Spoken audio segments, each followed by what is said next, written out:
Okay. Last we left off, searching the location of ML01, you find it. Discover that it has already been ransacked, and finding and conversing with members of the commission, you discover that it's likely that Sonia was responsible for this attack. But Chris notices something strange, a huge magic field, after which following it to its source at the very center leads to Fort Oliphus, a half-scout, half-training regiment area that's been abandoned since the Crucible War. And you find some fleshy, strange monsters inside, ones that seemed somewhat cognizant, intelligent even, able to have conversations, though maybe not in full faculty of their mind. They have a plethora of forms you've seen, of leech-like creatures, of large, kind of moaning creatures with giant mouths, some with multiple mouths, some with claws. Every piece of bodily anatomy from many creatures mashed into just one random assortment. And negotiations break down. Well, whatever negotiations you can have, given the nature of these creatures. You slay pretty much all of them, using a very well-timed Horn of the Raider to basically lock the biggest one down, and despite his attempts to reach you, does not. The rest are dispatched fairly easily, even the ones that were fairly quick. But after the dust settles, you all notice the center building, the somewhat command hub of this fort, has pink fleshy tentacles, almost like hair follicles, coming out of it. The inside is entirely lined with this pink skin-like flesh, and sending in a illusory Riley as a scout, and Azek, and some of your raiders, which never came back. You find a basement area, a room full of cages with nothing in them, more of these tentacle-like hair follicles, and sacks kind of cemented to the roof, and also a giant pit that goes about 200 feet below. Illusory Riley, taking no fall damage, jumps into the pit.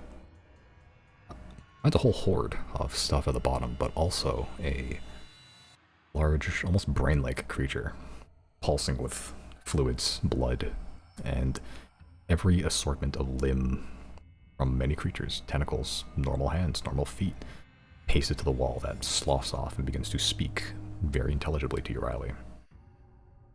Never introduces itself, but you deem it enough of a threat to attempt to yell for your companions upstairs who have followed you down.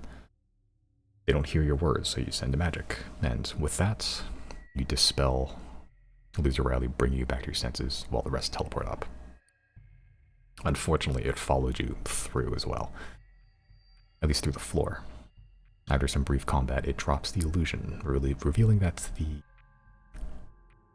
entire area of magic was in fact an illusion, one that covered a vast, widespread network of skin, follicles, and tentacles. But alas, you do manage to slay creature, this brain-like, gargantuan, fleshy monstrosity, but not before it casts a spell on Chris, one that leaves him dumbfounded, unable to observe his surroundings or even really comprehend much anything beyond who's friend and who's not. With a couple of very closely touching death companions, and bringing them back from the brink, you all reconvene at the front gates of Fort Oliphus. It is currently nighttime, though every day looks like nighttime these days. What do you want to do? Riley just got back to the scene, so he'll rush up. Alright, what's the situation? Oh, he'll look over there. Oh, is that dead? Your guess is as good as mine. He's gonna go poke at it. Sure. You poke at it. What are you poking with? Tempest Retort. Okay. You pierce into it, just not as an attack, but you sort of just press the point of the narwhal tusk into the creature, and it gives, like normal flesh, it just pierces and separates as it enters the creature. Doesn't give any resistance, but you do notice this almost greenish black liquid spewing out, gouting forth towards you as you press further in. It hits the skin below you and begins to singe. The skin singes? Yeah, once it comes out of the creature and hits like the floor that's covered in skin, it begins to sort of bubble a little bit. Okay. Oh, the floor bubbles? Yeah. Which is all skin now. You can see it's all skin and tentacles and weird. And as you step, it's... Before it was just soft, crunchy snow. Now there's a spring to it. Like, all the snow's gone, actually. And as you sort of walk around, you can feel this slight warmth radiating from below you. Like, body temperature. This place is freaky. Chris is gonna monkey see and monkey do, and he's gonna go down, go down. I can't move, but like one of the he's gonna run and touch and poke one of the smaller tentacles. Yeah, there's one that's... They're coming out of the ground. Oh yeah, you just went over and... Like a kid in a candy store, Chris, drool somewhat coming out of his lips, just very awkwardly runs over to one of these tentacles on the ground, and he pokes it, and it recoils from his touch. It doesn't retract, doesn't attack back, but it reacts. What's his deal? Chris, what's so fascinating about small tentacle?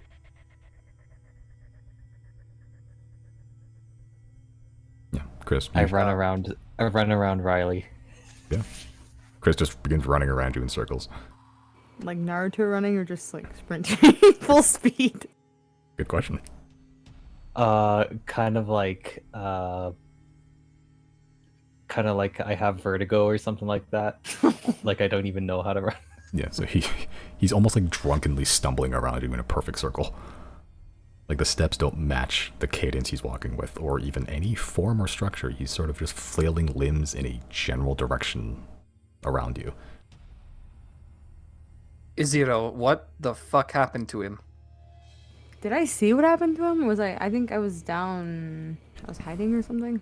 You were, I would say, you were kind of at an angle where you didn't really see what happened to him. You kind of saw like a brief flash of gray over that direction, but that was it. You can interpret that as you will. I don't. He might have fallen and hit his head, maybe. I wonder if this is fixable. Riley will attempt to figure out what is wrong with him. Okay. Okay. Is this like a biological check, or is this like a... like, are you checking... I don't think it'd be biological, because I'm pretty sure, Chris has been, near death on several an occasion. He's almost bled out from his neck. He's probably hit his head a fair few times. In fact, he was probably dropped as a child. So I mean, it was I don't fragile, think it's going to be... yeah, probably. I'm not going to check for biological. I'll go the magic route. Okay, check, make an Arcana check. Pretty good. Okay. Okay, I'll say... because you don't have the spell, which I'm not sure the exact one, but I would say you're able to discern, just judging from the way he's acting, he's as weird and like impulsive as he can be. He's not an idiot. He's currently acting like an idiot, but not in the way that a drop in the head would do. This is not like a concussion. This is something more. Well, whatever happened, this is not our Chris. Would Riley figure out that this is reversible? That's up to you. If you think it's reversible. I'm trying to think. Well, I'm just trying to understand whether or not I should panic or not. What would Riley do? Would he panic in this situation or not? Considering he doesn't know the true nature, I think he would, yeah. Well, he's gonna peek back at air monster here? Is it still burning, singeing the ground? The acid pouring from your wound that you caused from has stopped, but the acid is beginning to slowly subside. The steaming beginning to stop somewhat, yeah. Hmm. Well, I could try to fix this, but it would be the last thing I do today. What's the call? I mean, as long as we're ready to, rest for the night immediately after. Is there anything else here we need to do to wrap it up here? Because this, I don't know. I don't know what the life cycle looks like for a mass like this. Even though that guy's dead, this whole thing seems to probably need to be destroyed. This everything we're standing on. So I don't know if you want to do that after we rest up and you use some stuff on him, or what do you want to do? Well, we could always call Polaris down. What's your call then? Actually, I can't call Polaris down if I also try to heal Chris. I'm going to try and heal Chris. I think Riley would... You know what? Let's roll on it. What decision will he make? Evens, he heals Chris. Odds, he calls Polaris. He calls Polaris. Okay. Using my 9th level spell to use sending to Polaris and say, there's going to be a big mass of, like, flesh. Find that. We're at the center of it. Okay. Use your 9th level spell to just express deliver that sending. Yeah. Yeah. As you cast this spell, the spell takes in that deep draconic, very servantile voice. Understood. I will search for any irregularities and find you at the center, Master. Okay, dragon on route. Stay alert meanwhile, I suppose. There's still one of them out there that we know of, and we don't know what's going to happen with, well, this whole situation here. He's going to go back and keep poking, just to really make sure it's dead. Yeah. And yeah, as you're sort of poking it, the other bodies you've seen, ones you made earlier, kind of melded into the ground before. This one is just a solid mass staying there. The next, I think Polaris is kind of far away from you guys, so it takes a while. He's like an hour away. Yeah, it would take a couple, not an hour, but it took you like a couple days to get here on foot, so it'd be a couple of hours. But that's close-ish enough. It's better than a couple days. While we wait for that, I'm gonna take this moment to like check on Ezra and just kind of like provide that I don't know, just kind of looking over her because she's a human and almost got her shit rocked. Good. Just checking her wounds, or psychologically. I think I'm only kind of asking her if she's okay, but I'm mostly just like looking her over and just like checking her face and stuff. If Chris is like showing signs that there's something wrong with him mentally, I'm also gonna check Ezra. Make an insight check. So good at those. Yeah. Not sure. You're not sure of her true emotional content. For visibly, you can see that she is keeping it together, at least.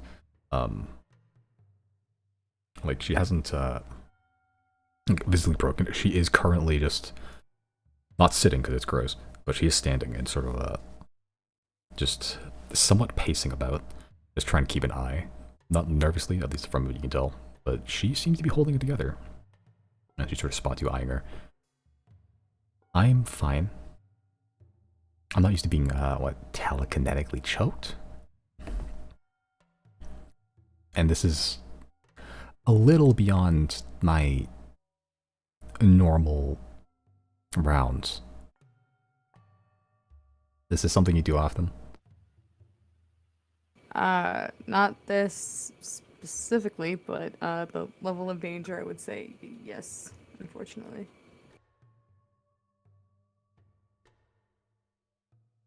Yeah, remind me not to take your job. Sure thing. Thanks for tagging along, though. Thanks for showing me. This is... And she just takes a look around at the pretty much endless forest of flesh. She can only make it out, like, whatever she can see just at the edge of her torchlight. Yeah, thanks for showing me this. This is, This is an issue. This is... She stammers. Yeah, no, this is very much an issue.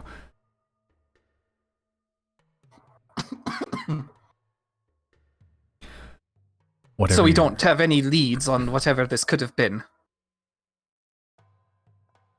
Yeah, at this point, I'd say Jane also probably joins you at some point. In the next, it'll take you like players like 3 hours to get here. Yeah, Jane's up north, probably checking on us. Yeah, and after a while, and like she's the lights, everything has somewhat calmed down. She comes down. What happened? We killed a big monster thing. Points vaguely in the monster direction.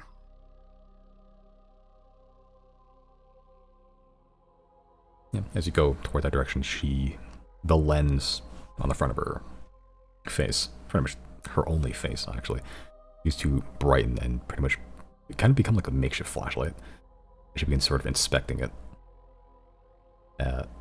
Now that the danger is somewhat over, she begins to use her somewhat tenderly hand to sort of take a sample off of the corpse and begin just looking it over for a bit. The lens flashes a couple times as the orb begins to just rotate back towards you, facing you. This is definitely related to biospawn activity. The makeup is random. Fairly random. Forgive the nomenclature, a skin soup. So this is what happens when the biospawn aren't put back in their place in time. I suppose so. It's never happened before, but living flesh seems to want to be alive no matter what. And without us, well, without its former overseer to oversee that process, I guess it becomes alive anyway. Whether we want it to or not.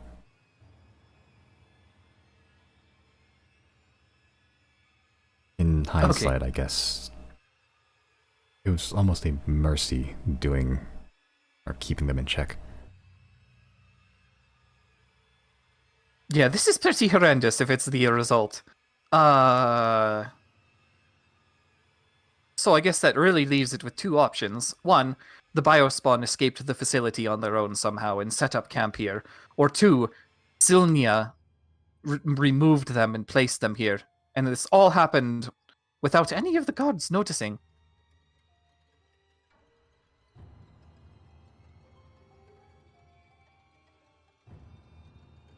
Yeah, Merrick sort of over here actually checking on Gary a little bit, making sure he's alright. Sort of looking into his eyes, like making sure he's not like concussed or anything. He sort of turns over towards you as you're saying this, without really looking fully in your direction. Which gods? Which gods? Hmm? The new ones are old.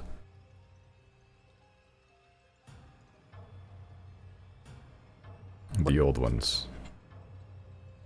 You'd think. What about? They'd know more, but I don't know. Well, I'll turn to Zero and be like, well, Zero's old god is all about knowing stuff. I'll knock on Gary's helmet. The bucket, yeah. Yeah, as he's not looking great. And sort of knocking on his helmet, just like you're not really focusing on anything in particular. Your eyes are kind of just like glazed over and just focusing on nothing. But hey, there's this big gray or like brown thing in front of you that looks fun to touch. You begin knocking on it, makes like a little clunk sound. Gary sort of like chuckles a bit, then Merrick slaps your hand out of the way. I hide behind Gary a little bit. Or just peek around the shoulder looking at Merrick's, who's eyeing you currently. Well, I don't think we're going to the mansion tonight.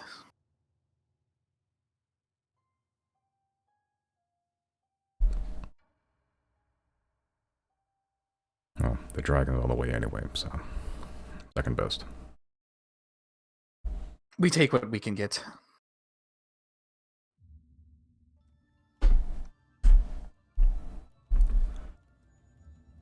Jane still over here, sort of studying the corpse. Yeah, I'm not sure exactly what happened, but I can only hope this hasn't happened elsewhere.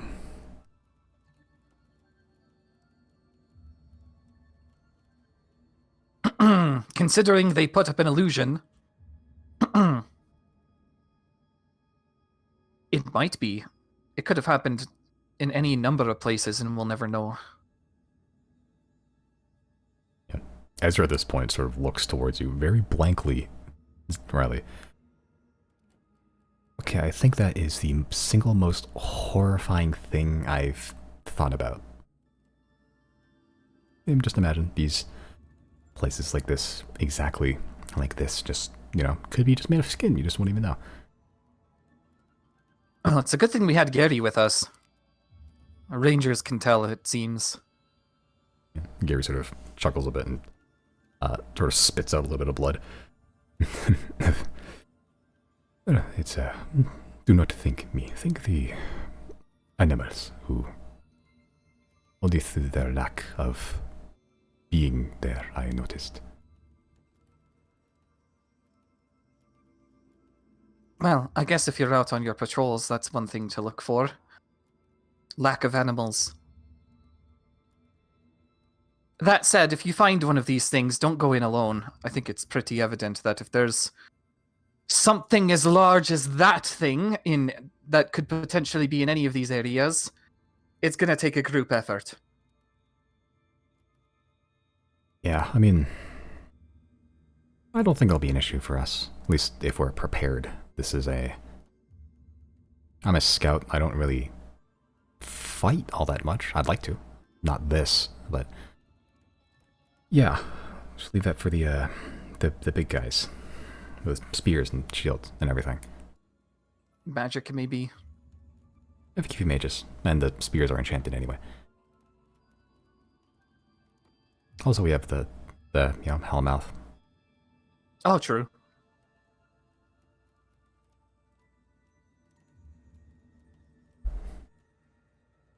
Yeah, but is there anything anyone else would like to discuss? Just make sure that nothing else is coming this way, because, I mean, with how big this area is, there could have been more. Okay. Fuck. Hold on.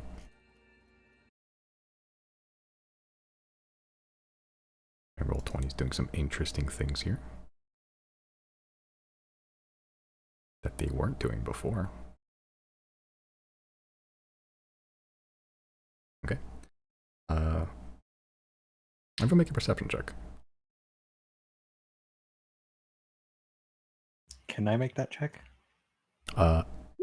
Sure. You just wouldn't be able to really communicate very much about it, but yeah, you can. In before Nat 20.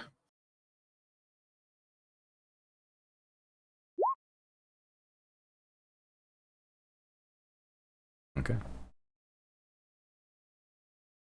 Yeah. Yeah, so you're mostly just keeping an eye on Ezra, though you are keeping an ear out for just anything, really. And yeah, Chris, you are very much dazed in a way, but you do pick up a couple of things. Not that you'd be able to understand what they mean, but the tendrils, you poked them. They seem alive in a way.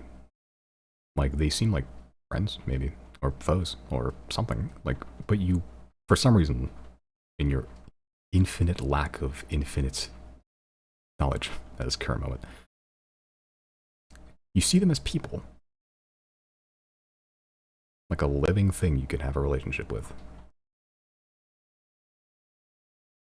I'll go up and hug one. Just make a persuasion check.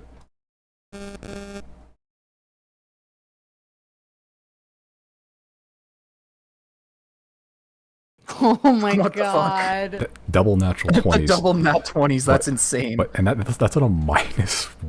That's on a 1's charisma score. That's the lowest possible charisma you can have. You got double natural 20s on it. Even with no brain, he's still God. That's crazy. That's crazy.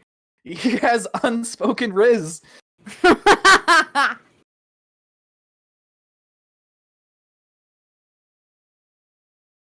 You feel something bubble up inside you. You're not sure what it is, but it has a face, and you feel like it is entertaining in a way, like a mask. Sort of bubbles up, and you sort of just hug this tree, and you feel this presence in your face. You don't know what it says or if anything, but it's just sort of there, like occupying an empty spot in your brain. And this tree, it is a literal tree made of hands, tentacles, pincers, legs, of every assorted animal in any animal kingdom. You hear murmurs, not just from yourself or whatever creatures occupied your brain at this moment, but from this tree itself as well, something whispering back. As all of you watch as Chris hugs this tree and almost glues himself with like this sticky, almost saliva-like substance to the tree itself, as the tree just sort of envelops him back.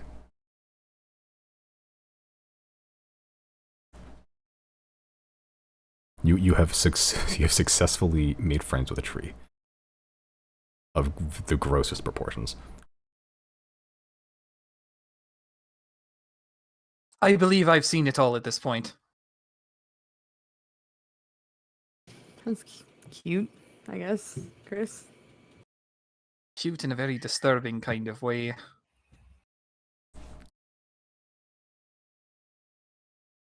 I guess Riley will watch that unfold as closely as he can.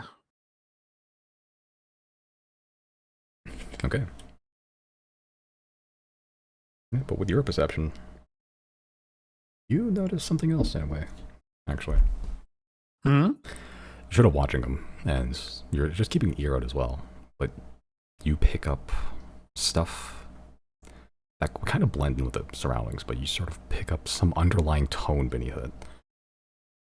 Like, you're sort of sitting here, and the skin is skin. And you're sort of just hearing whispers, almost in the darkness. Far off, or sometimes close. Kind of ephemeral and sourceless. They just kind of just come and go, just whispering single words. Hi. Hey. Who? Hi. Just every couple minutes, there's just something that almost blends in with the wind. That it carries a word with it. Oh, that's creepy. Oh, I wish I had sending. Oh, I Polaris like needs to get here fast. how this is the type of forest I make friends with. Yeah.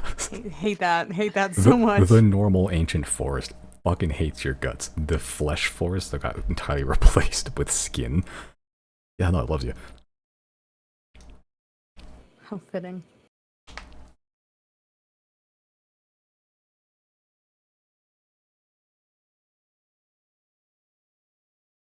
I'm gonna offer Ezra my carpet if she just wants to like stay and chill on that and not have to like walk on the flesh.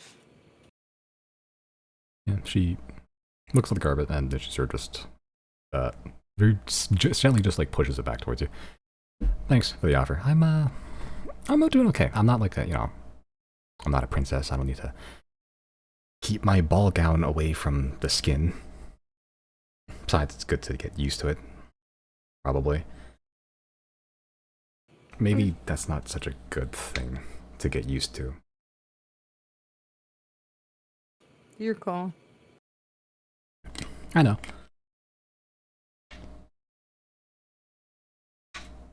You can take it if you want to. Keep those nice boots away from the blood.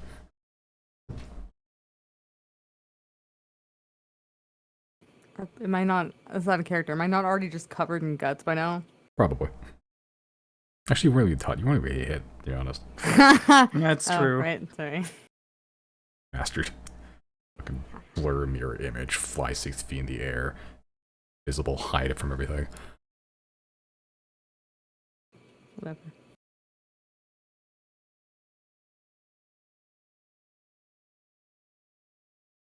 But another hour passes. Any other final actions before Polaris arrives? Not that I can think of. Okay. There's no stop for some reason. There we go. Maybe. I don't know. We'll see.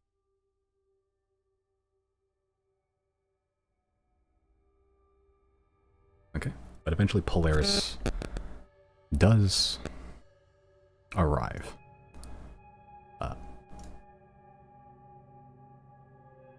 As Polaris begins to sort of pick up the speed, you see him sort of just a dim shadow in the darkness at first, and that is only marked by the sound of him diving very quickly. A large, heavy, several ton mass just barreling towards you at a very fast speed. Ezra, with a pretty good perception, sort of looks up, shooting to a ready crossbow. Guys. What's the problem? Oh! Oh no, that's friendly. That's our dragon. As Polaris just looks like he's about to collide with the ground, but then at last second spreads the wings and just slows descent very quickly. Sort of launching a kind of a spray of, I want to say sweat around you. Or yeah, around where he lands. Sort of just a light misting of sweat. Ew, like from the flesh? Yeah. Ew. Ugh. Yeah, it sort of lands, the claws sort of dig in, and as he lands, he sinks quite heavily. Not fully into like the elbows, but like the claws dig in and it sinks like probably like a good foot, 2 feet. Like it is a supple skin and it goes a lot deeper than you thought. Oh, that's gotta feel weird. It is a strange sensation, yes. Do I know if Polaris is friend or foe? Yeah, you know he's friend. You've, despite your, kind of lack of memories, lack of a way to communicate intelligibly, you do know that, Polaris has been friendified. Alright, Chris, let's get going. I think, despite, what I feel, Polaris does look intimidating. So I might timidly, kind of back away a little bit. Yeah, as you sort of back away from Polaris, the tree tendril sort of like spreads open a little bit to hide you from the dragon.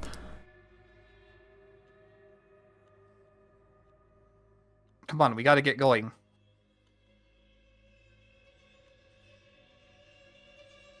You know what? I'm gonna read Chris's mind. Sure. The surface thoughts are interesting. What is on the forefront of Chris's mind currently? It looks scary. Yeah.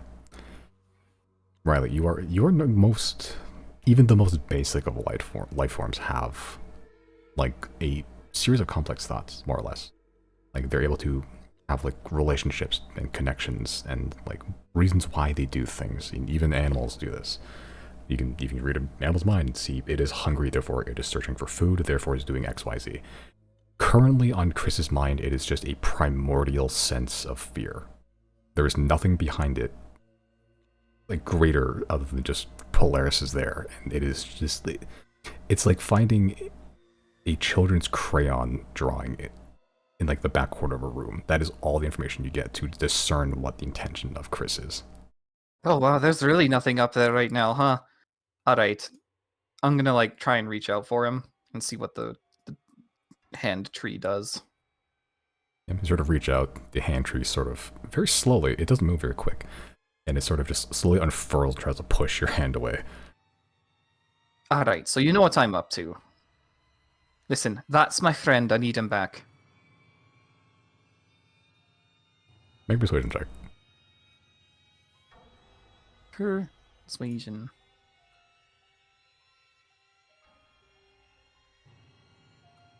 Okay. As you say this, you're saying to a tree that doesn't have any discernible ears that you can see. It has no mouth, yet seemingly it is alive. More so than trees. Not only is it just, alive, it is... You're communicating with, like, person to person. A strange sensation. But as you say this, the grip sort of relaxes a bit. Still kind of clinging onto Chris slightly, but not enough to, like, really stop you from pulling him towards Polaris. Alright, sorry about this. The everything, really. We'll figure out a solution. And I'll take Chris and go to the dragon. Okay. Yeah, as you sort of pull Chris along. Chris, what are you doing? Yeah, don't have to do anything if you don't want to, but just in case. Yeah, wanted I'll to throw that out there. Yeah, I'll just kind of, as we're making the way to Polaris, I'll maybe pull back a little bit along the way. Sure. Yeah. How hard are you fighting back? Are you enough to like fully retreat away from players, or just sort of to just hesitantly going towards them? Yeah, hesitantly. Okay. Yeah. I just sort of just very sheepishly heading towards Polaris. And he is an imposing figure. You've just fought an imposing figure. It is a strange primordial sense of you shouldn't be near this, emanating from this large, regal, semi-undead dragon. Now that you know it, dragon. And as you get about 5 feet away, you and Riley feel Chris start to go taut a little bit as you look over and see that there's a single tendril, one of the bigger ones, sort of grabbing onto Chris's wrist, or keeping him from going, but it's a weak little flesh tree. Chris, with your persuasion check, double natural 20s, there is a figment of understanding, the very briefest glint of intelligence, the barest amount of wisdom, as this tendril pulls back on you. You feel it, for some reason, wants to go with you.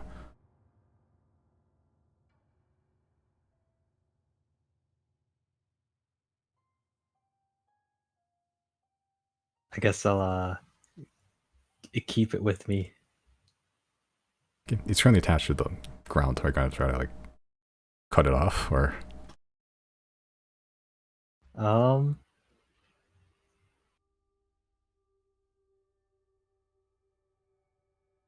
Is it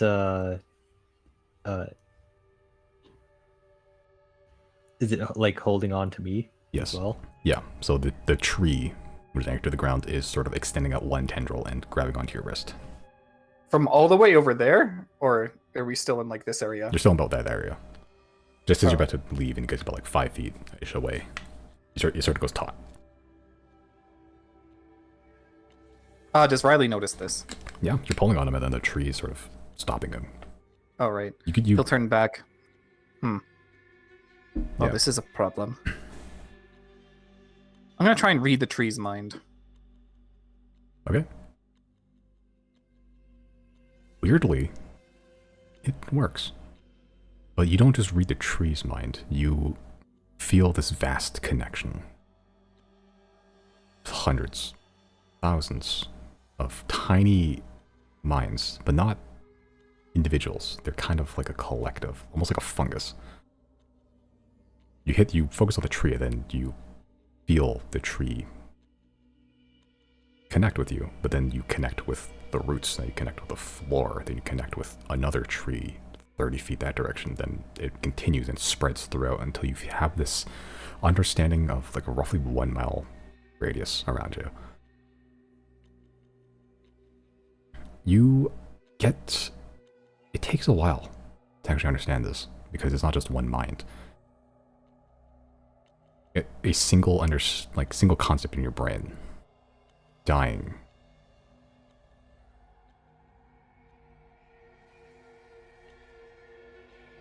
Dying. And as you're... I'll say this, because you are somewhat connected to the rest of the floor at this point. On the outer edges, the most outer minds that you're connected to are slowly, but, you know, is happening very slowly, like 1 or 2 at a time, every second or so. One mind just blinking out, then another just blinking out. And it just seems like it's, if the pattern continues, it's slowly receding inwards. Okay. Well, with that understanding, I'm gonna stay where I am. And just be like, well... Yeah, sorry again. This is how it had to be. And just sit down and wait for the end. Okay. Judging from the pace, and it's a while, it's a long area. You're not like a big math guy, as far as I'm aware. But at the rate it's going, it would probably take a couple of days.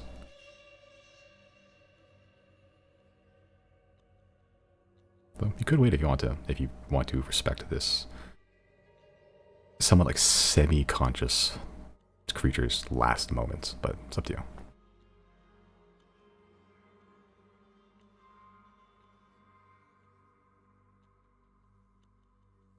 Well, I don't want to be an asshole about it, but we gotta get going. Yeah. Where are we going? Somewhere that isn't here. I just out of character. Have we gone in that little staircase down there, on the part of the tower, the one that me and Chris and Ezra were just on, the closest to us here? Have we been down that staircase? You have not. Okay. I guess while we're here, I guess yeah, during the time, if I could kind of do it, not retroactively, but like as this is happening with Riley, can I start investigating what's left of everything here in these like the fort here, like Okay. that? Yeah, the stairway and the stairwell, and then and on any of these barrels around here or something. Sure. Are you going inside the main building itself as well, or? The main building, maybe. I just want to check the bottom, the bottom tower first. Okay. Sure. So yeah, that is the tower. The staircase that you're on leads into the tower itself. You can get there pretty easily. The portcullis is closed, but you can just climb the rubble next, like that's broken over anyway. Not an issue I to have get the back. carpet too. Yeah. Yeah, but you know, you want to climb for fun. Oh right, okay. Can I do it with intention to impress Ezra? Yeah, sure. So you start backflipping over the rubble, but Ezra is blind in the dark, so doesn't see it. Excellent, love that. It's very on brand for me. What did I do in the fucking the doctor fight? I like winked at Claudine and you were like, "Yep, Claudine cannot see you. There's smoke everywhere." It's on brand. It's on brand. It's fine. They're trying to impress a grill and just like, nope, busy, dying, middle of combat, flesh floor.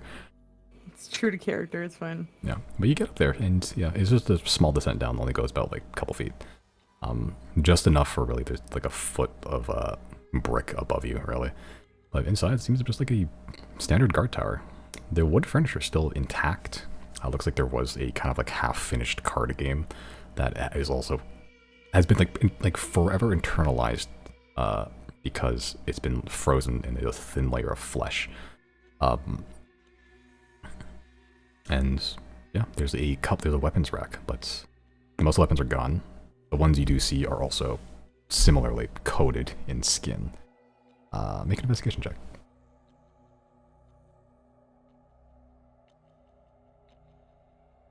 Yeah, pretty good.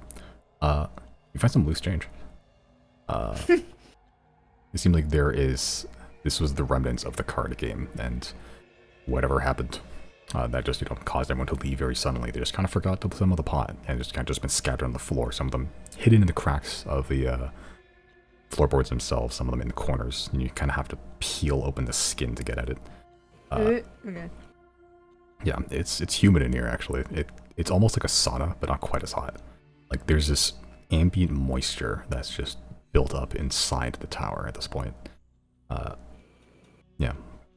What's the description I had last game? You're like walking into an open wound, like a mouth. Like, Gross. yeah, this effervescence moisture. But you managed to find about 4 gold. You find 17 silver. And about 18 copper.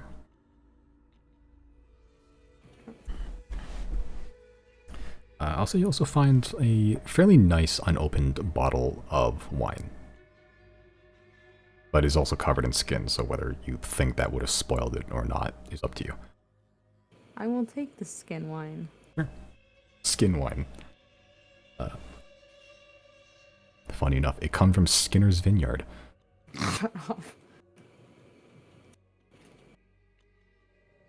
Yeah, but that's pretty much all you find in the tower. There's also the portcullis controls, but who knows if those still work. There's the what? The portcullis controls, the thing that controls the gate. It's a good series of winches and chains. Okay. And can I explore? I'm assuming like yeah, the barrels that are kind of strewn about the entire fort up here, at the top level, are like just empty or broken or. The ones that aren't broken, actually, you can for searching them. There are a good number of crossbow and arrow bolts. Oh. Yeah. Okay. Yeah, crossbow bolts and arrows. There we go. Sentencing. Yeah, seemingly this is in the event of an attack, all the people on the walls have ready access to ammunition. And it's a lot. They're pretty much packed to the brim. Okay. I guess I won't take all of them just because that's unnecessary, but how heavy are the barrels? Full, they're decently heavy. They're probably a couple, like, God, I don't even know, weights. Like, more than 100 pounds. Could I carry it? With your strength, probably, honestly. Okay. I will take each of them, not each of them, like yeah, one by one. I'll take just a couple of them down on the carpet and just kind of place them down and take off the lid or whatever for... I think there's only like 2 other archers here with me, Gary and Ezra, but I'll kind of just bring the haul down to them and just kind of leave them there if they want to take them.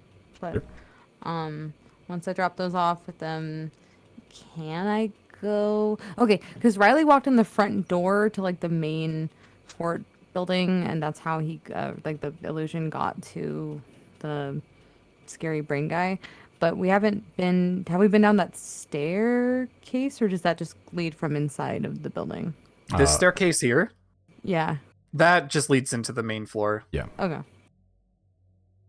Then I guess because I guess I wasn't down there as long as Riley was. I'll just can I go in there and explore it a bit? Sure. Again, just looking for anything like that is loose and I can take.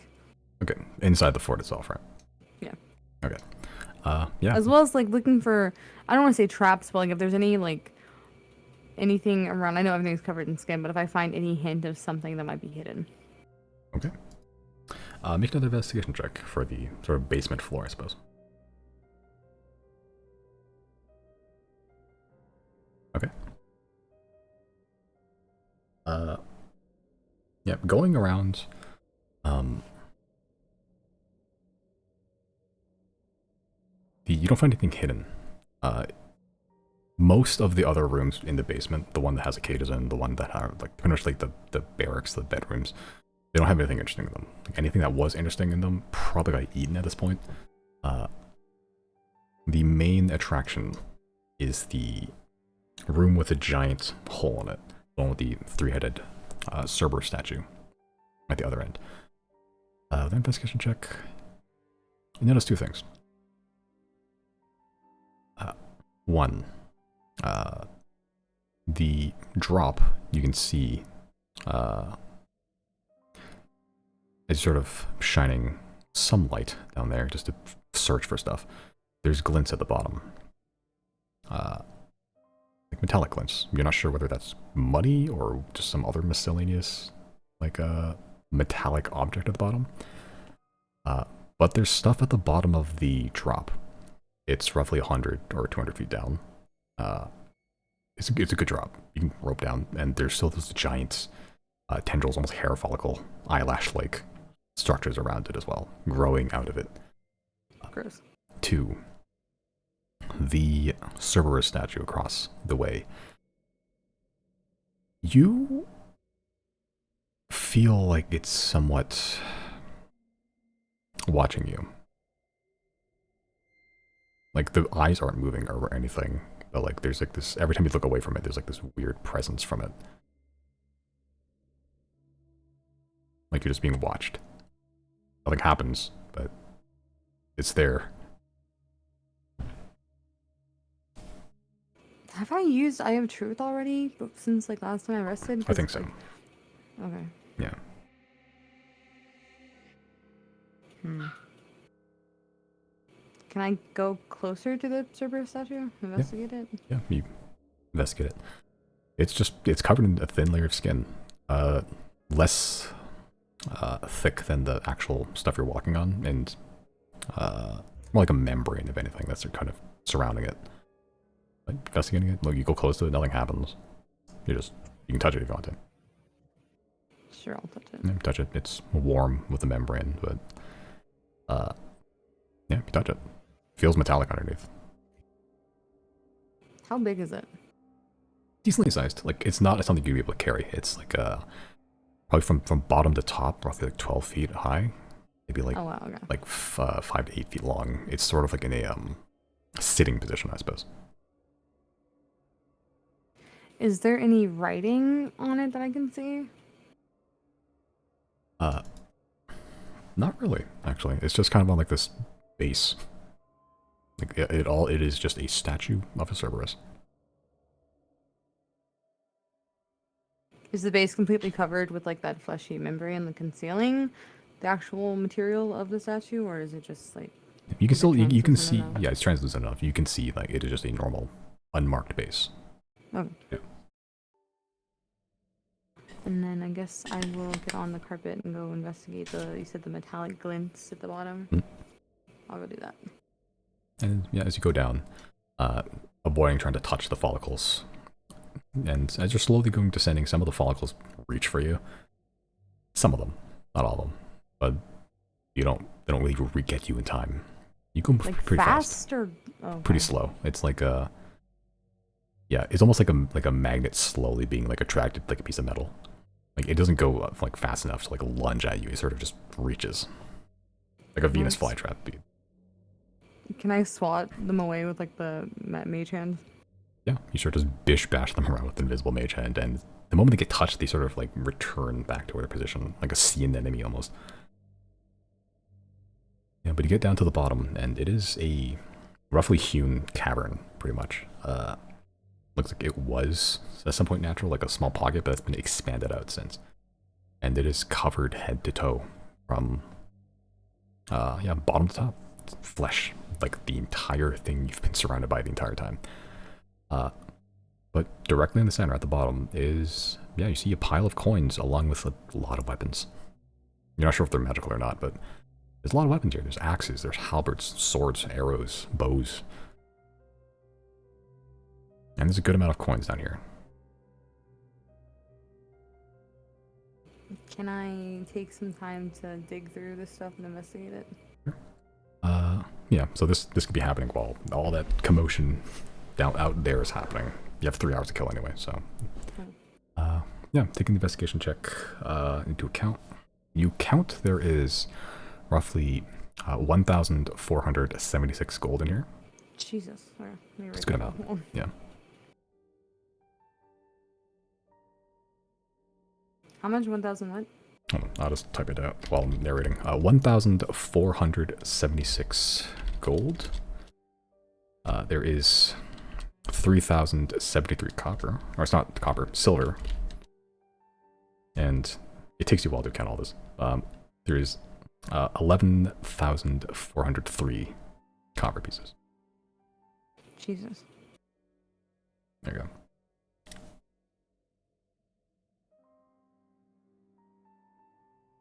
Yeah, and sort of just sitting on the floor, sort of counting this, piling up neatly. The weapons you can get to. Yeah, not sure if they're magical or not, if any of them. Most of them are kind of in decent condition. They're not quite as rusted. Some of them are, but there's just a lot of weapons down here. None of them seem fairly ornate or anything. But yeah, there's weaponry. None of them like stand out or anything. Not really. Not at least not from a cursory glance. They all seem pretty standard. How many are there? A lot. Like probably dozens, maybe 100. Like there is a good amount of weapons just laying around. Okay.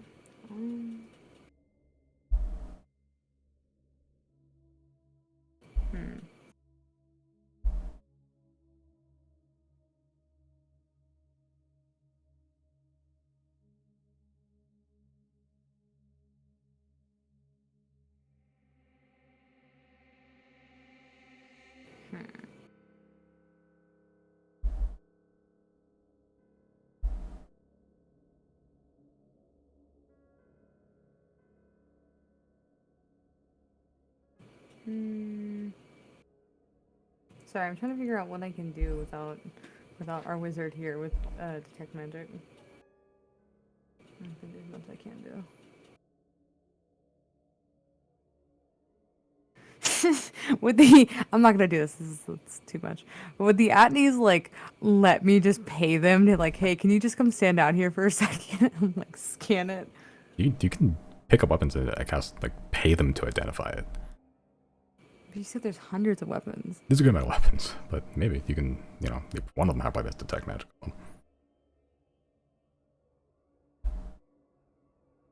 Sure, I will just. Can I take all of the weapons? I don't need them all, but I'm like, I just want to. If there's none that stand out to me as possibly being a bit more unique than the others, then I don't like to risk leaving a magical weapon here.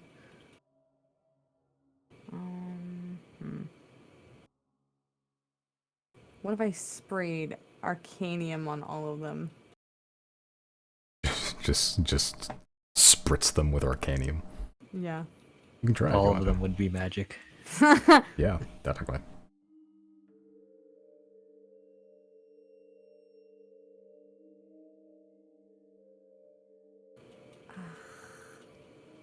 I'm genuinely trying to see if there's anything I could do. I'm trying to get creative here. All I have involving anything regarding magic is the blocking shock, but that's the opposite of what I'm trying to do here.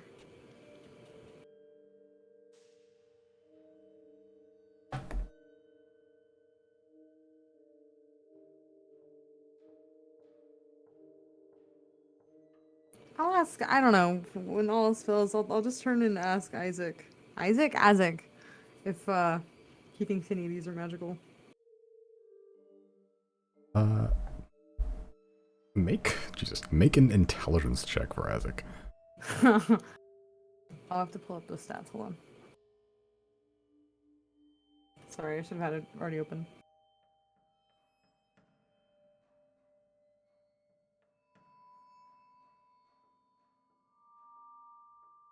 What I miss? Not much. Just going through the weaponry or items. Yeah. That is a 12. He's currently a fox. Yeah. He tries to shrug as much as he can.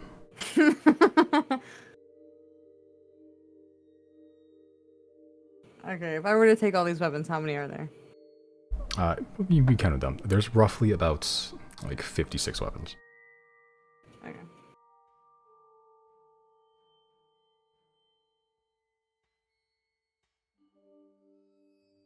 Alright, I will gather them up and just toss them in my bag of holding, and then, if that's all that there is to take here, then I guess I'll go back up. Okay. Make a perception check. Because you're good at this. Can Isaac also make a perception check? No. Why do you fucking hate me? God. Okay. So, If only. okay. I'll say that, not sure what. As you're picking up these items and like stuffing them into the bag, you're feeling that same watchful presence. I don't like that.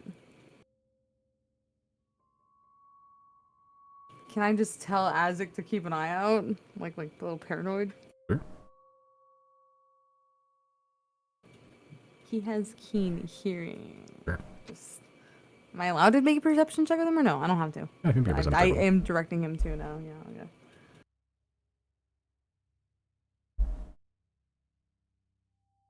So wait, okay, because he has keen hearing. If he's making a perception check, like focusing on hearing, I guess, does he do it with advantage? Yes. But if I'm just going off of like visuals, I can't use advantage. Just roll with advantage anyway, just to see Okay. if he can pick up anything hearing or either. To be honest. Okay. I don't know why I did it like that. It's a Same roll. 20 on that. He's keeping a good eye out, and yeah, as he's keeping an eye out, you're still, as you're sort of stuffing everything in the bag, you're still getting that feeling. And you sort of check with Azek, he doesn't see anything or sense anything. Don't like that. Okay. Well, I guess I'll just head back up when I'm done then. Okay. Yeah. I'm gonna add all the money to the communal pot Google Doc. Okay.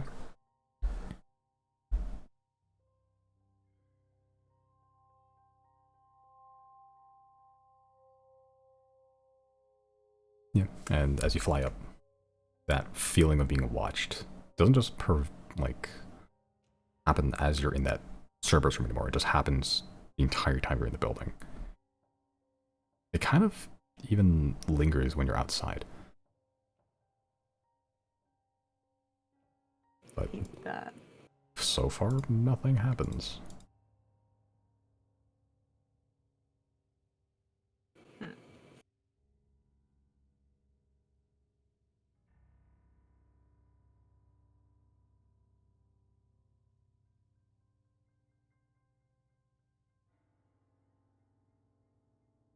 Is this tentacle doing anything else? You are currently still being grabbed by it, but you could break free if you want to. Like, it's not going to resist.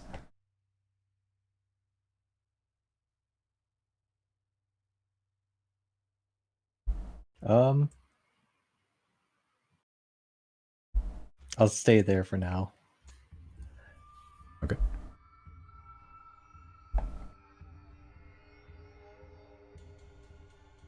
Yeah, and sort of stay there. Riley.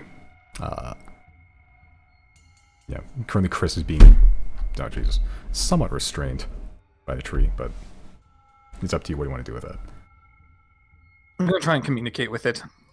Hey, so I thought this whole dying thing would be happening a lot faster. Is there any way for me to get you out of there? Okay. I sort of say that.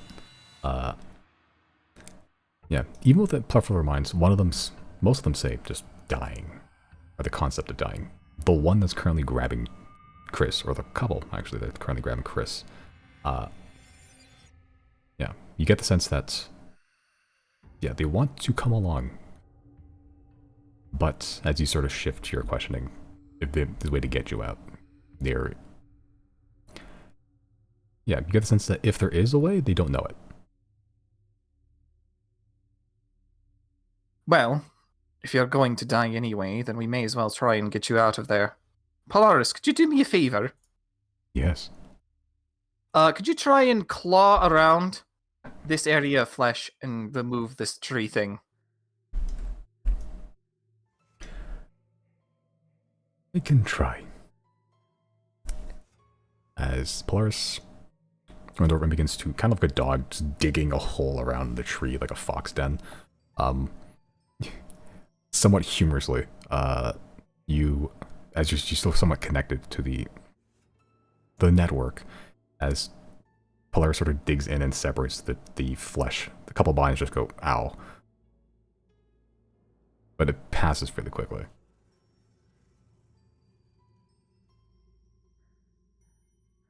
Yeah, this place is fated for ruin anyway. It's on, starting from the outside, they're all kind of dying off. So I don't think the scouts will have to do much else other than clean this area up and make it suitable for whatever purpose.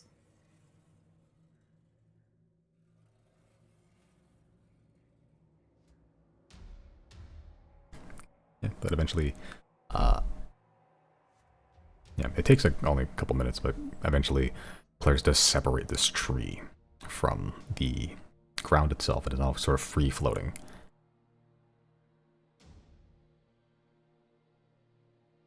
Does it look like it's like dead at all? No, No? still moving.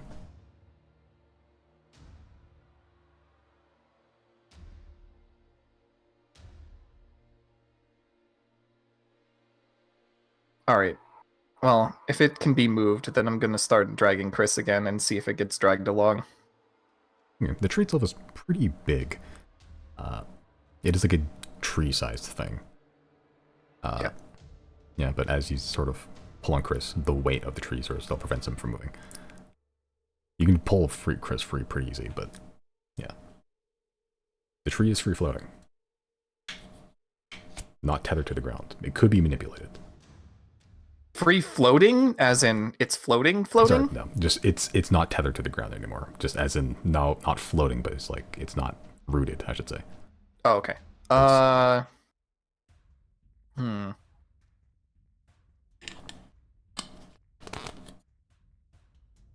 don't have any way of...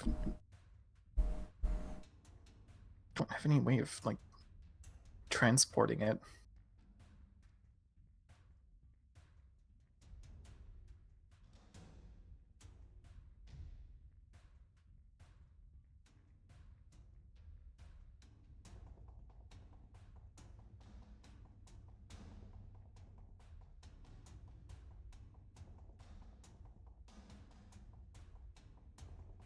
As you're, how long does detect thoughts last? 10 minutes? 10 minutes, Okay. Or no, I think it's only 1 minute. Oh, it's 1 minute? Okay, then you're on the cusp of it then. Yeah. I can just put it back up, but... Yeah. You know what? I will put it back up. I got nothing better to do. Alright. Yeah, as the tree is now separate, and you're trying to pull the tree, you're still somewhat connected to the mines. If anything, you're actually kind of disconnected from the rest of the network now, and only focused on the tree. You don't feel the slow decay of the ground anymore. But the tree is a little bit more focused, as you are on it. As you're trying to pull it, and as Polaris has dug it out, and you're sitting there pondering thoughts, you feel some of the minds in the tree almost like resign themselves to their fate a little bit, as only a couple of minds within one tendril are still saying, "Take me with you." The ones holding on to Chris, I imagine. Yeah.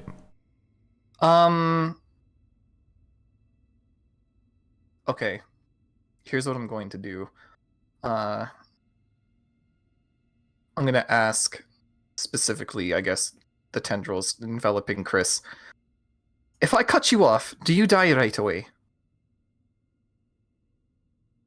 Yeah, you get the sense that they don't know either. Are you okay if I try?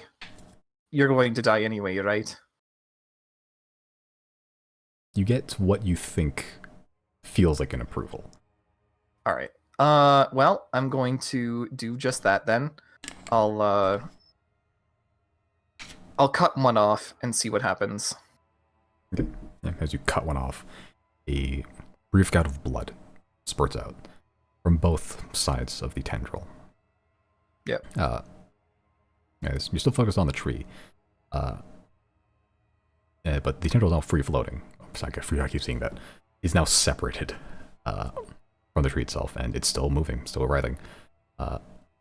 I'm going to cast Healing Word on it at level 2. The piece you have, or the tree? The piece I have. Yeah, you cast Healing Word on it. It takes pretty good, actually, and it heals the wound fairly quick, and if anything else, sprouts more. a little bit, like almost regrows more body than it had. All right. I'm gonna try on the. I guess I only have 2 level 3 spells left, so I'll do for 2 more. Okay. Yeah, you go for 2 more on the piece you have, and with each one, it grows just a little bit more. Yeah, the piece you have is only about like a foot long, and you can just grab it in one hand. But as you're growing it out, it grows probably like an extra 1.5 feet. A foot. That's and a half. fine. Yeah, about half a foot. That's what I mean. All right, now you can come with your friend. Yeah, the detect thought still on the what the fuck is it called? Tree itself. Yeah, have seemingly resigned their fate, and they seem gladdened in a way.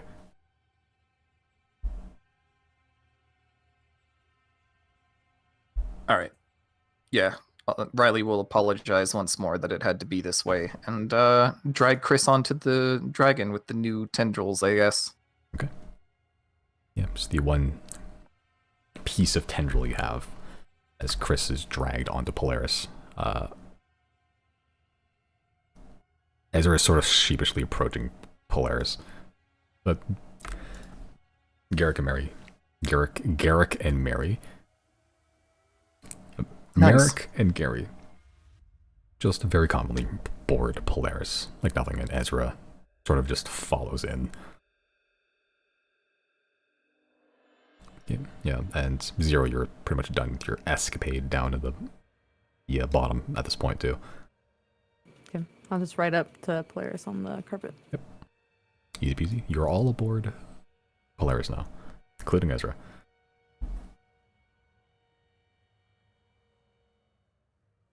I'll get Polaris to take flight. Okay, as you take flight, the wings kick up. As it does, the humid, warm, very moist surface kicks up with sweat again, and then begins to almost not crystallize, but turn into more gas as it hits the cold air the further above, leaving this very warm, sweaty mist around you. But you kick up with no issue. It is still dark. It is still difficult to see.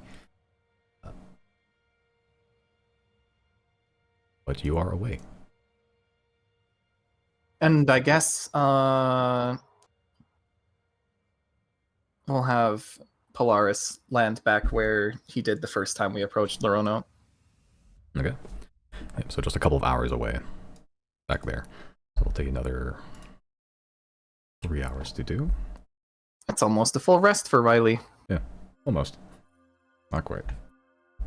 He'll take the full rest anyway. If something happens in an hour Okay. on the way back, it doesn't really matter. Okay, so you take the full 4 hours. So you'll land, but you're just gonna take another hour to rest? Yeah. Okay. And of course, Riley has to wait for everybody else if they're taking a full rest too. Is everyone taking a full rest? Do I feel sleepy or well No, tired? elves don't sleep, yeah. Yeah, you feel a little tired. No, you feel Okay, no, your I'll, hit points are nothing, right? Yeah. Yeah, no, it's I'll, super Betty by times for the dumb elf.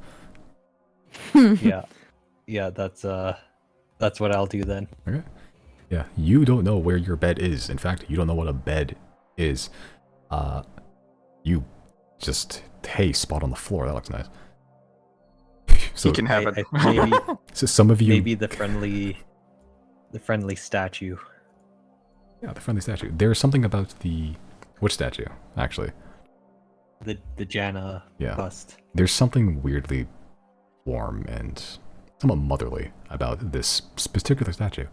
It gives you a lot of comfort, and that's where you just full prone supine face plant in front of it and just pass out, or whatever the alpha equivalent of passing out is. Some of you who wants to awake in the night can see Chris full planked face down the middle on the floor in front of Janet's statue. Caramel Dunson Aw. is playing. The fucking neon lights are full blast. Where are we landing again? Going back to Lorono to drop off our scout. And we're just And- gonna land the dragon in the city? No, an Yes. hour away, like we did last time. Yeah, Okay. same little valley, Okay. like an hour or two away. Okay, then yeah, I guess I'll also I'll head to my room and get a long rest. Yeah, so you take long rest. Everyone's taking a long rest. So next advance an extra 4 hours, which will bring you to morning. Not that it looks like it. Yeah. Yeah, and Jane sort of doesn't sleep. She can rest mode, but she's sort of around, sort of patrolling a bit. But Merrick and Gary, not sure what rooms are available or what not to do, so they sort of just take up the center foyer area. Wait, no, I feel bad. Okay, okay. Can I retcon before I go to sleep? I will offer at least one of them, Gary, Merrick, or Ezra in my room. I'll just sleep in a bathtub or something. Chris's best. room is empty. Oh yeah, we'll also volunteer Chris's room. Okay. Yeah, as you volunteer Chris's room, Ezra sort of goes, "Does he have any stuff?" I'll just shrug. We have no idea what happens in there. No. Oh, mystery room. And she just finds the room and enters it anyway. Chris, what do you have in your room, just out of curiosity? Like anything not part of the room itself, or is it just like this standard amenities? I think it's just, the standard what it came with. Okay, yeah. So you didn't add anything like Riley did. Yeah, no, I don't think I've added anything to it. Okay. I think Riley's the only one who added stuff to his room. Yeah, I think Janice may have like a couple like flowers put in or something, but that's about it. Yeah. Your room is standard, and Ezra is thoroughly disappointed that she does not find anything to snoop through. But she passes out anyway. Yeah, as you offer Zero, you offer Merrick or Gary your room. Merrick and Gary have a like sort of like no you can go contest between them. Eventually, Merrick just picks up Gary and throws him in the bed and then leaves. Gary having like a couple of hit points doesn't really have the strength to fight back, so he just takes the bed anyway. Can I sleep on my carpet? Is that an option? Jana's room is also empty. No! I can't say that! It is. I'll offer that to Merrick, too. Yeah, you offer that to Merrick, and he sort of looks towards the door. He stares at it for a while, and then he just finds a corner and sits there and just closes his eyes. I also don't want to sleep in there, so I'm just going to sleep on my carpet. Sure. Hee hee! Time to feed my fish! You have a gross tendril now. No, it goes to Chris. Why do I have a tendril? You cut it off first, but you can give it to Chris if you want to. Yeah, no, all of them go to Chris. Okay, you'll know. Any tendrils that have been cut off go to Chris. Ew, how many are there? 3? Ugh. Cut off 3. Ew. You have 3 little tendrils. They're just playing on my back now. Ew, what do you mean by that? Yeah. Ew, do they have like suction cups and stuff? Is it like tentacles or just little flesh worm things? Kind of both. It's kind of a mixed bag. Like some of the trees had like full-on like human-looking hands coming out of them. Like it's every piece of every animal is a possibility coming out of that area. Yeah, as Chris, you pass out, and then there you feel like the squirming on your back, and it feels nice. I violently hate that. Massage. Yeah. It is nice. It is nice, a relaxing massage. It's not the most powerful massage, but it is nice to just have movement on your back. It's warm. It's muscly.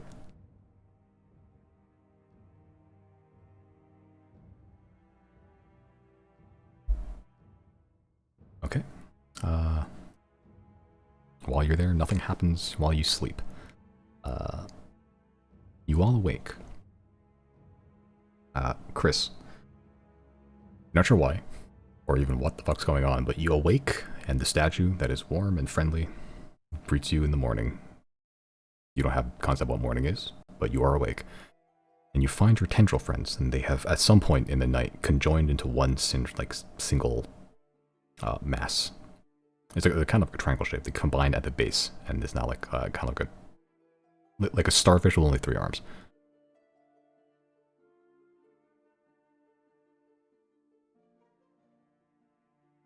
Are they doing anything else? They're wriggling. Slowly, but they're wriggling. You've charmed the fucking 4. Double nat 20. Yeah, I was like, I had to do something with this. I'll pick it up. Pick it up.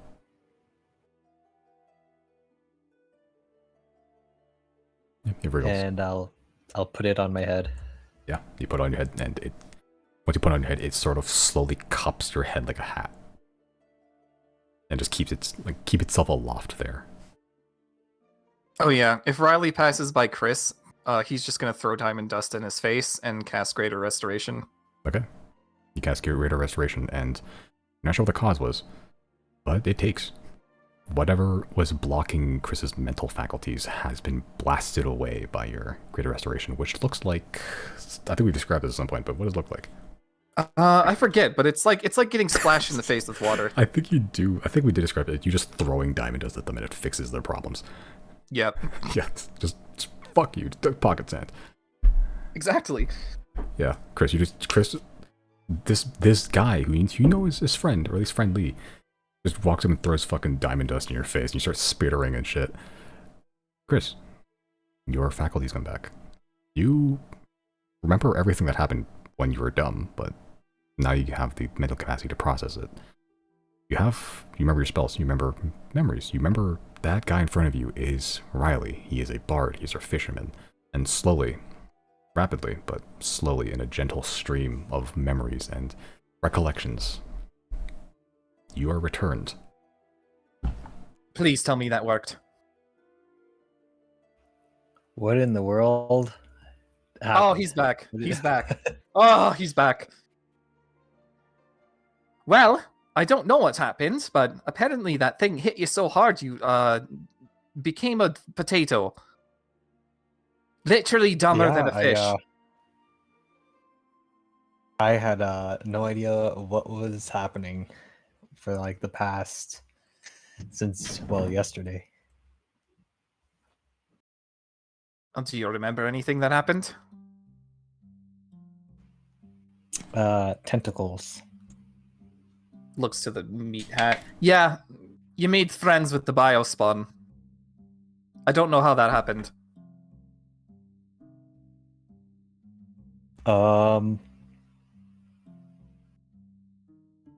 Yeah, it was I wasn't the thing that Chris is, kind of like, kind of like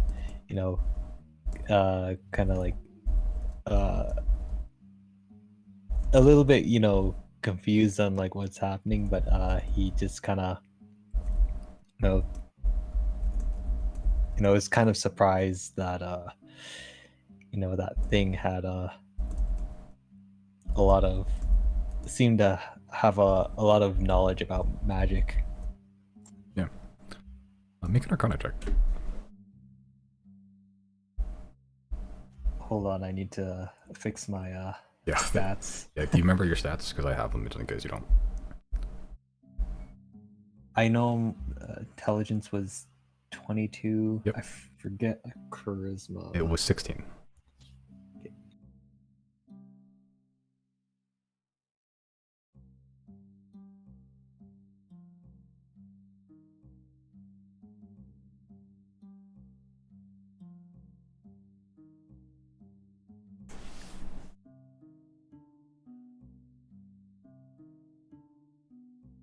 Have your stats sorted out? I think. Let me double check your work.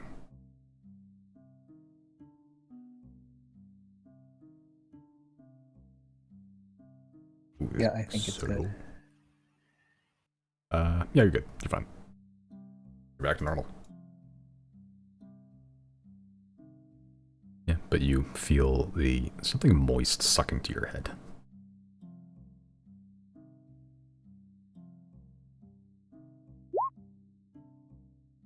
Okay.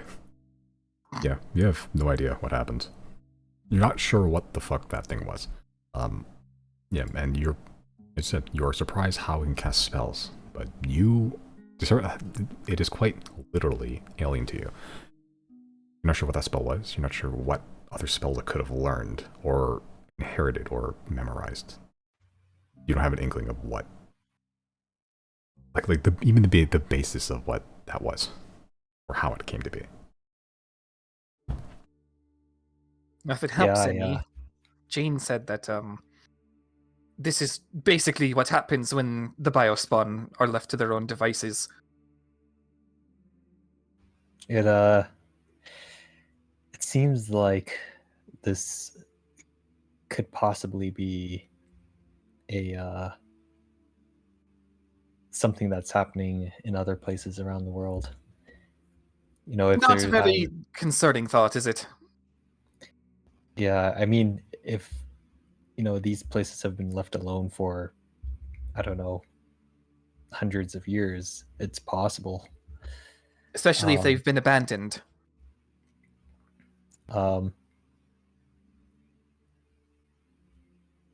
Yeah, who knows? Maybe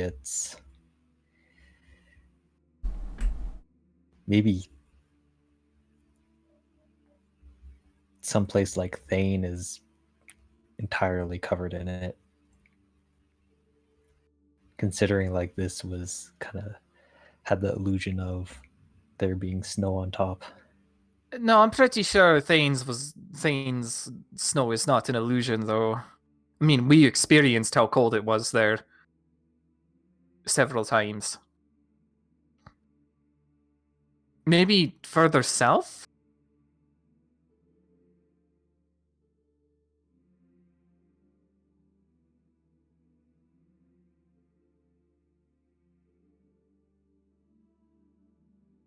Either way, it's good to have you back, I guess.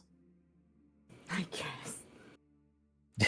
Do I know what these kind of what these tentacles do? Are they kind of parasitic in nature, or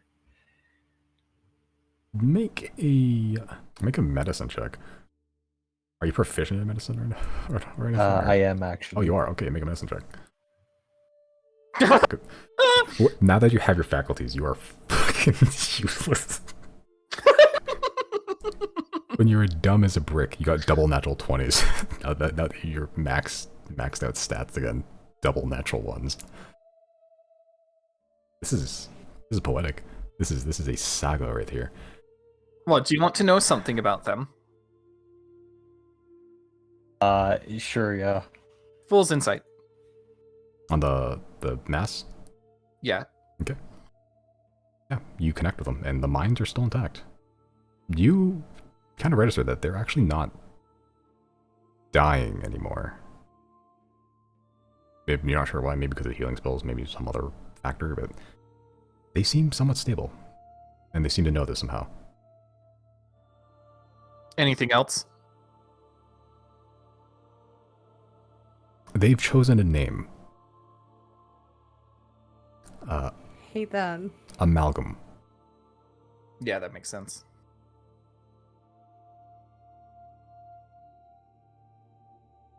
Well, it looks like your little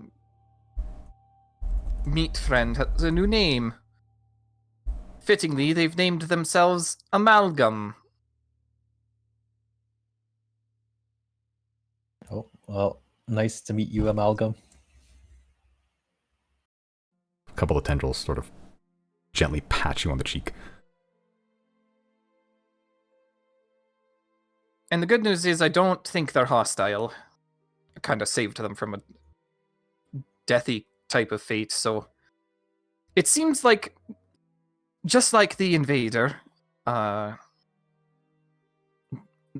the biospawn are not inherently awful. They just kind of become ravenous and need to be put down eventually. So, keep an eye on these ones. Right now, they pose absolutely no threat, but who knows in the future?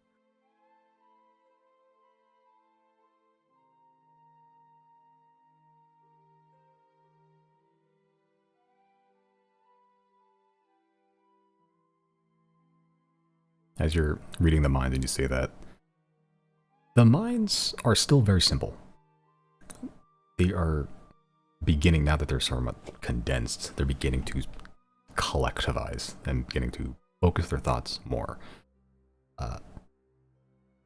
You sense they didn't like that you said that, but they understand. Well, that's fine. Yeah, what can they do about it?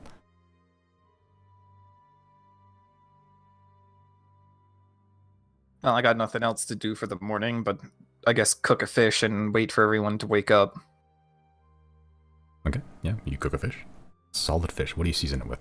Infinite seasonings in this bitch. Garam masala. Nice. Curry. Okay, I don't know what garam masala tastes like, so... Very Indian spicy. I haven't had much Indian food, so, Also, I don't know if garam masala even fucking exists in this world. Let's go with it, sure. Something exists. We'll say this is what Answin fucking... one of the spices she left behind or something. Yeah. The expand your palate, Yeah.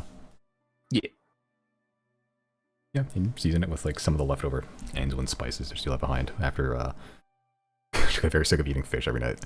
And just try to change it up every so often. Yeah, and you all awake, Gary, Merrick, Ezra included, all awake to a simple but hearty fish breakfast.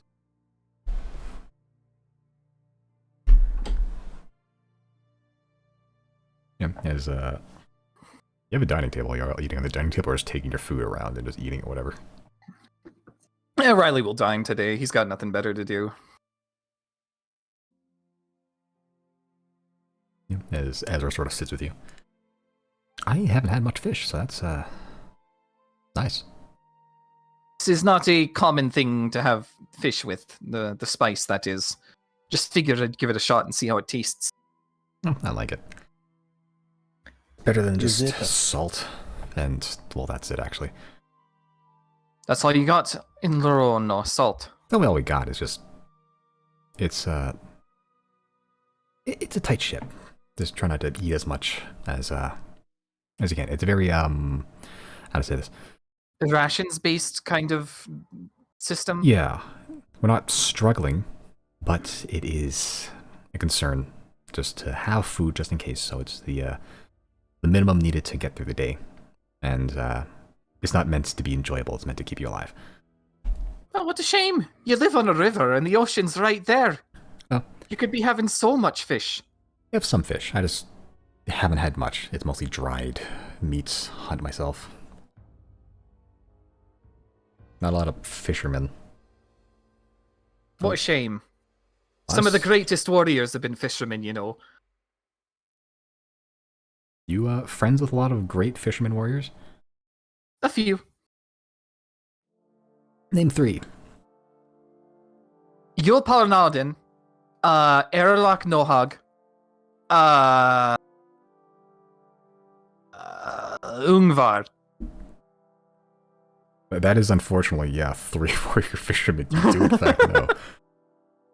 She sort of, I wasn't actually expecting you to get that. Yeah, she sort of goes, I'll believe you, but you could just be making all that up. Yeah, those names are kind of out there, aren't they? Well, except Yul. If you're an elf, that's pretty common. Yeah, I wouldn't know. Well, again. not just an elf, but an elf from Hora. Oh, I really wouldn't know. Okay. So yeah, could be making it up, but I'll take your word for it. You guys haven't been liars so far, which is a big plus these days. What, is there some sort of, well, just used to the deception of the other clans then? Yeah, well, the G Dynasty's deception. it's just hard to gauge real intent. Sometimes. We're currently politically allied, but who knows how long that's gonna last, and who knows if they're sharpening the knife behind our backs. Well, couldn't the same be said about you? True, but I know this one, so...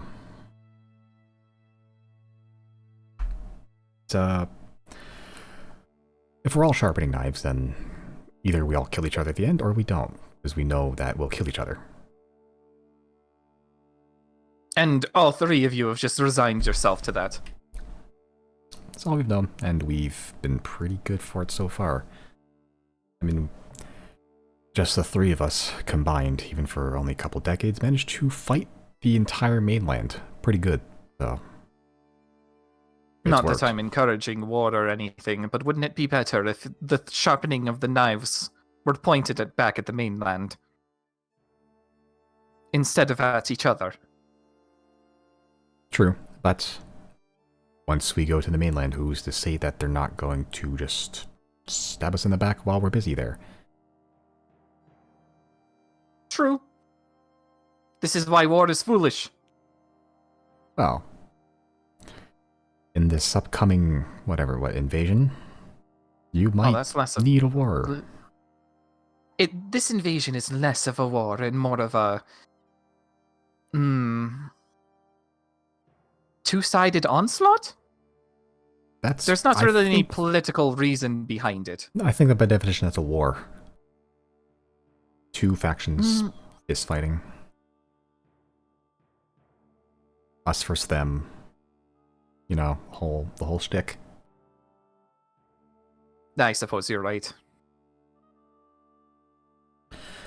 Either way, I need to go back to Lorono pretty soon. And I think... Well, we are currently camped about an hour away from it. I know. I'm just saying that I don't know if I have all the details about what went on or what the... every exact... the invasion So you want to iron out your report, is what you're saying? Yeah. I think it's just easier if you just come with me, honestly. Yeah, I mean, an hour is fine. An hour, maybe 2 hours to get everything done and dusted. I think he gave Captain Vivuvius the letter detailing a lot of the information, but we learned a lot of new stuff, and it's all new to me, so... Yeah, we'll fill in any holes that you can't, word properly in your report, I suppose. Right.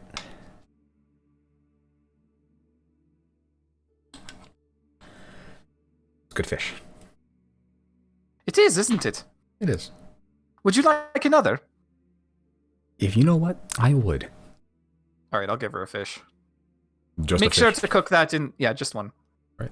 Make sure to cook that in the next few days, because it will go bad. Yeah, I'll throw it in the snow. I'll probably keep for another couple days. Or gonna eat it raw. I heard that's a thing that the J Dynasty does. Oh, is that so? Yeah.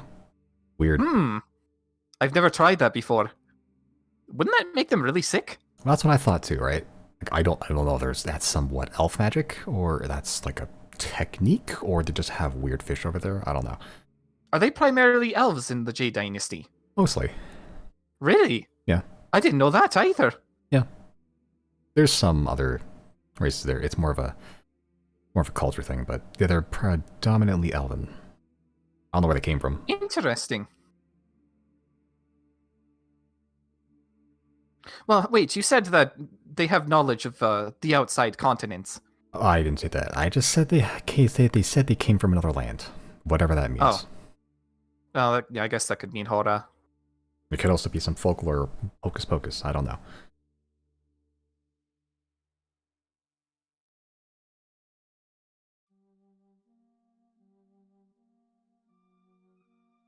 Yeah. I'm ready to set off when you guys are. Alright. Riley will wait for the other three to get caught up then. Okay. What is everyone doing at all, if anything? Is it morning now? It is morning. Okay, then I'll do it. Get my charges for the wand. Okay. Oh, did we ever research whether the Great Gamble arrow is toast or not? Oh, yeah. I rolled off screen, actually, because I don't think the, what is it? The actual moment of when we did a good gamble thing,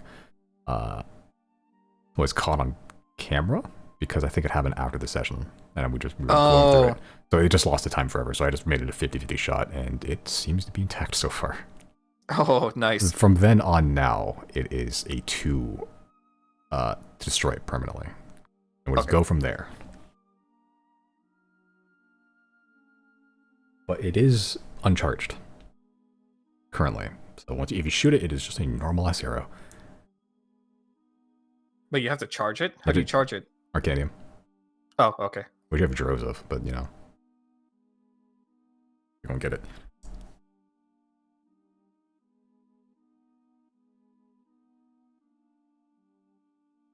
Okay.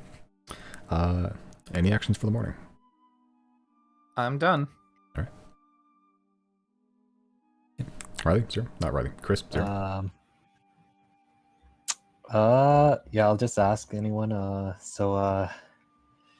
Did we make sure that big fleshy monster was dead? Tried to, anyway.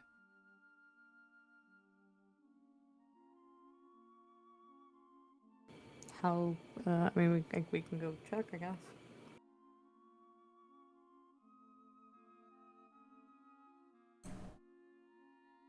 Are you gonna go check there, or you want to go to the Rona first?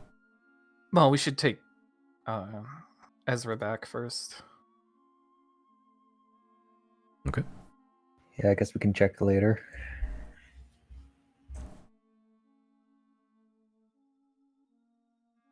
All right. Yeah, but disembarking Polaris,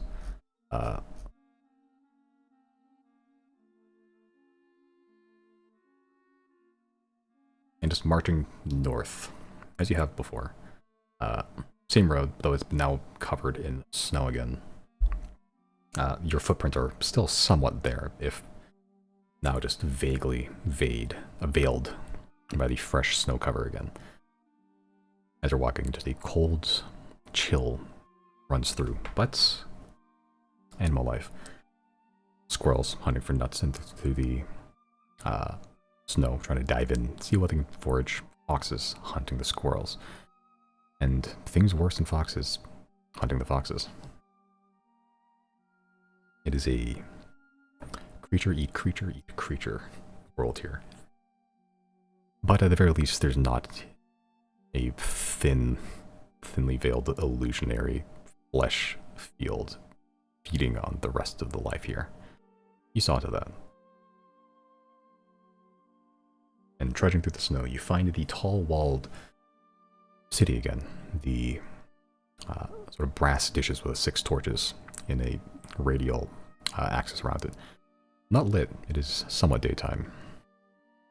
And only the no, actually they are lit. Yeah, it is dark. Yeah, the lights sort of mark your approach. As this, once again, the lights focus on you as guards sort of approach. Halt! Who goes there? Just us again, hello. Yeah, as Ezra sort of walks forward. Hi, Ezra, you know me. Captain Vivius? One of the guards to the front. Right, welcome home, Ezra.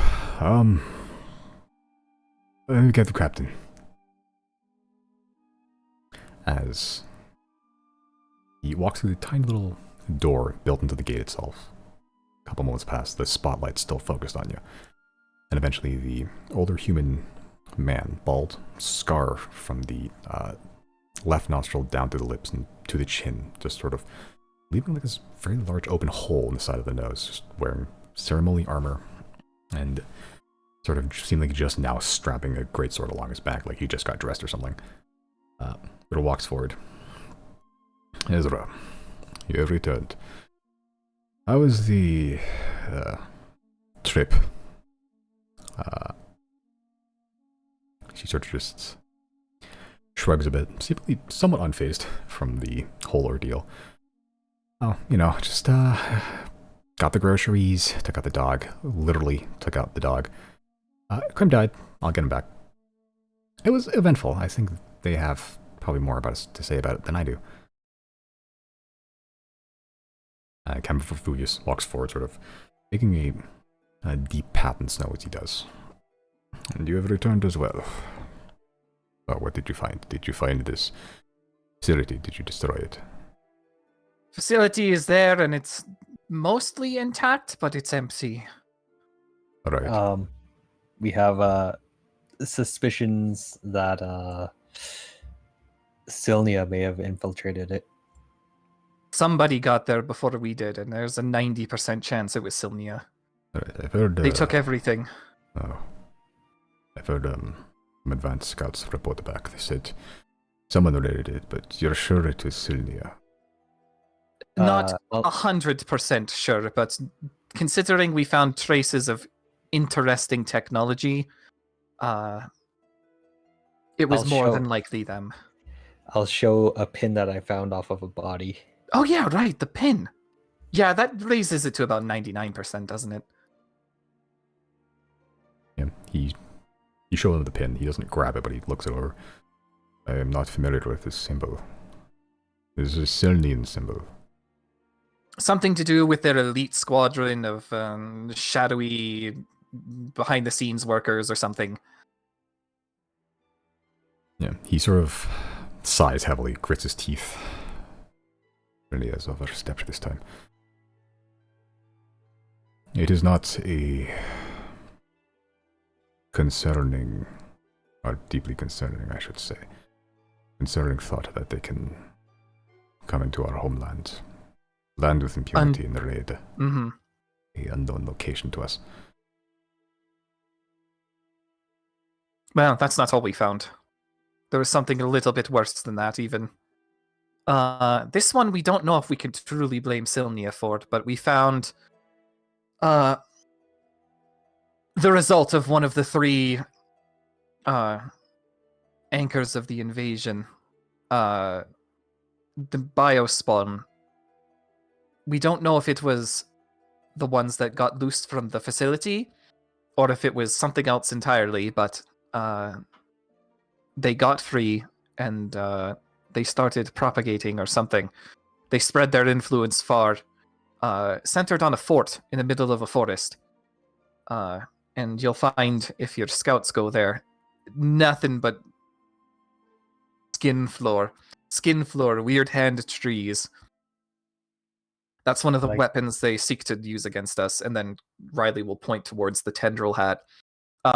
We managed to pacify basically any threat there, and they're not inherently bad, but let them get out of control, and it's not good for us. Yeah, as you point out the skin hat, as you so eloquently said, he sort of looks at it and looks like he's about to say something, like not hurtful, but like something more aggressive. And he looks towards Jane. We've introduced at this point, as Sir just goes. Normally, I would suggest you throw it into a fire immediately, but you seem to have a habit of pacifying seemingly enemies. So I'll let this one go. But the fort, the only fort nearby there, this close, Fort Olafis. That's the one. It is home there. They kept up, well, there's a huge... It managed to mask their presence with an illusion. It spanned something like, I don't know, a mile? It was really big. Tricked everything in the area thinking it was just forest, but it was meat, basically. And now that the one responsible for the illusion has been downed, you'll find a very interesting sight. Well, you have arrived a lot. You arrived back a lot quickly than I thought. There will be some scouts still on the way. I'll send a few more to continue the watch towards that direction. Facility found. raided.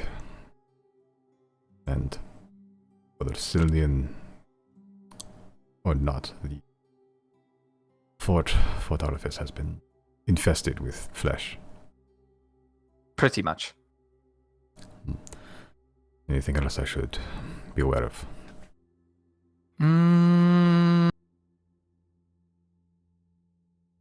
I don't think so. Looks to Ezra. Anything that concerns you? Not me. I mean, I'm happy to just kick at my feet. I mean, I can vouch for all of them. They kick a lot of ass, not gonna lie. Like, with all the, flying carpets and spells. That one shooting lightning, like, after screaming, that was pretty cool. Merrick is also at this point still turned away, like, not facing them.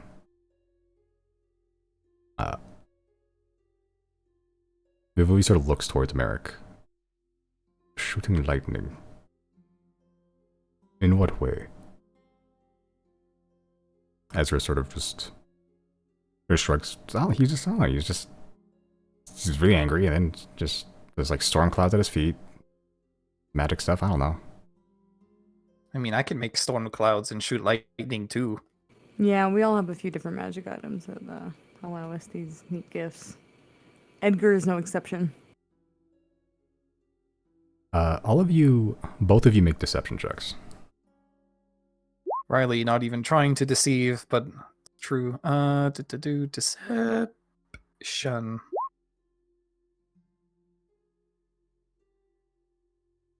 Okay. Yeah. Yeah, decent enough. He sort of just goes, this is true. Edgar, you said your name was, or one of you said his name was. I'm not allowed to look at his face. Correct. Yeah, it's just a part of his religion and his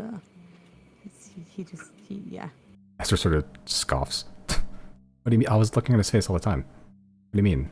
I didn't know about this. Maybe you should have asked, Ezra. That was a little rude of you. I mean, I thought he just had his face open like all the time. He was wearing a hood. Describe his face. He's kind of like wide, had a beard. Like this, like not a bulbous nose, but like a wide nose. He's just a wide guy. Generally a wide guy. Edgar or Merrick, or whatever your name is. Vivuvius sort of looks towards him. Ezra, what did you say his name was? The stare I'm giving Ezra right now is like, if I could kill somebody with my eyes, I'm staring at Ezra. Yeah. Vivuvius sort of just looks towards Merrick's direction and begins to sort of walk forward a bit. How close is he to Merrick? Probably like 10 feet. I would like to step and get in the way so he's not able to approach much closer to Merrick. As you step and get in the way, he stops. He doesn't try to blast through you, but he's within, like, speaking distance somewhat. Captain Leviticus. Merrick sort of just... those of you behind Merrick can see him just sort of close his eyes and sort of squint really hard and, like, cringe a bit as he sort of just turns around to face him. No! And sort of just looks in. They both make eye contact. They don't say anything for a bit. Captain Vivuvius, not angry looking, he's just kind of in shock. Ezra looking very confused. Vivuvius speaking first. It is good to see you're still alive. And Merrick takes a while to respond. He just... being Merrick. Yeah. And there's just an awkward, long silence for a bit. Well, oh, damn. Do you guys know each other? Merrick, this time, speaking first. Yeah. But doesn't expound any further on that. That's fine, I don't ask any further. I was going to ask this of all of you anyway, but this is... Well, I sent these scouts mostly to verify your claims, and it seems you are very truthful. For this, you have our thanks. This is somewhat bloomed into a much bigger problem than just our somewhat localized issues. The Imperator has requested your audience, and he again looks towards Merrick. Given the presence of a certain individual, I believe that is now required.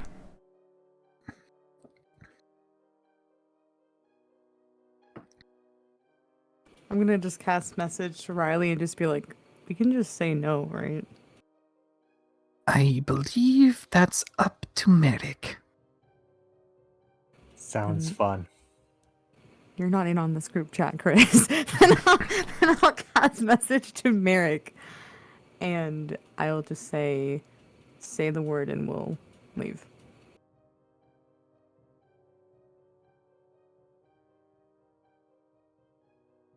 This is a good pause. He's not making eye contact with Vivu. He's now just sort of looking down at the snow. And you hear back in your brain, this is a lot bigger than my own problems. We need as much help as we can get.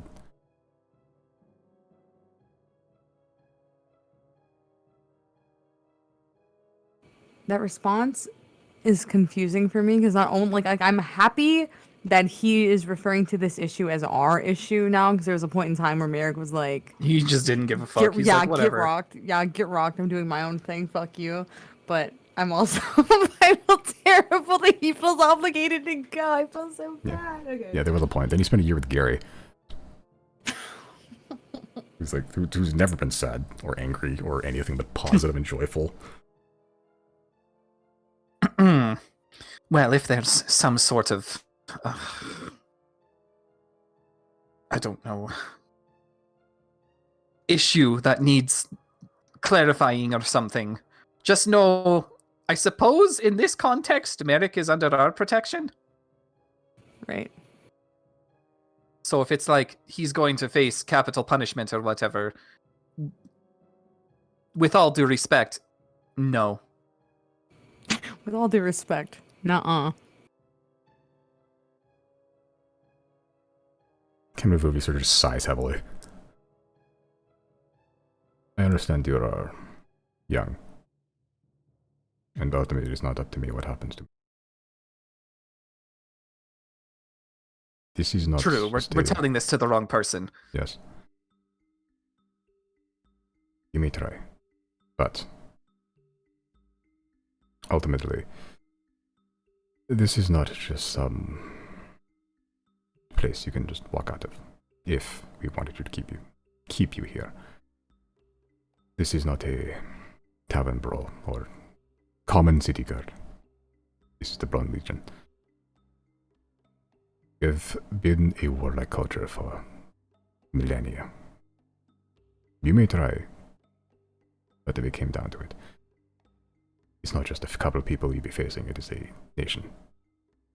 Unified against you, should that happen. I don't want that to happen. He, again, looks towards Merrick. But ultimately, it is a duty every Legion member has to their country.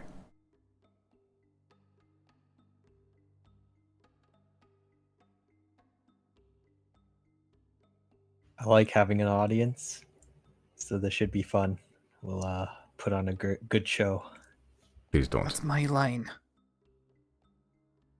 If there's one thing you should not do in front of the Imperator is put on a show.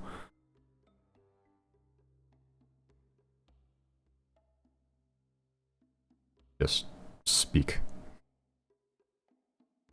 Painless as possible, in and out. All right, Zero, which one of us is going to be the diplomat today? I don't know. Flip a coin. All right, evens, Riley, odds 0. All Who right, has the- Riley. Who has the Destiny Bender? Oh yeah, whose turn is it? Not mine anymore. Did you even use it last session? Nope. But I have a built-in Destiny Bender. It's fine. Okay. Is it not? Is it my turn? Hmm? Either Sure. yours or Chris's. Sure. Ezra's just staring into it. Staring into what? The Destiny Bender. He's not. Oh. You're all arguing what, like, who's the Destiny Bender? Who has the Destiny Bender today? And then Ezra's just in the back, like, huffing it. What do I have to do? Roll a d20? Nope. You just What do I do? nothing. You just have the Destiny Bender, and at any point, at any roll, you can just re-roll it. You get like free advantage on any roll, or free re-roll, Okay. I guess. Okay.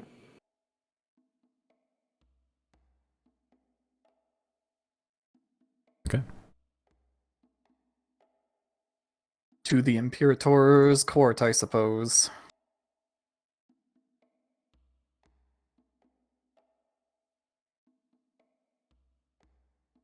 Where's my music? Why does it keep stopping?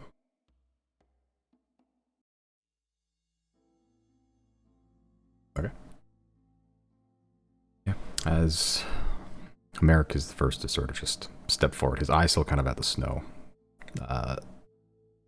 Not sweating, but he looks, for the first time, I think, ever, he looks not just stoic or, smiling or angry. He is nervous.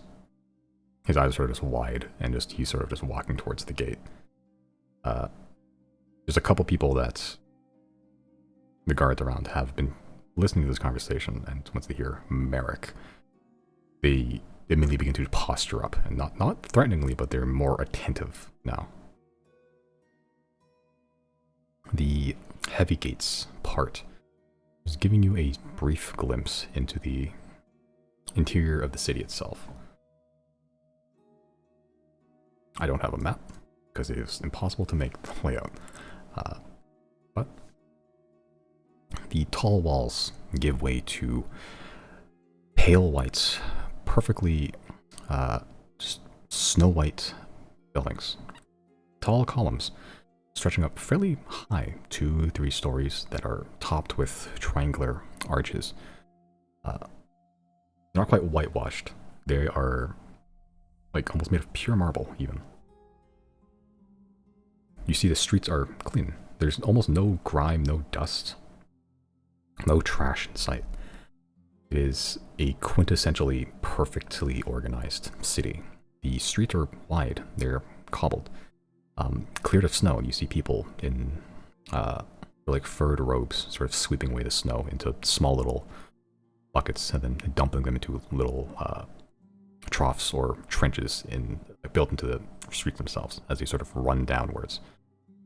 And the layouts of the streets are perfect in a way. The entire city itself, you saw from above, is ringed. It is a perfect circle. And at the very center, you can see this tall alabaster spire. It looks like it thins as it goes further up. And when you can see there's some sort of metal, kind of greenish patina that rings it all the way up.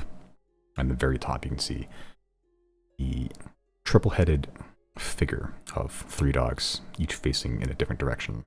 Another depiction of a Cerberus. There is life in the city. Not much, but organized and focused. You see, beyond the people sweeping the streets of the snow, keeping it clear, you see people training, children training. They are armed with wooden swords. They look well made. They're well oiled, lacquered, and they are not just playing, but their play is training. You can see, as you're walking forward, being escorted by Captain Vuvius, Ezra, who is now taken aback by the sudden seriousness of the situation after having that flesh monster almost kill her. And a small retinue of guards sort of tailing you from behind. The parents are overseeing the children training as they sort of eye you as you walk past. The children stop their play. While they were training, you see the moves aren't just random swings. Even from a young age, barely 4 or 5, they're doing full maneuvers. They're hitting guards, perfect swings. Little soldiers in training. As they stop, they sort of look as you pass. Strangers, maybe the first they've ever seen. The streets are a network of alleyways and wider streets that break into smaller streets that turn into T-junctions and break into smaller streets. Almost blood vessel-like. You turn left, right, right, left, but always making your way towards the center. And eventually you hit the first wall.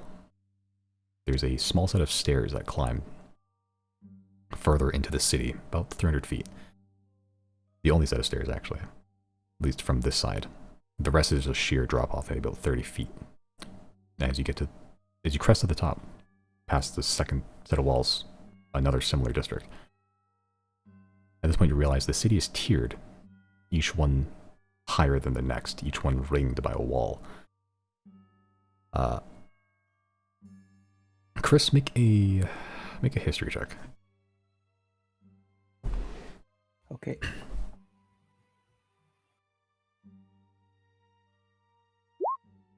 Okay. You're not a warrior, but you've read stuff about warlike cultures, some defensive strategies. As you're sort of walking forward, hitting the tiered walls, and the entire area is guarded. You see people, guards very similarly dressed in a simple breastplate, spear, and shield. Some with blue tassels around their armor decoratively. Each wall is guarded, and each gate guarded, each street guarded, even along all the way. Watchtowers manned, these 2 to 3, some with bows, some with crossbows, spears, guarded. And this becomes more evidently clear as you're walking through. This isn't just a city, it is almost an excuse for a fortress. Every tier of the city as you're walking through it is harder and harder to get through to the center. It is just as much a city as it is a castle, with each ring a defensive measure. The first line seems to be the populace. But given how the warlike culture within here, that may be enough for some threats. The second ring. You see the buildings here are slightly decorated differently. While they're still tall, with the arches and columns still perfectly white, there are black and blue banners stretching from some buildings, some across the streets, some just draping in tapestries and banners along the side. Again, it is a network of streets, left, right. And Chris, that is also something you pick up on. The streets themselves are also confusingly hard to navigate sometimes. Each one, it'll only take a couple of barricades to turn this into like a kill pit. But moving forward, only one building here stands out, other than the increased guard presence here, with more sentries at every T-junction, lookouts, more watchtowers, more densely packed, and less populous, just more guards. Only one building stands out while you're here, and that is of all the buildings that are white, of these perfectly marbled buildings, the one is just perfectly black. Maybe made of granite or onyx or something. But the building's black. It is a tall building, and at the very top is a figurehead of a Cerberus. They like the Cerberuses around here. The building itself, again, is lined with these blue and black banners. Also one red one just across the front doors, which you can see are open, and you see people not dressed in armor, but robes, sort of walking in and out, carrying censers that are emitting a incense smoke of some sort. They're sort of very perfectly in spiral patterning, walking around the building and then going one step down, walking around the building, doing some sort of ceremony or something. But you continue past as you're getting closer and closer to the center of the city itself. which is the spire you saw. As you get closer, it is immense. It goes fairly tall, maybe 500-600 feet up. Even from the outside, you can see the spires, and closer up, it is much taller than you thought. You can see whatever metallic band is actually bronze, just been patinaed over the years. As there is a good 400 or 500 foot gap in between the wall as you cross the next threshold into the center and the spire itself. And in between all of that are just tents and courtyards, archery targets, a large, almost training ground, and a lot of guards here. Look a little different. These are dressed in golden armor, but they're training hard. They are in the midst of going and doing drills, practices. You see like maybe 100 people doing practices for formations. They're all linked shields and turning a mass of 100 armed soldiers into a single unified fighting force with their shields linked and their spears. You hear orders being barked in directions left, right, forward, back. But they just ignore your presence. They don't bother paying attention to you as you're walking through when you're being guided by Captain Vivuvius here.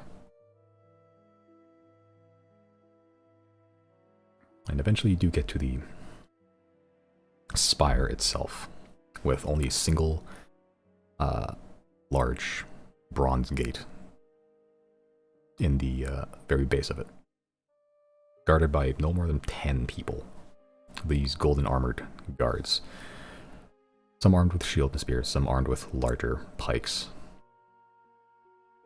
But as Captain Vivuvius approaches, they part, and the gate opens.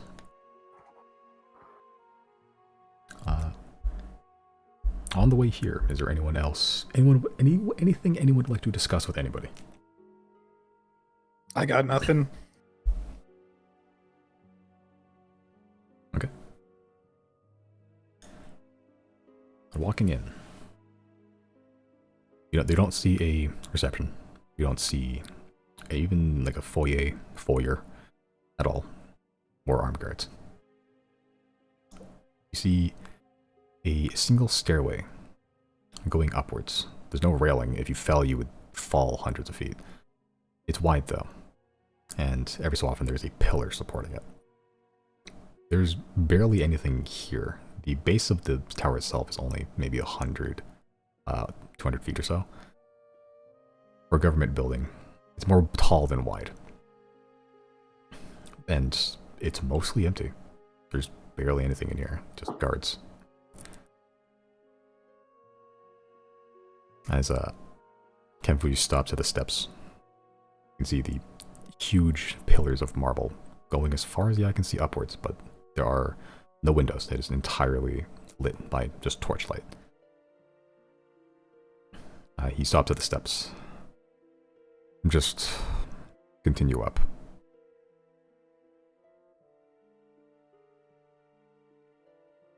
Roger that, I suppose.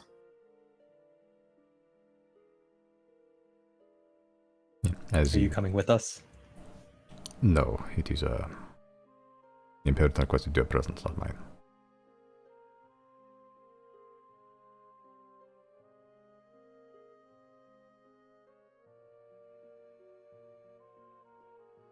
Yeah. You're all making your way up? Yep. Merrick is the last to go up. As you're all marching up. Some of you already probably up the stairs, and it is a tall climb. Like, just judging by how long you have to climb, it's maybe like 20 minutes of just straight stair climbing. Oh my god! So many stairs! Yeah, it is not a... It's only cut like, it's a good number of hundreds of feet up, but it's a tiring climb. But as you all begin to ascend, you just hear echoing from behind you. Medic, despite the circumstances, it is good to see you. And Merrick sort of just pauses, nods, and just continues up. You climb. Ezra has also stopped at the stairs, just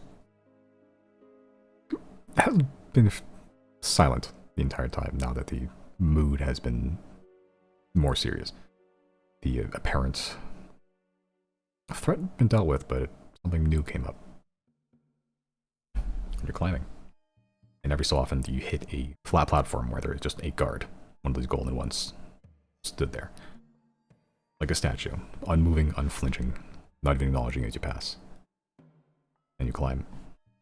Climb for a while. And you look down, and you can just see the bottom. It is all ringed with lights.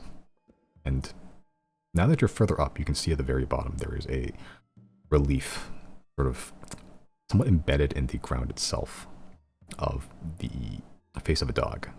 Just one head this time.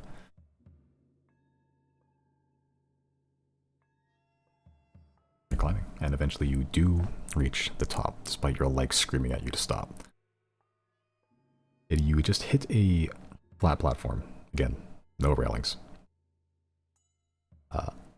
And two large, again, bronze doors. 4 more guards there as you approach. They sort of just open the door for you.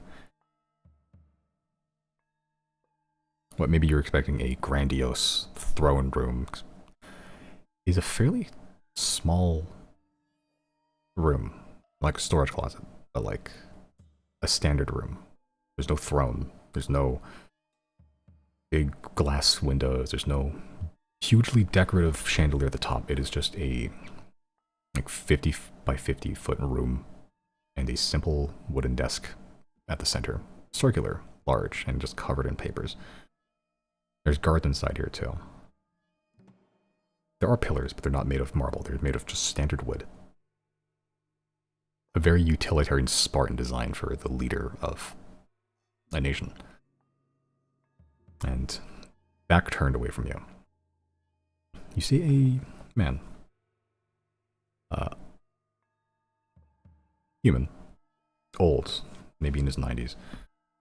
Back turns away, but as the doors close, he sort of just takes a cane that's been resting up against the table. You can see it is also a Cerberus.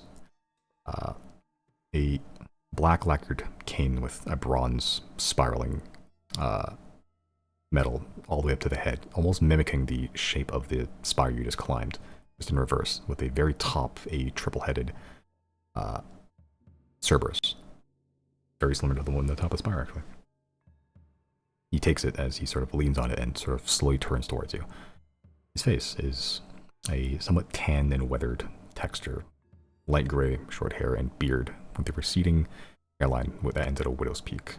You can see he's adorned in a black and blue ceremonial splint mail armor. And at the very center of the chest piece is the image of a roaring dog on the chest. He sort of leans on the cane a bit, sort of limping as he goes. The gait is a little weak, but he seems somewhat steadfast. His eyes immediately narrow onto Merrick at first, but he walks forward. He's only maybe 20 feet from you. I take it you are the Xodiacs. That's us. Yes. You can see there's bags under his eyes. He looks tired, but he doesn't seem to show it at all. I am Imperator Gemet Kotri.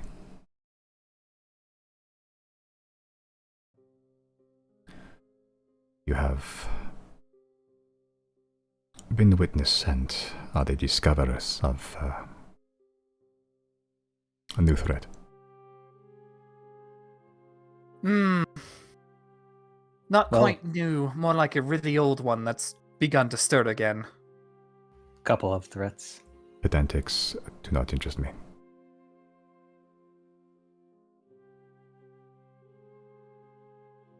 What is the nature of this threat? Neutral. It will come for us whether we want it to or not, and it will attack us and do everything in its power to eliminate us. There is no reasoning, as it is going off instinct.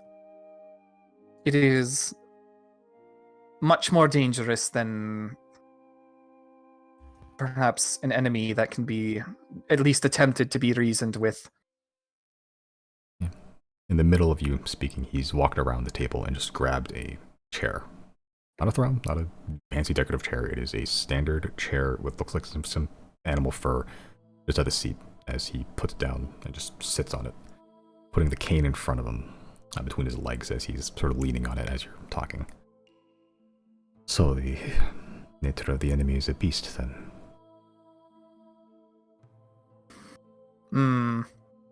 Maybe slightly more intelligent than that. They possess technology the likes of which Sylnia can't even fathom.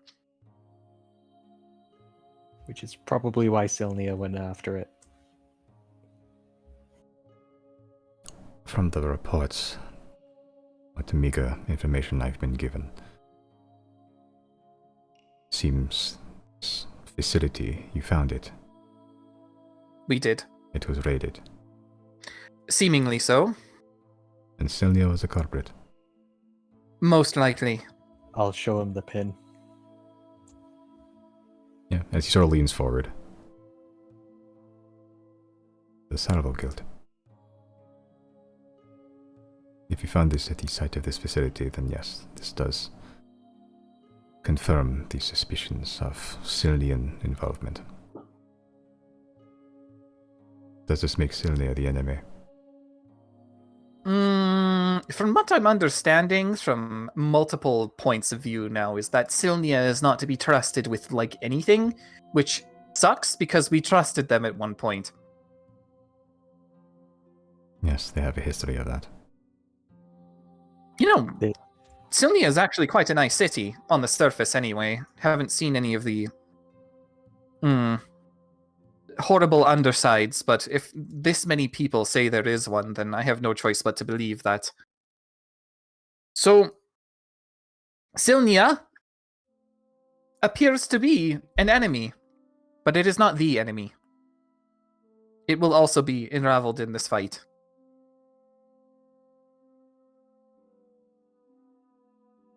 The eyes of the man who met Cortry don't take their eyes off you for a second. Doesn't seem to react at all.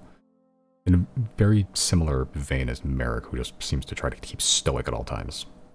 Even with all this information being passed along to his ears. Not a change in his muscles on his face other than when he speaks. He leans forward more. I am an old dog. I am not unwise enough to decline counsel, so long as it does not interfere with the Bronze Legion's affairs. I trust my advisors. I trust Vevuvius. And Vevuvius seems to have placed his trust in you. In this one singular instance, I will seek counsel from you. What would you have the Legion do in preparation?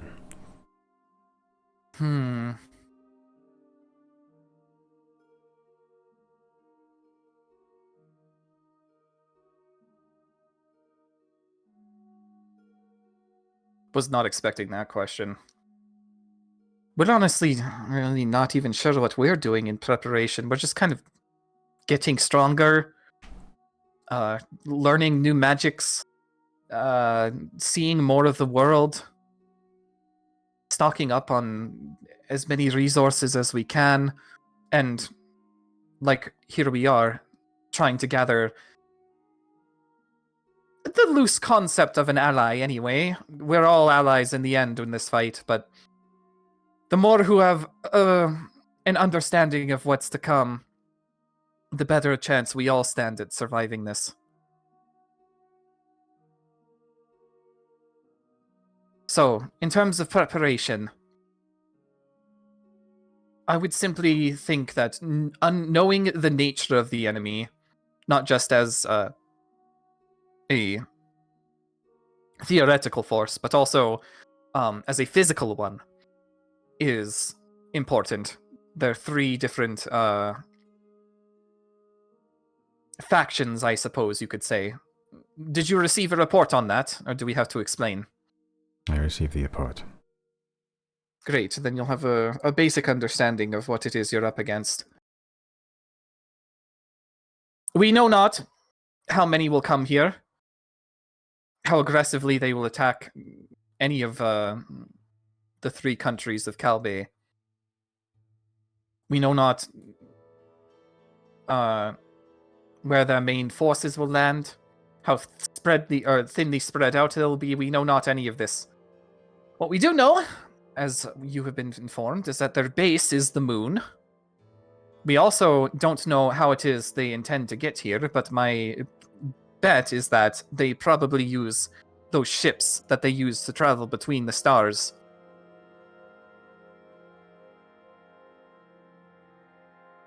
Preparation and study, then. Pretty much. In terms of preparation, I would suggest possibly increasing security a little bit in terms of, Silnia, because Silnia probably wants to actually engage with the enemy and acquire some of their technology. I'd also, since we're in Calbe here, could probably send more scouts out and learn more about the country here and see if there's any other unexplained things that might either help us understand the enemy or neutralize its capabilities. One of the things that we found that is in connection with the enemies is long black spires that we call the obelisks, which have a tendency to corrupt living things and kind of infect them. Yes, you wrote as much in your report. Yeah, so be on the lookout for those. In all likelihood, they've got a few more stocked up there, waiting to rain down back on our lands. So we'll probably have to be dealing with more in the future. Then you do know the direction of attack. Above. Well, unless there's anything below that we didn't find yet. After all, our first encounter with this enemy was right near Sen Lumina, an underground city far a ways off Tetskat in the Underdark. Still leaning on the cane. He sort of looks from what I towards know, is that they can teleport through the obelisks. But it's not just them. Anybody can.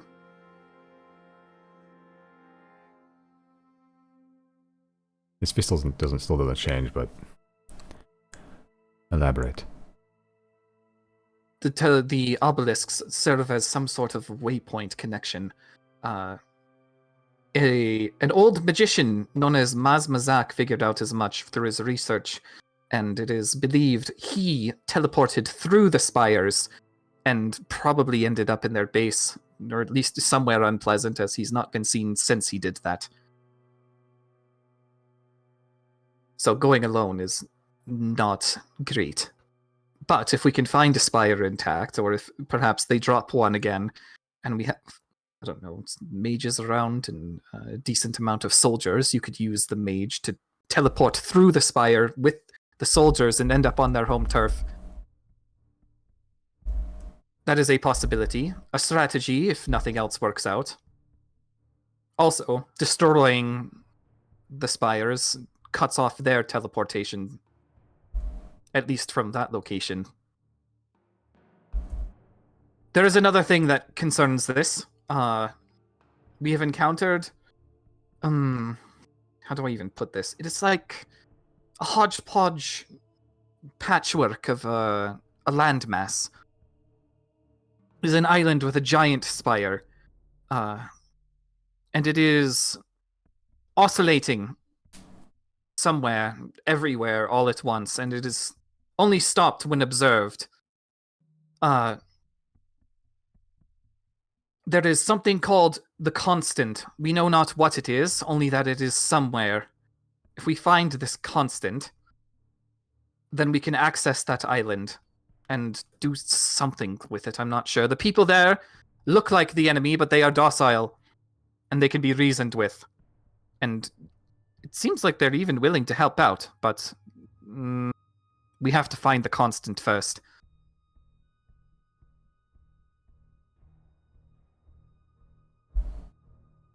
And it's worth noting that the enemy is also looking for the constant. It could be that whoever finds this island could change the tide of the battle for whatever reason. This constant you claim to be an important artifact, then? Very. Then we will, and scouts, learn what we can. Wonderful. He looks towards Merrick. Explain your connection with Captain Leviticus here. Well, I assume you mean Merrick. Well, we met on the mainland. Merrick and his posse got us out of a bind, and we've teamed up on the odd job here and there. He scratched our back, so we scratched his, and it's just kind of been like that for the past year or so.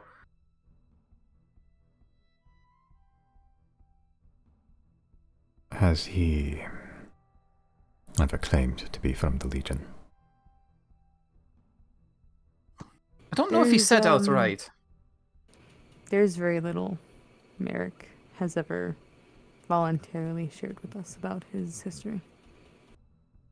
I would say our visit here has kind of revealed a bit more than he's ever been comfortable with sharing.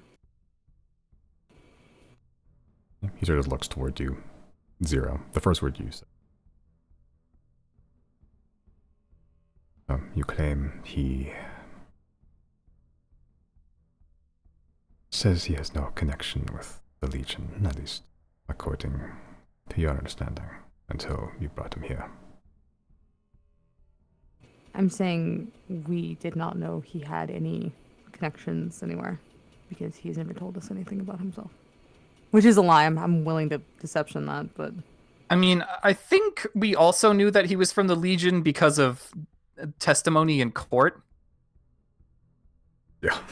But he didn't offer that. He didn't when he was being tried for the death of the Silverwind employee. Did they brought it up in court? They did, yeah. Oh. But he didn't All I remember voluntarily learning offer about that information, so he didn't tell us. Yeah, that's true. The court told us. Okay, Thanks, then yeah, court. I don't need to lie then. That's not a lie. He's never Yeah. voluntarily told us anything Yeah. about his background. That's how Yeah. that's my final answer. Yeah. So you said I just that- don't know. I don't want to make it sound like he said that he had nothing to do with them. He just had never told us anything. So he's never told you of his role. Nope. Or any dealings with the Legion. Any business regarding his past is not ours to dig into. He turns to Merrick and addresses him directly. And you, Leviticus, you have been aiding this party in this fight, the upcoming skirmish. And Merrick has been somewhat avoiding eye contact this entire time, and he still does. But he just very briefly, yes.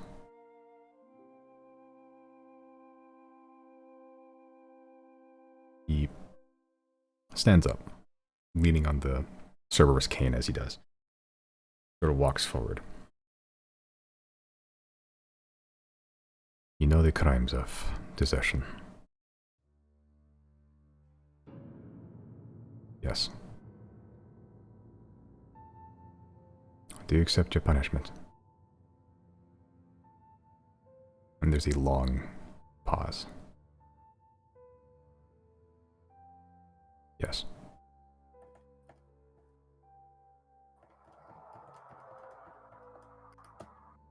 The man has been somewhat hunched this whole time, but eventually just stands up straight, and there's no image or notion of his age at this point. He's not even walking with a limp anymore, as he walks around all of you, just eyeing you up and down. You are the Xodiacs? No.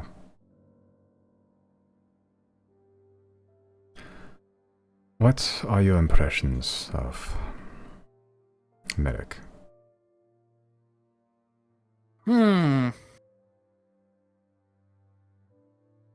Generally, think he's a pretty good guy. He's willing to help us despite everything. Not just us, but, well, everyone. I would like to ready an action. What are you ready? He's always so happy. Make a deception. What? Make a deception check. Okay. Zero, what are you readying? I'm just gonna keep a close eye on anyone in the room. I want to be vigilant here. That's what I'm putting all my effort into right now. And I want, if I see anything or anyone rearing to attack Merrick or anything flying towards Merrick, if I see the looks of anything hostile going towards Merrick, I would like to block with my body if I can. That's just my reaction, is if I see Merrick under attack, I'm coming into a defense. Okay. Okay, Chris, you say Merrick is happy all the time. And the Imperator just doesn't really react. He just looks at you and then looks back at Merrick. As you're all explaining your, have you spoken yet? Or no? Spoken, what do you mean? What are your impressions of Merrick? Oh, I haven't said anything yet. No. Okay. Yeah, as Chris and Riley just speak. He's still looking at Merrick the entire time as you're not visibly, but like readying intently to, just in case anyone's attacking him or doing anything, to essentially body block the attack.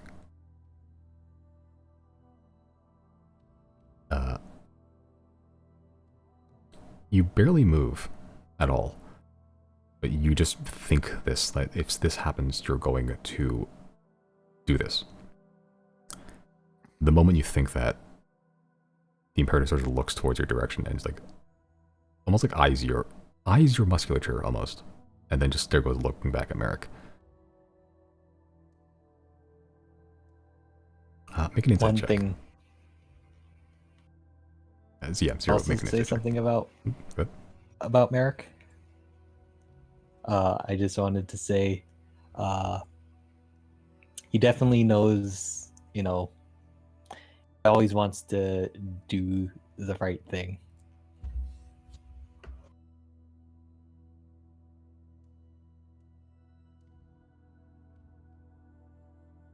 Yeah, In the name of honor and justice.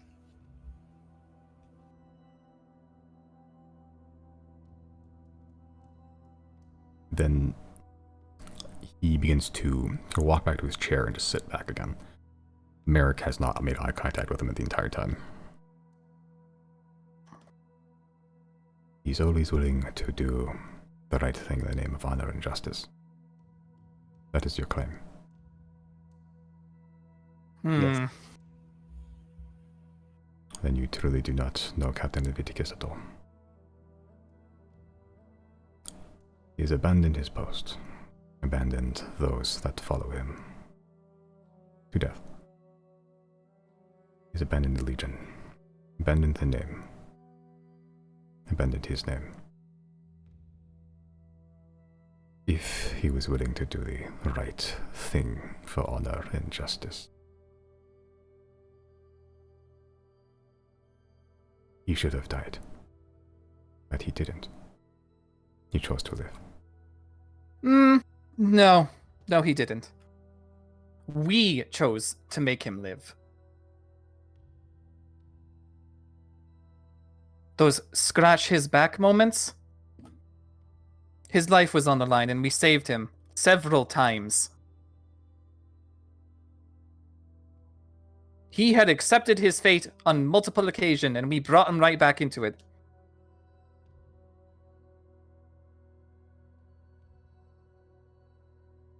I do not believe you know what I am referring to.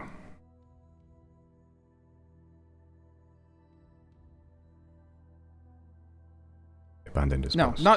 not the instance you're talking about. I'm sure whatever he did here, his abandonment of the Bronze Legion, has weighed on his mind heavily, and has, as such, influenced his decision to give up on life so quickly. The reason he lives is because we made him. He would be dead 3 times over without us right now. If Merrick wanted to die, he would die. There are few that can kill the Black Wave. Only himself. And he looks very intently onto Merrick. Only love.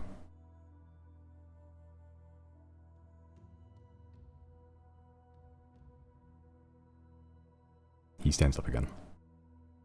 Begins to walk around the table and begins to just shift some of the papers around.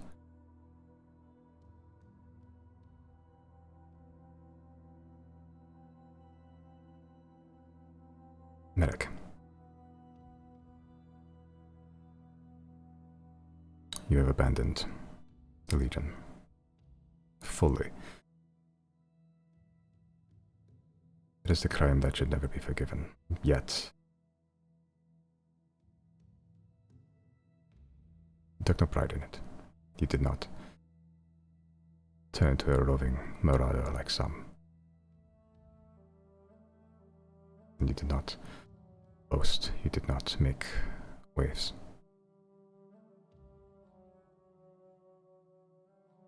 And even despite your abandonment, you still serve.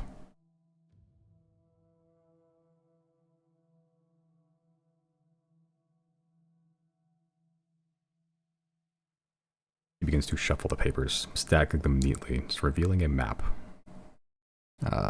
And just begins to look at it for a bit. Looks back at you all. I will take your counsel into consideration. I will do my best to prepare the Legion and the whole of Kabe for the upcoming threat. I trust my advisors. They trust you. I must place my trust in you as well. On the matter of Captain Leviticus, he has abandoned the honor guard.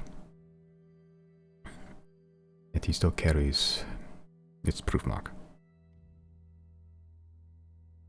I want it back. You keep your life, you hold Xodia, and suffer whatever trials, tribulations you still have yet to suffer. But the dog on the back belongs to us.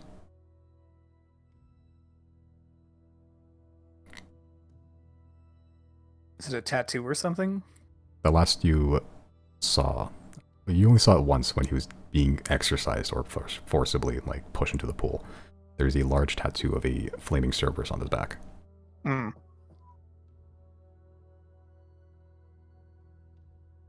He looks at the rest of you. Unless there is anything else, I believe our business has concluded.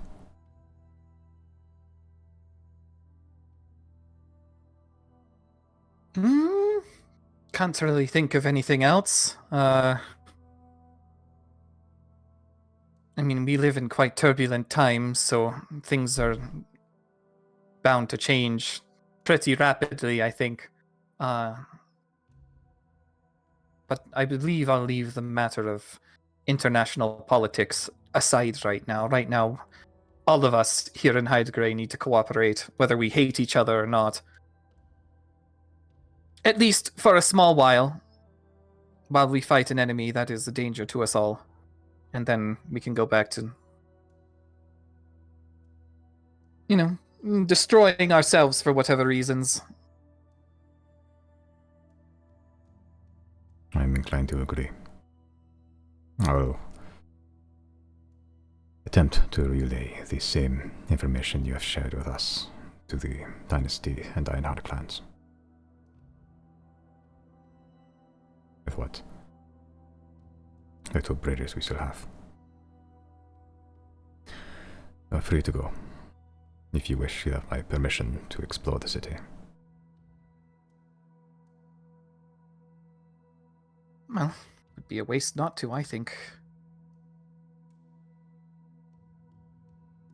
So long as, he looks to Chris, nobody gets in trouble, I wouldn't mind having a look around.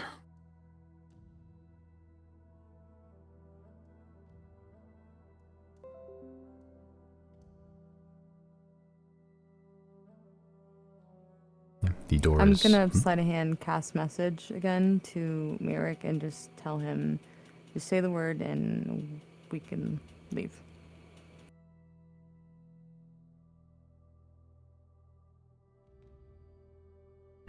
Yeah, make a sleight of hand check actually for this one. Sure. Yeah, sure. Never mind. Yeah, you very subtly cast sleight of hand.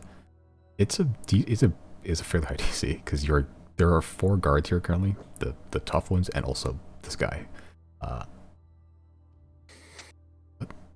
36 is pretty high. So you cast a message and seemingly no reaction. But Merrick still hasn't made eye contact with him at all. You just hear in your head, go.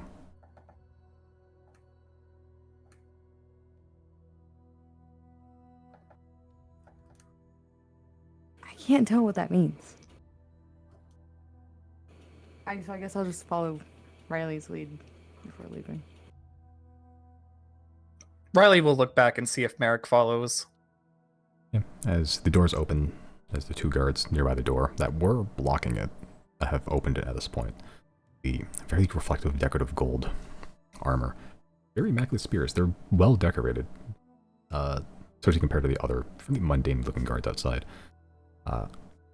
Just open the doors. You begin to walk out, and Merrick does not move. If Merrick doesn't move, I'm not moving.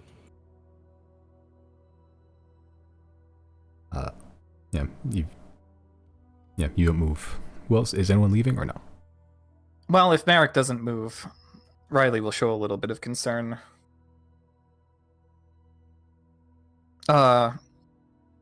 What? You're gonna have your dog taken from you right now?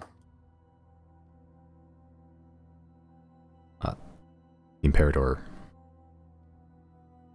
is standing at this point. Yes. Oh, You are free to go. on that. Oh, wait. That's probably gonna hurt a lot. Use some mending after that. You will be seen to. You are free to go. What did he say? You will be seen to. You are free to go.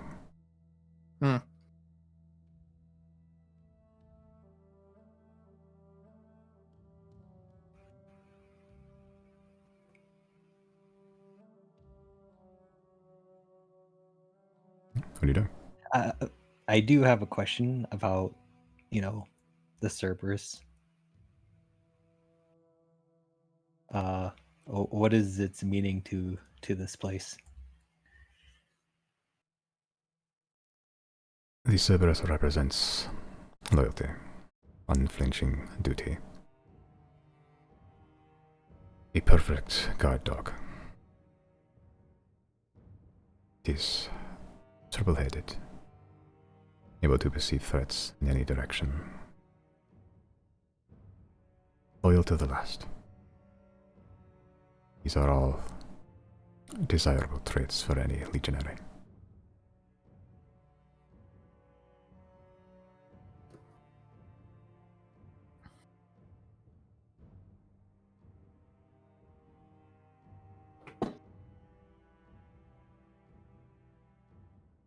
If you wish to know more about the Cerberus, you may visit the Hellmouth Temple if you wish.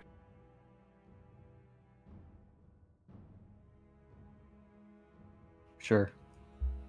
I'll head there then.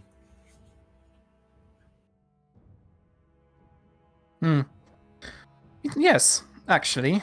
I think I would like to understand this culture a little bit more.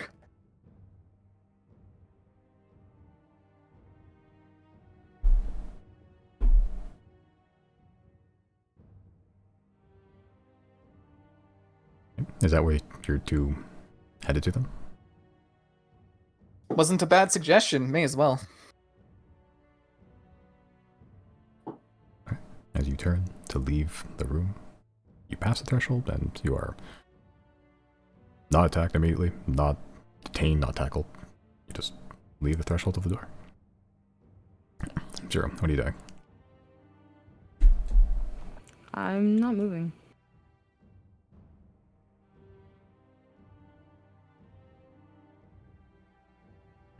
Okay.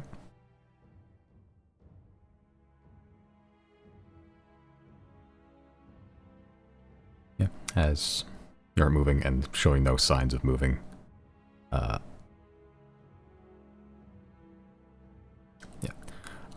Merrick sort of looks towards you and make an insight check. Okay.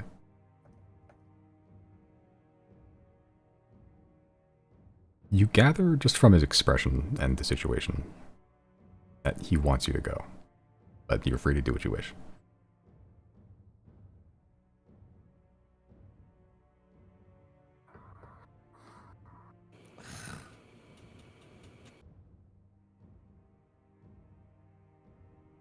Yeah, as you're sort of sitting there contemplating it, the Imperator sort of looks towards you, the sole remaining party member in this room. You're keenly attached to this man. Why?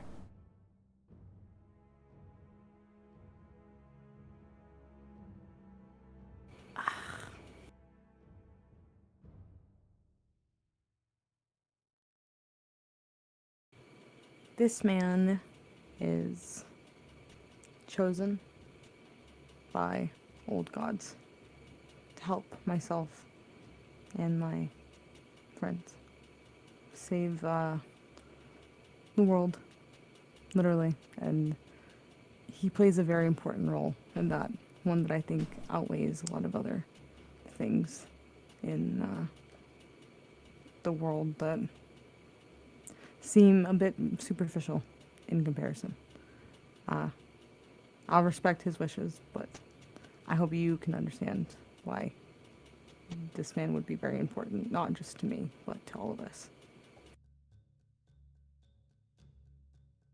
And once I say that, I'm not gonna step in front. I guess previously I was standing I wanted to stand kind of between Merrick and the guy to some extent, or just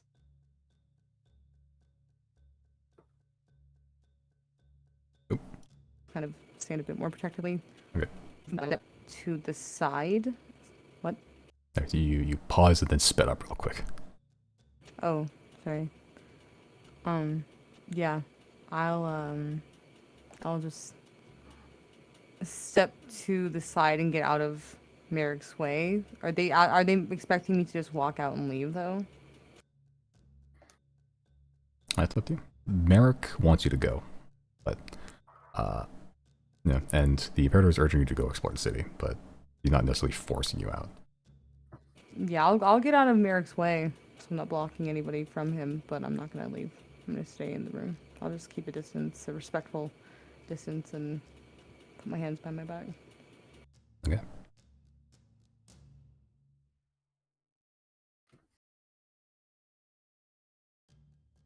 As you stand there, moving out of the way, but don't leave. The Imperator waits for your action, and there is none. You're just observing. You would see your friend suffer. Are you sure you wish to bear witness to this?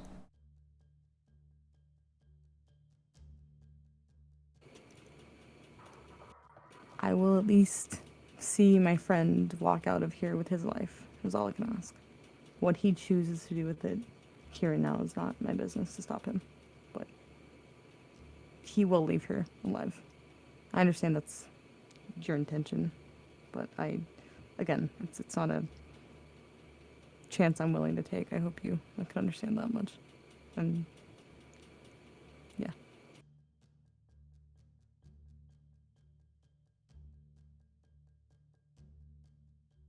He sort of nods. I know your group is called the Zodiac in the report.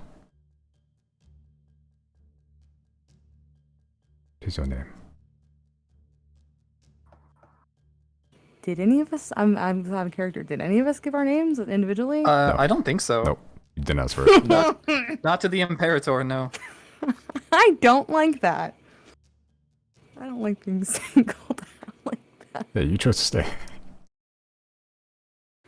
I will just keep eye contact with him and I'll just say 0.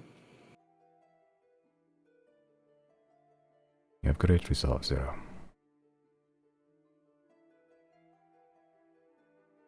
Strength that is only earned. Is a good trait for a legionary. For a what? A legionary. Hmm.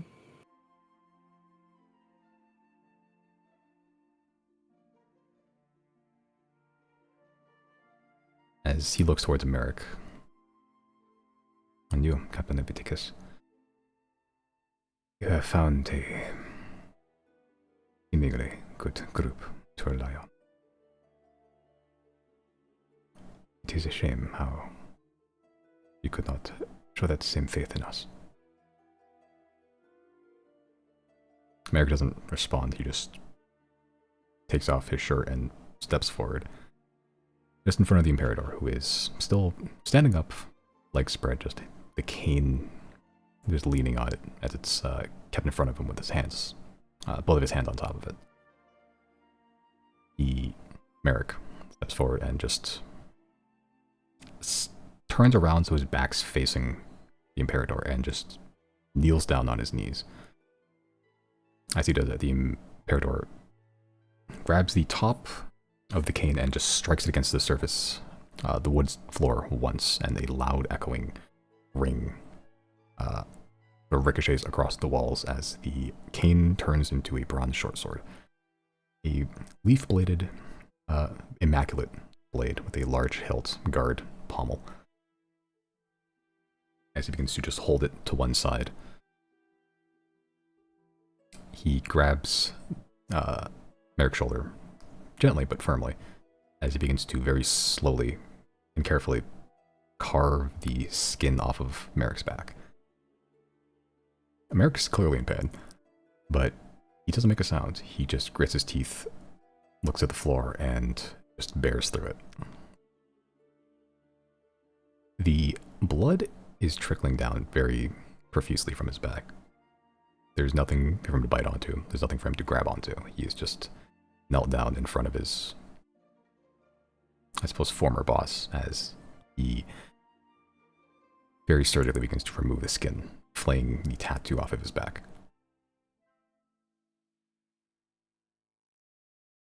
Zero. The process takes about 3 minutes. This doesn't seem like it's meant to cause him to suffer longer. It just seems like it's meant to just be careful. Not to strike anything vital, not to take off too much flesh to cause a serious wound. As you're watching this, eventually he does get to the bottom and begins to just very carefully and very cleanly cut off the last section of skin, as he now holds a very bloodied, loose scrap of skin with a very beautiful tattoo on it. As Merrick, the moment the skin is off, he just lets out a very large breath, like he's been holding it for the entire time, and begins shuddering. The Imperator swings the short sword once, and it turns back to a cane, and he begins to just lean against the table, walking around it, and just pulling something out of a drawer. Also draping the skin across the table itself, just bloodying the whatever papers are still on it. He pulls out like a small jar. He opens a lid, takes out a scoopful of what looks like this like somewhat whitish, like off-white lime green paste. He walks back around over to Merrick and begins to slowly rub it across his back. It doesn't seem to be pleasant for Merrick as he begins to inhale again and just wince as he coats the entire wound. Merrick's clothes is bloody. His pants are, at least. He is, where there's still skin, is visibly sweating.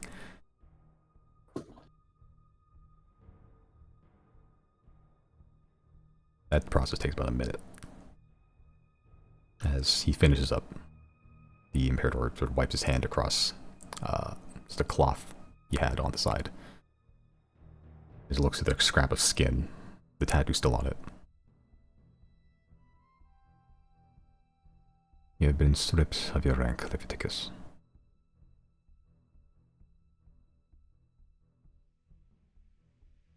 You will abandon that name. It is a disgraced name. Though, seems you already have.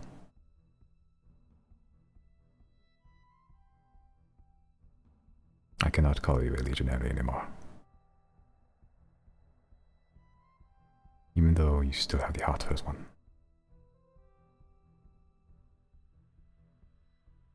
You're free to go.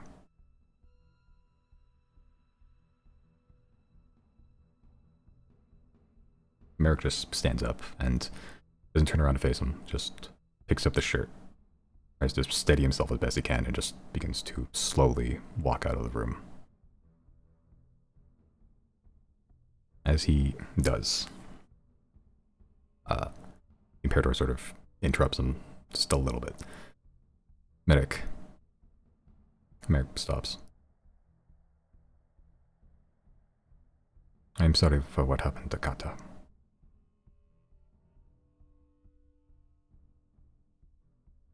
Merrick doesn't respond, just begins to walk out the door.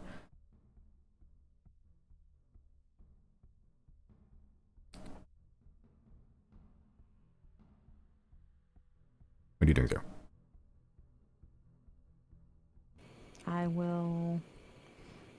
I think like pause for like a beat and like just stare at the skin on the desk, and then I'll follow Merrick out.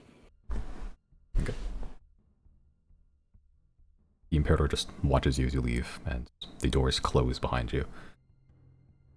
Merrick at this point, like halfway in the process of putting a shirt on, as it's some sort of like a poultice that he rubbed on his back. It's somewhat stemmed the bleeding, though there is still some leaching out. As you can see, the back of his shirt is beginning to slowly wet, but not very much.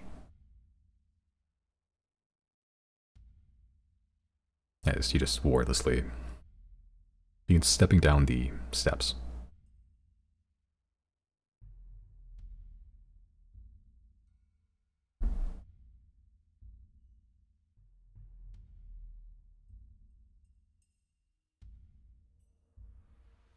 Okay.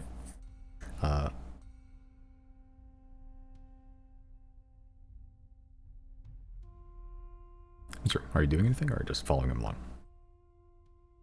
I'm just following. Okay. Chris and Riley. You did not witness that horrific display. We knew what was happening, though. Yeah. Good enough for her. But you are by the time that's finished, you're already like halfway down the steps. Yeah. As you can see at the bottom, Vuvius is still there. Ezra is still there, actually. As he looks up at you two as you're descending, and eventually get to the bottom.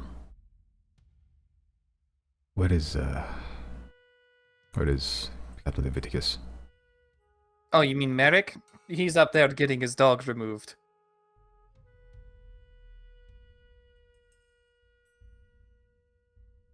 He looks confused for a bit. What is it called? The Cerberus? That thing. You don't normally remove it. Oh, what do you do then? In the event of desertion, there is usually an execution. Oh, well, Merrick's kind of important. The Imperator let him live.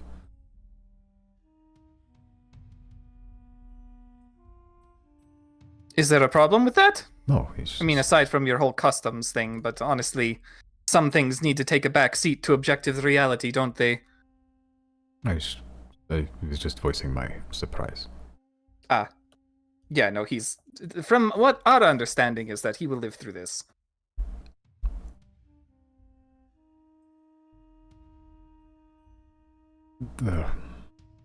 I can't rightly say this is good news, but if the Imperator has granted him his life, that is something. Whether that is a life he still wishes to live, I don't know, but... Yeah, I can never really get a proper read on that guy, but he seems satisfied enough helping out, the cause, making sure Hydegrade gets through this. How long have Maybe you he known sees Merrick? it as some sort of redemption thing. How long have we known him? Yes. Met him in... Was it Imus? I think it was Imus. Met him in Imus about 1.5 years ago.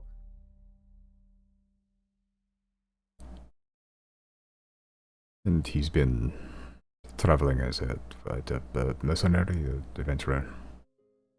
Both? He was part of a different group when we first met him, but they've kind of dissolved since, and their members are scattered. The one with the bucket head was one of his former group mates. I guess he's still one, but the other two are elsewhere. Merrick is I'm glad he's alive, honestly. I fear the worst, though. Death is not uncommon within the Legion, especially during wartime. A good man. I'm glad he returned even under the circumstances. He was not happy about coming back here, and suddenly I understand why. One doesn't usually come back after deserting. It is the single most, at least by legionary culture, the single most shameful thing one can do.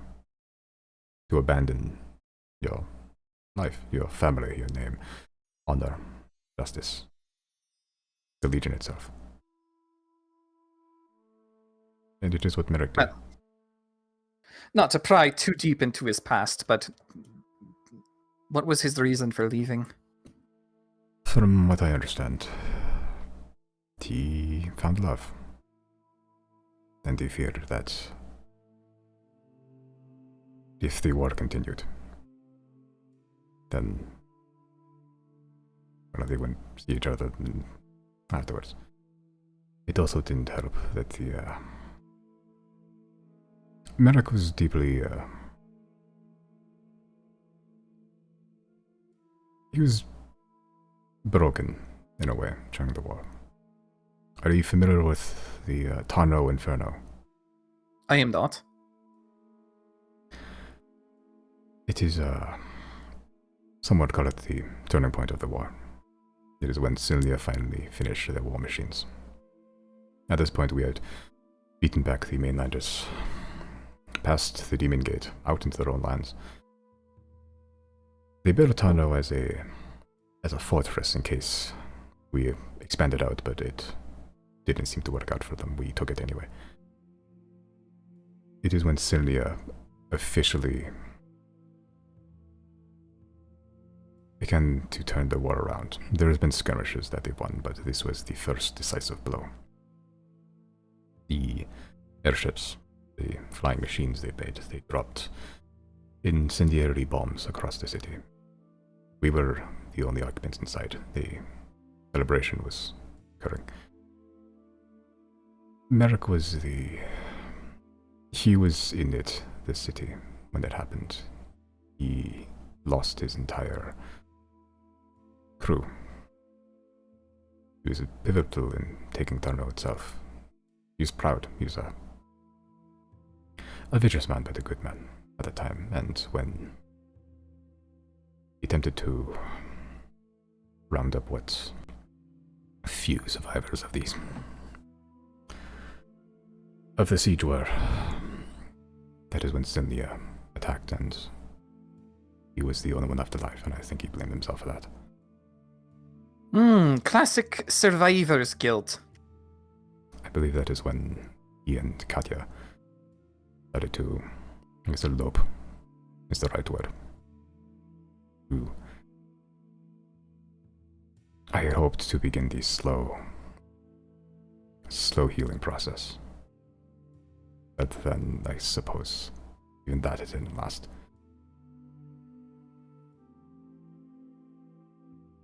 We eventually found where he hid out. And it was just ruins, and we found the body of Katya inside. A burned building and a charred corpse. You only recognize her from the family's jewelry. Well, does anyone know the cause of how that happened? We don't, but I suspect only Merrick knows. And that was enough for him to desert. So do you think that he blames the Legion for this then? He deserted after the Inferno. Oh. Then he started a new life, I imagine. It was a nice cabin he built. Oh no. Well, this sounds familiar. Lakeside. It was a nice view. A secluded spot, but a very good one. Oh no.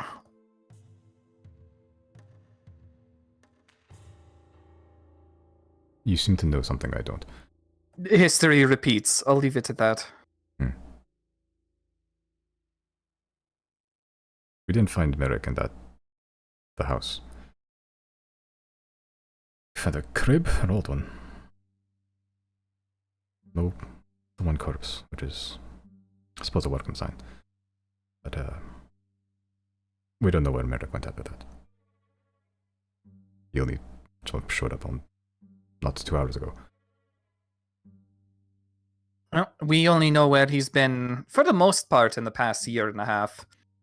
He made a name for himself as Chainbreaker on the mainland. So Blackwave was a little bit strange to hear. But legends still persist about that as well. Yeah. He did do a number on mainlander ships. He's captain of a few of the ships, actually. Good captain. Good man. That explains why he was able to draw me up a blueprint for my own ship. Oh, you're a captain now, too.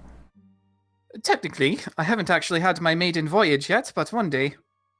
Ship's a beaut. Well, if Merrick resigned that free, then they'll be as sturdy as they come. Yeah. And throughout this conversation, actually, by the time this all transpires, Zero, you would have probably made it down by the stairs at this point too, actually. And you just see Ezra, the two elves, and Captain Vuvius just down at the bottom shooting the shit. You can kind of hear half the conversation just by the echoing nature of this entire tower.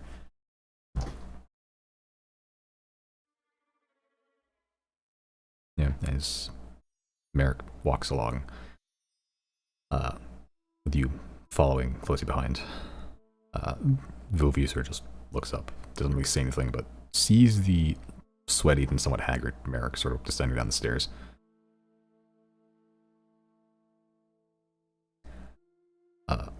Merrick sort of just stops at the stairs, just still staring at the floor. You're alright.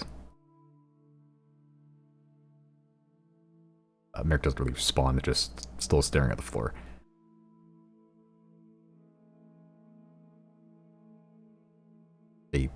Quite a tense silence as Merrick doesn't respond. Vuvius doesn't really say anything else.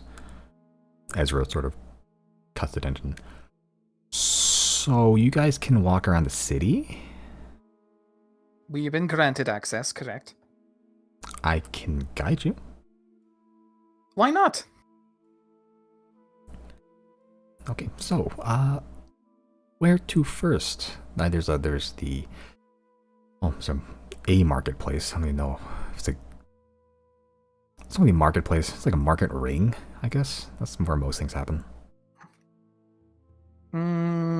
Maybe not as a first stop. I certainly want to go What there about eventually. that, Yeah, the temple. what about that? Yeah. Oh, the Hellmouth Temple? Yeah, let's go I can take there. you I need to go there anyway. I need to get Krem back.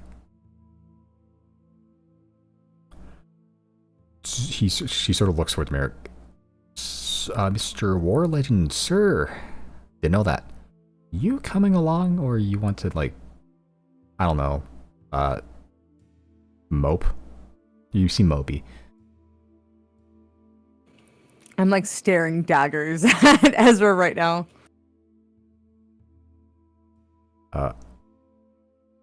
He sort of looks up at Ezra and just sort of straightens back out, not staring at the floor anymore. I am not mopey. Hellmouth Temple. As he just begins to sort of just stride out the door. Vuvius sort of just watches him leave. I don't think the best time to talk to him is right now. So. But obviously. I'm gonna stare at Ezra and just be like, yeah, obviously.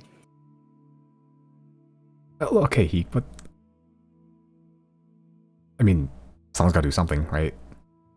He usually does something himself. He seems to be just It's staring not- at the floor for a long time. Yeah, he does that. Seems like he's had a rather much more difficult life than any of us Zodiacs could have possibly imagined, so...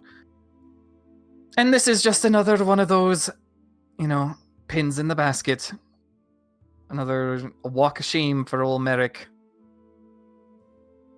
He's got it rough. Did you say that in front of Merrick? I thought Merrick was already out of the door. He pretty much is, yeah. Yeah. Vuvius eventually just goes, well, you're free to explore the city, seemingly. It is a first for... not a first. There's been some other visitors, mostly political delegations. But, do not be alarmed if people stare at you strange. Oh, This we're is- used to it. Trust us. This is not a tourist city. They'll honestly be amazed you made it past the demon gate. No, for now. Welcome to Lorono, and I will, assuming you are still in the city, maybe by tomorrow, I'll like to speak to Merrick at some point.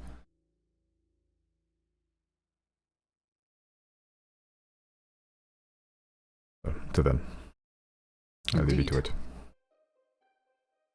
And best of luck to the entire Bronze Legion and, hopefully the rest of Calbay on war prep. I do not know if we can safely call ourselves allies, at least not in the far future, but for now, we'll prepare. We'll do what we can, and if need be, we will stand together, even with the rest of the world, despite how much we hate them.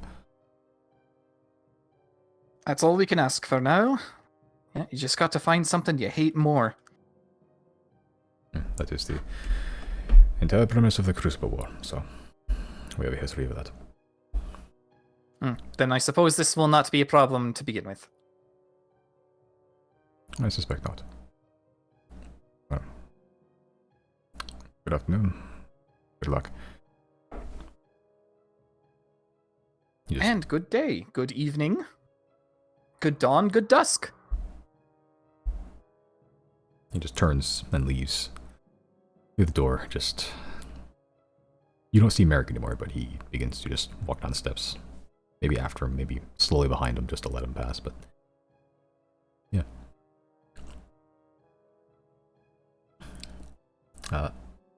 Ezra eventually also follows up. So yeah, not a lot of honestly, not a lot to look at here. It's all like utilitarian, I guess, or ornamental. What's the word I'm looking for? Everything serves a specific purpose. Right. This is Livorno is more It's like a pragmatic. That's the word. yes. Livorno is kind of like a figurehead. It's mostly like a I don't say an excuse, but it's the Imperator's city. Everything kind of revolves around the spire. The rest is kind of just fluff. Well, it's certainly a well-fortified city for a normal advancing army anyway, but I don't know if its design will help with what's to come. Maybe it will. It should. But if they're coming from above, then... Well, even if they land within, there's still a lot of defenses. This is true. It's yeah, tiered defenses, walls, and well, just you're standing in the Pale Watch. That's the central courtyard with the tower. Towers are called the Pale Watch, and yeah, this is where the elite of the elite train. So they can get through the rest of the city pretty quick. It's all a big circle. Lead the way to the temple, then. Shouldn't be long with your expertise of the various pathways. Oh, we passed it earlier. That black building. Oh, that one. Yeah. It's the located in the Onyx Ring. That's where the I guess the guard region is. It's the ring next to the Pale Watch. So even if they assuming someone attacks from outside, that they go through the people, then the Onyx Ring, then to the Pale Watch, and it's gonna be a whole thing.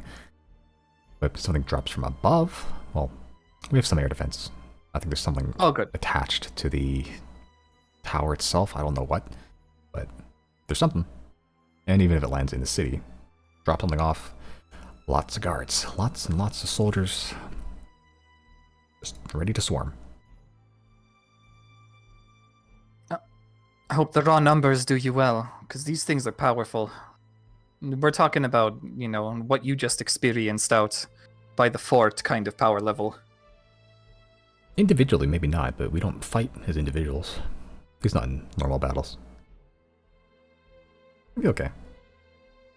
Now that we're aware of them, we can prepare. True. What? Hellmouth Temple? What do you want there, out of curiosity? You want a dog? No. The Imperator said it was Yes. well. The Imperator Yes. said it was a good spot to check out.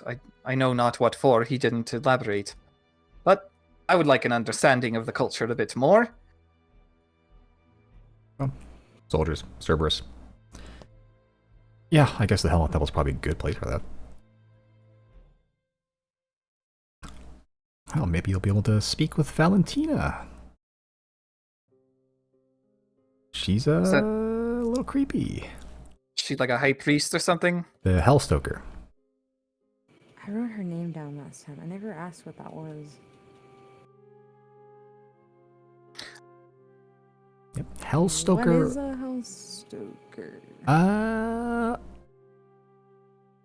Well, I don't know the details because it's a little weird, but apparently she can speak to hell?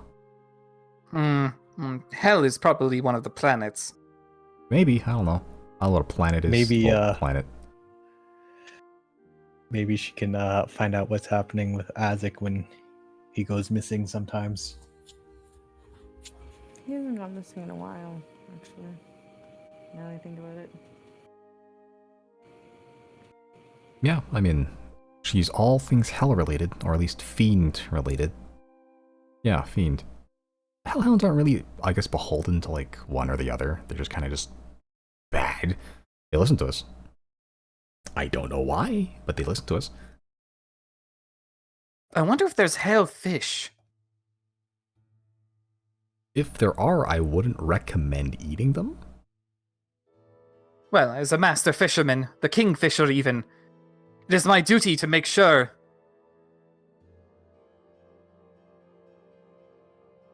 You know what? If you catch a hellfish, I'll be willing to try it.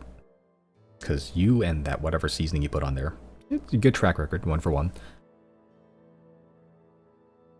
Well, even if the hellfish isn't edible, I gotta catch it at least. Yeah, pride. That's like rule number 4 of Legion stuff. Anyway, temple. Honestly, yeah, you guys really need more fishermen here. Look at all the water resources you have. Yeah, It's an economy waiting to happen. You've got a port right there. The Demon Gate is on a port. Kasne is on a port. Come on! It makes so much sense! we're not lacking a navy. I mean, what, your friend Merrick was a captain of a sea vessel? Multiple, apparently. Yeah, but you already you're like reframing it as, oh, we need warriors. You know what? Fish are a type of enemy. If you really think about it, just think of it as like going to war with the sea. I don't think they've invented siege weapons that can attack the ocean yet.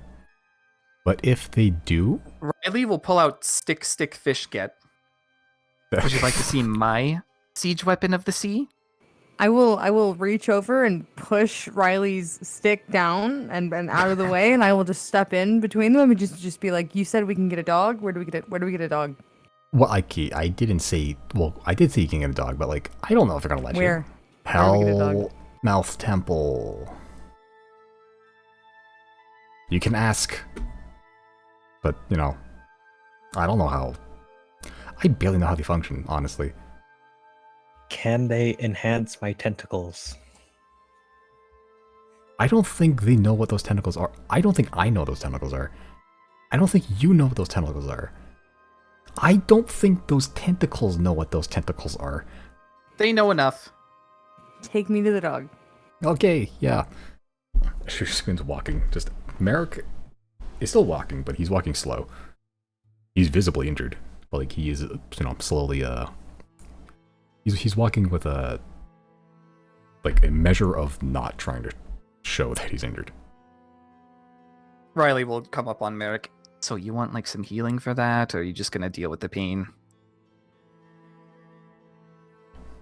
It takes him a little bit to respond. Just so eyes you once and then keeps walking forward. You're just keeping pace. Oh jeez. Okay, there we go. Eventually just goes. I imagine the natural healing process is probably part of the process.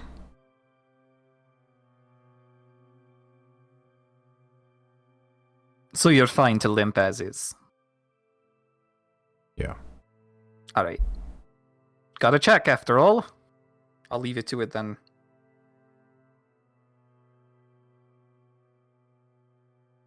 But it's almost like in tandem, both Merrick and Ezra are sort of guiding you towards the Hellmouth Temple, and eventually you get to the black arched building again. The fours, like black granite columns reaching upwards to that arch, with the blue-black banners sort of streamed all around it, and the one red in the center. See these robed people going in and out. They've stopped at the incense spiral ceremony at this point, and they're kind of just meandering about at this point. But the door is open. Hellmouth Temple. I walk in. You walk in. Let's get eaten. Inside is a fairly spacious interior. It's a fairly large building, both vertically and horizontally. You don't know how many rooms are there, but currently there's one going straight ahead and it branches off left and right, each going to their own separate, smaller rooms with doors. You see, robed figures in and out, blue and black. Their hoods are up and they're sort of just still holding the sensors, but they're not doing it in such a a predetermined path anymore. None of them seem to pay attention to you very much. And you can see imagery of Cerberuses and other fiends here, actually. You see horned ones with wings. You see ones that look more like scorpion-tailed ones. You see some covered in chains. You see the ones that are more insectoid. But do I see the ones that I summon? Yeah, actually. Like the ones that are winged and horned, those are pretty much almost, not identical exactly, but like very similar in body shape as one you summon. Like they seem to know what they're talking about, and they're all like made of, the contrast quite heavily here. With pretty much everything is like this black granite with like this yellow marbling on the inside, and it almost gives the texture of like striations in meat, like the surface of a steak, but just made of stone and golden striations. But the statues themselves are kind of like this red, almost rust color stone, and they almost emit like this dull glow. Zero, you feel watched here. Specifically you, Zero. It's that same lingering feeling you got when you're in the bottom of the fort. I'm gonna activate Eye of Truth. Okay. You activate Eye of Truth, and the third eye appears on your forehead. You see a lot of statues, and a lot of Cerberuses. One, you see one almost identical to the one you saw in the bottom of the fort. The statues are left and right, sort of embedded halfway into a wall, with only like a semicircular cylinder cut out into the wall to sort of give room for it. But straight ahead, atop the central hallway, about 17-ish, 20 feet off the ground, embedded in the wall, is a very similar looking Cerberus statue. The red dull glow for the statues are emitting, they're magical, seemingly. You can sort of see their essence with the Eye of Truth.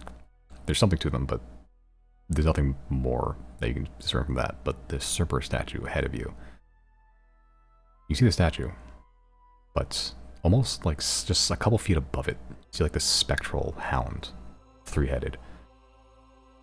Almost like it's taking the place of the statue itself, but is alive. Invisible, but alive, and it's just stood actually full up and is just watching you. Like staring at me? Yeah, one of the heads are at least, and it has this almost blue-purple glow to it. How high up is it? The statue itself is about 20 feet up from the central hallway at the very end. Yeah, there's one hallway that goes all the way to the end there, and then it also branches left and right halfway through.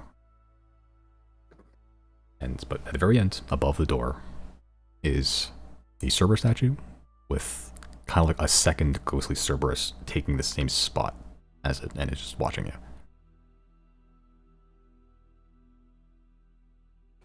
Are we walking that direction anyway? Or like currently, you're currently just walking to like the junction where it splits anyway. Okay, I'll just keep staring at it. Okay.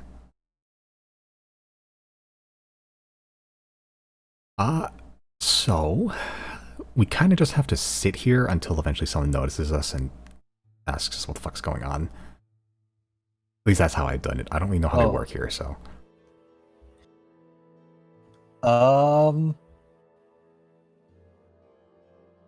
I guess I can get their attention. I'm gonna use egg. Okay. Let me. Is it a D6? I think it's a D6. It's been a while since you used egg. Yeah, roll a D6. Oh boy.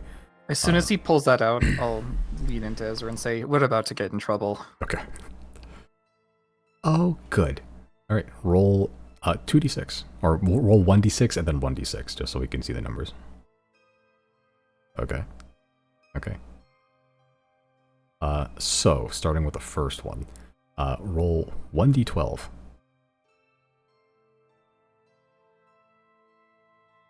Jesus. Okay, now roll another 1d6.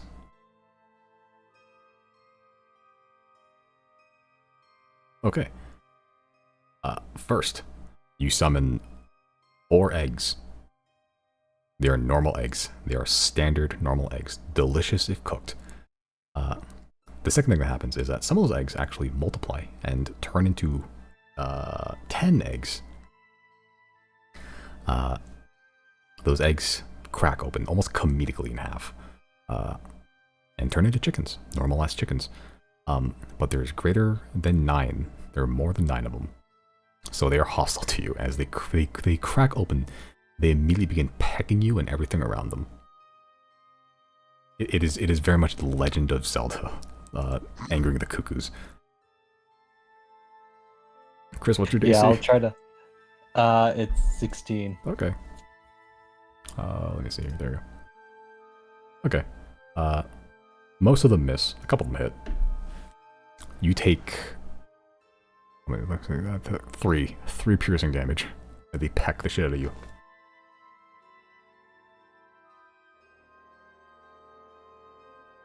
Yeah. As they begin pecking shit out of you, like, it makes quite a squabble. A lot of the rope figures stop.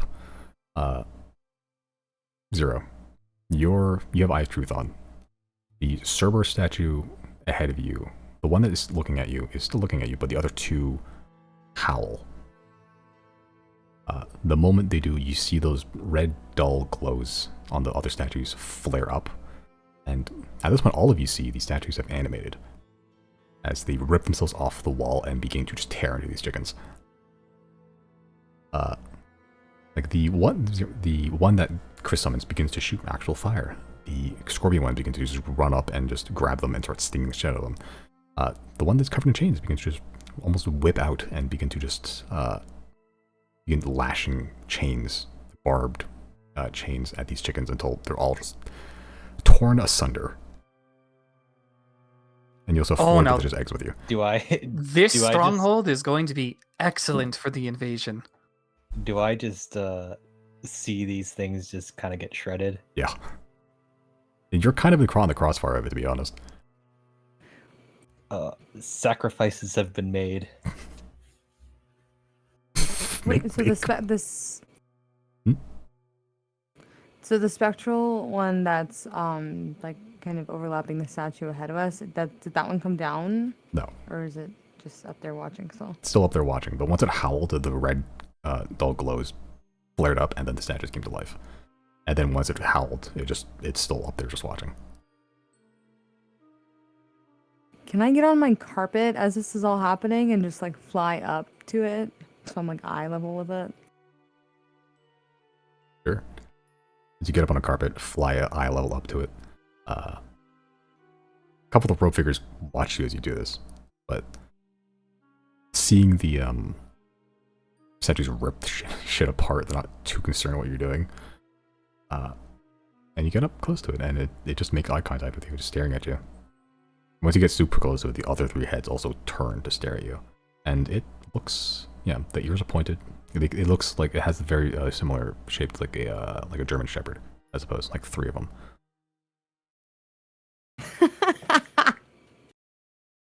As you get closer, you can see the eyes. There are no like pupils or anything. It is these 6 glowing blue spots that have emit a light flame. You can see even in the mouth, like the not slobber, but like the inside of the teeth. You can see there's also a dull blue flame inside too. But shape-wise, German Shepherd, like. I'm doing this purely fueled by misty curiosity. That's literally it. I'm gonna do like how I actually do with dogs, where you like put your hand up to their, like, I don't want to like shove my hand in their face, but I'm gonna like slowly lift my hand, like the back of my hand, and like slowly inch it closer to them, almost like I'm trying to let them smell me. Like they're actually, like I know they're not dogs, but you know what I mean. That's where my curiosity has taken me. I'm gonna slowly inch my hand close-ish to the face and just kind of watch their body. If I think they're gonna attack me, then I'll cease to do that. But I'll slowly gesture, almost like I'm trying to like allow them to smell me, kind of like how I did with Krem, I think. Okay, yeah. As you lift your hand out, it does not react. It does not recoil. It does not go forward. It just watches you. Like, it looks at the hand, but like, it doesn't react to it. Okay, so when I extend it fully, it just has no interest in it. Yep. That's fair. What happens if I try to reach to pet it? Yep. You reach to pet it, and your hand just goes right through. And it doesn't react? Nope. Oh, yeah, okay.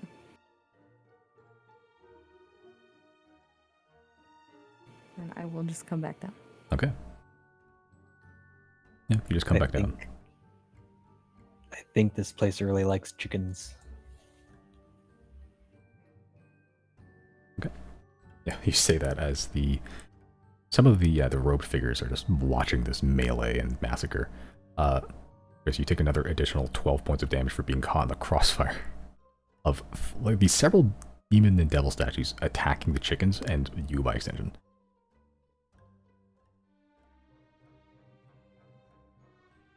Yeah, but once the chicken is all dead, the statues return to their perches and resume the poses they were in. And just disanimate, I suppose, that the dull glow begins to subside. And just goes back to the very gentle thrumming.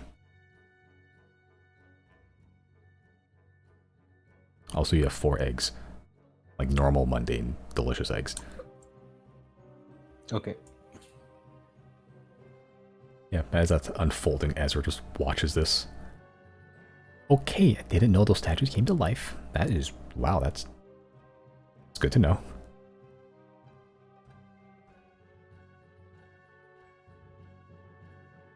I think they caught their attention, yeah. As eventually one of the robed figures show up and looks at the dead chickens. You seem lost.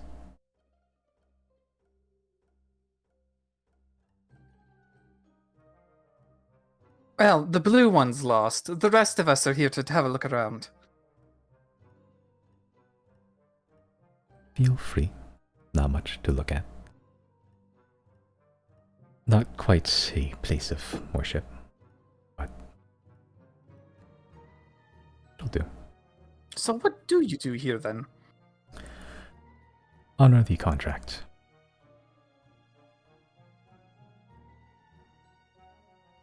Riley will What's turn the to contract? 0.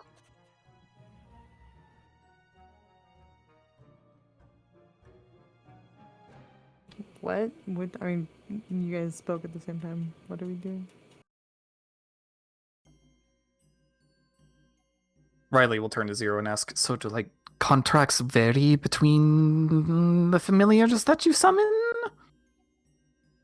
I'm not familiar with what they're referring to. What? Like, Riley will turn back. I mean, there's no like end of the contract that I serve. You know, it's just as it works with me.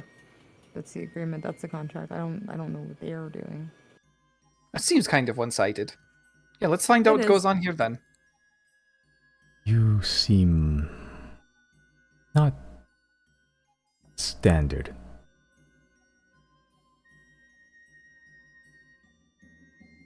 Just about the only thing we have in common with the normal soldier here in the Bronze Legion is that we are very strong.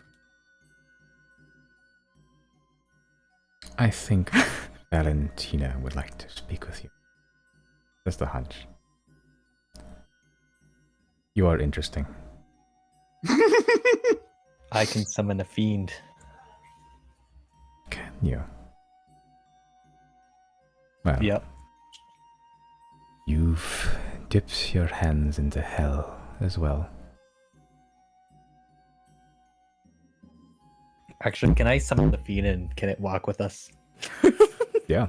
How long does that last? let's see.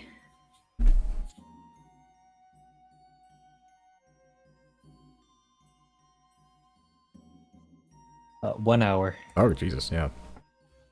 Yeah, you can do that. As you summon the fiend, and it's not quite exact duplicate as that winged horned statue, but very similar. As you just summon it, and it's a large, imposing figure as it sort of just flaps behind you, kept aloft. Well, I see you've proved your boast. Very As he's well. doing that, I'm gonna get back on the carpet and I'm gonna fly back up with Azek, 'cause I think Azek's still a fox. And I just want to hold Azek up to the statue. Almost like making Azek smell it. I want to see what they do. Yeah, you, like holding up two dogs that like don't know each other. You're like, are you gonna play nice? Sure. You hold up Azek to the statue. For whatever reason, all three heads focus on Azek.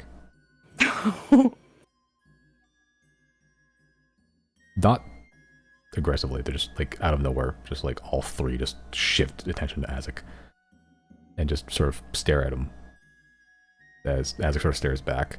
Not like he can see them, but like it's just staring at the statue. He can't see Yeah, them. Why would he? I don't think he has devil's. No, even that doesn't work. Yeah, you can't see into illusions. Yeah, it's not an illusion. It's just like ghost plane shit. Yeah, he's staring at the statue, and then they're staring back at him. And one of the heads look at you, Zero, and then look down towards the door below you.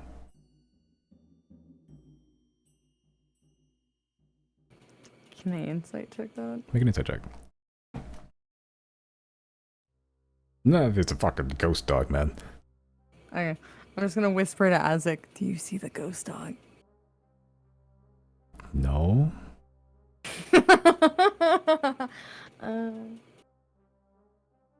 They see you.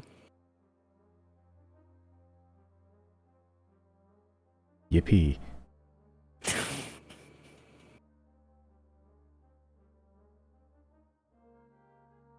But as you depart from the conversation with the priest, yeah, I mean, you see, it's a woman. It's hard to tell features through the hood, but seems to be like a younger-ish human woman. Can't tell hair color or anything, but seems, you know, fairly young. I can bring you to Elstoka Valentina, if you wish. So is the prerequisite for seeing her just being interesting? That seems pretty easy to pull off, if you ask me. It isn't. Ah, well, sure, why not? Yeah, and she begins to guide you towards the central hallway that you're in, and down all the way below the Cerber statue. The doors are open, but they are on the other side. You can see are two large lumbering creatures just on the opposite side of the door, out of view from the outside. They're kind of gray-skinned and almost like made of pure muscle, but like if it was lumpy. They are bound in some chains, but not quite, but enough to like keep their flesh taut. And they're just on the opposite side. They're about the same size as the flying creature you have, flying devil. There's no discernible head. It's kind of just like a torso that's muscled, and then the chains wrap into this almost stump-like neck. And no discernible head, but there are very meaty fists, arms, and legs.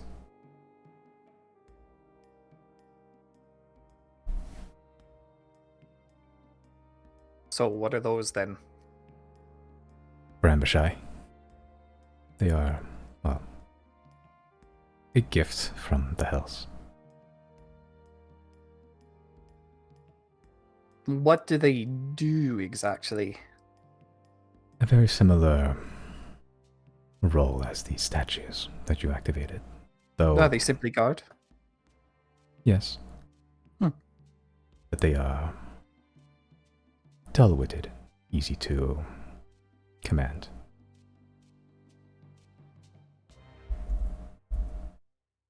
Almost makes you feel bad for him. Don't. Well, I did say almost. Yeah. As she sort of beckons you forward and just leaves, you can see there's a lone figure inside here.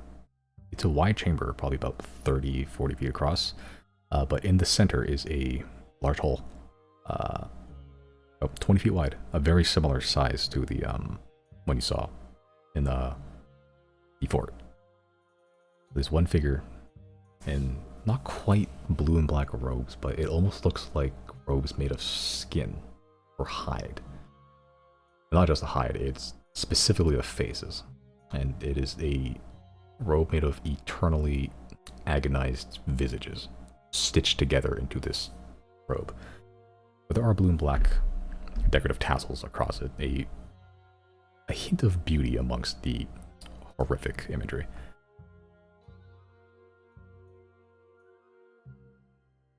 He is currently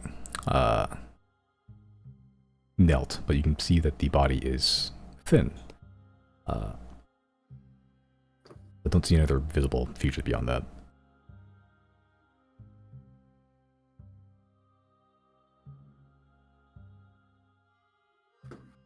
You That's one hardcore robe. have caused quite the commotion. The figure speaks in a very feminine tone, but not quite. The feminine tone is gentle, but there's a separate tone underneath it. One that's raspy, and one that's more guttural. And it's almost like this twinned voice that happens at the same time when you speak. I am Hellstoker Valentina.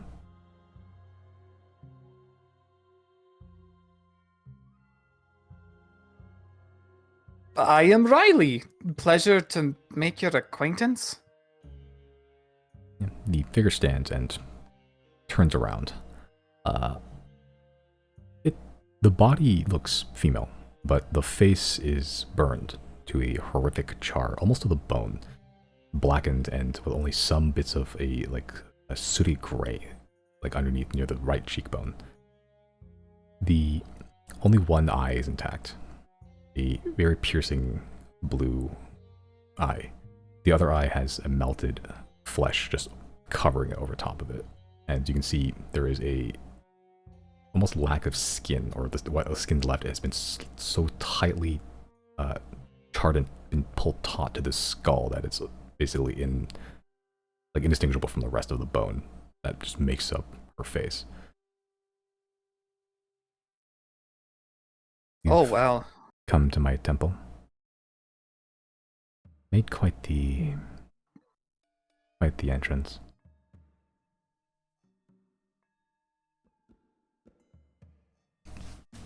Oh, we're in trouble, aren't we? No, No?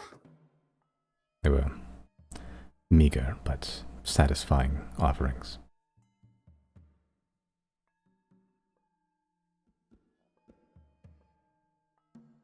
I'm so confused right now. The chickens. You did say a sacrifice has been made. You planned this? There's no way you planned this. I refuse to believe it.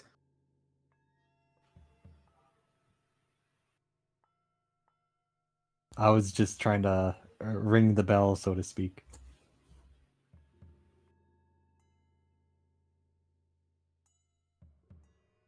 I think the real person you want to talk to is that guy. Rung the bell. You have. The visage sort of cocks the head to one side, just the skeletal face peering at you.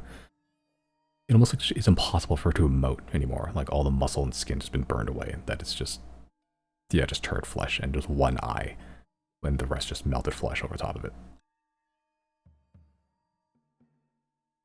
Have you come for a service or something else?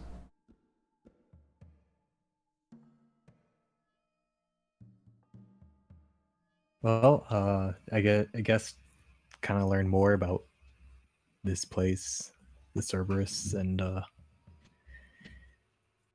perhaps the extent of what you can do.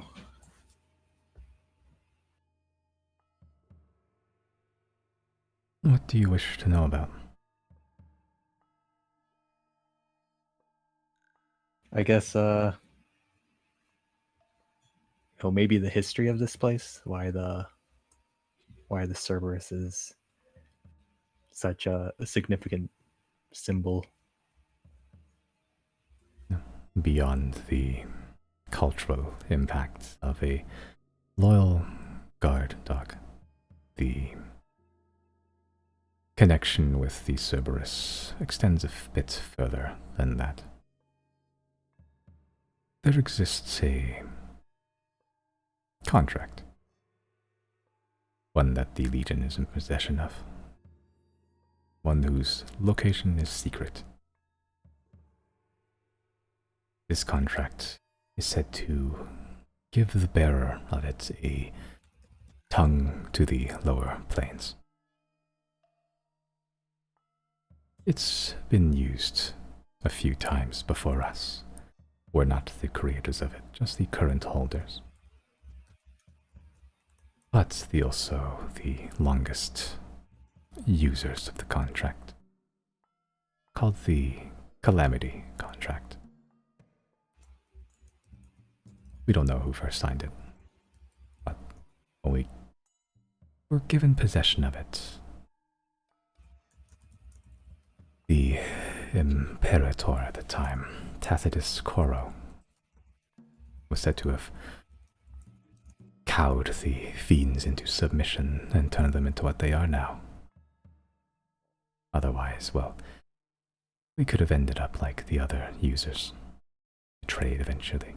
But the great Imperator, being who he was,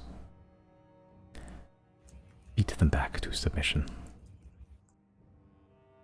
At least that's according to the story, if you want to believe it. That doesn't seem very far-fetched, given what we've seen.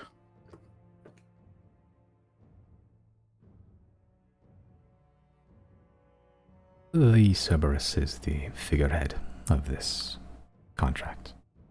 It is the direct entity that we converse with, or at least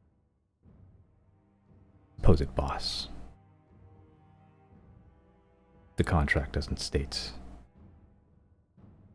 who or what the nature is would benefit, just that it exists, and we use it to our benefit as we see.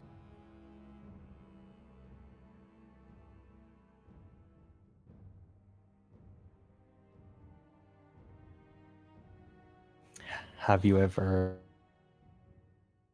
visited the lower planes? Oh, many times.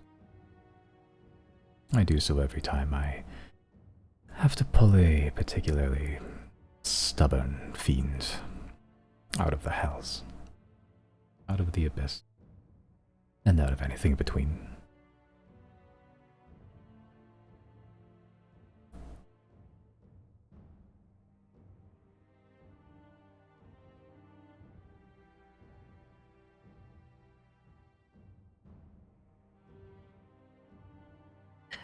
Do you know why certain fiends, just vanish and go back to those planes Well, fiends cannot and truly then come die. back?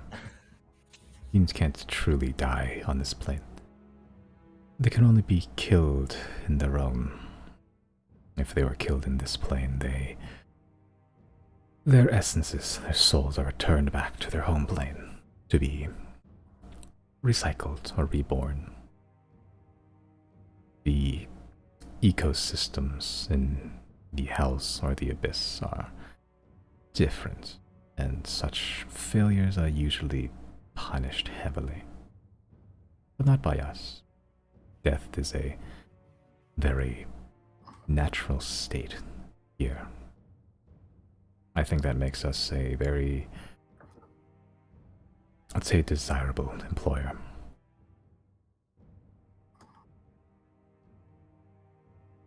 Is it possible for those lower planes to summon fiends that have been already summoned here? I'm not sure I follow what you mean. Like, I guess reversed summoned back to the planes that they came from. They're being called back. Yeah. It's possible. Their grip of certain archdevils and demons are limited in this plane, but if there's already say an agent, a fiendish agent still in this plane, then their employers can pull them back.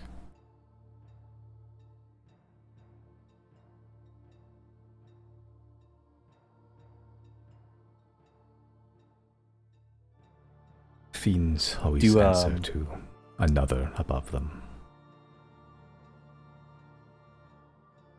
Do you know if any of the gods, have power over these planes?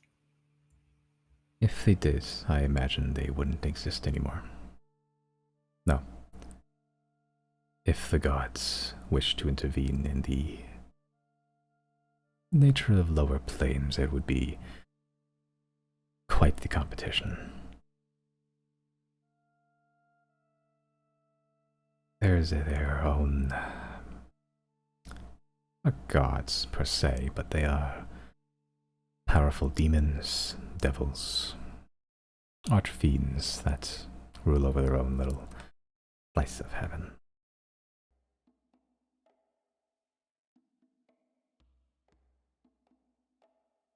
And besides, where else would all the wicked souls go when they die?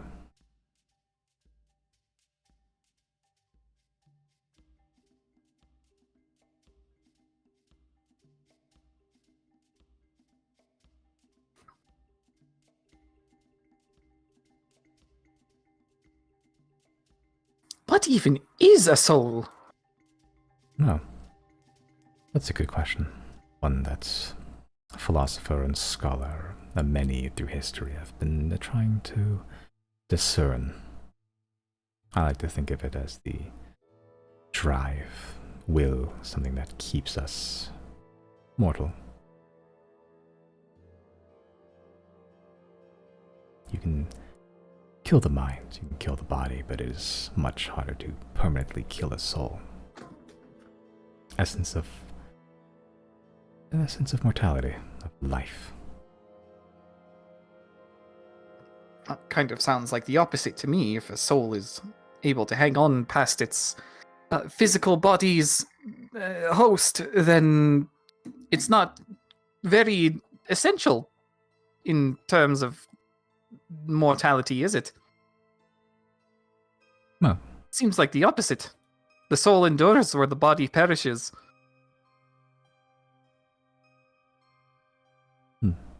Maybe you should be a philosopher yourself. Unless you already are one. No, I'm just a fisherman. Humble beginnings. Those are the best kind of people to discuss life with.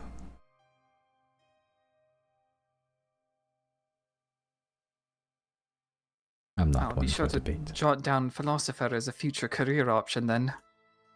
I don't think it pays very well. Neither does fishing.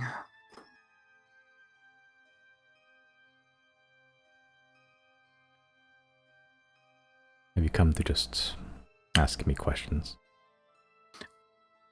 No, we were brought here by one of your attendants. You do seem interesting. I would like to, say, play a game. I like games. You seem strong enough.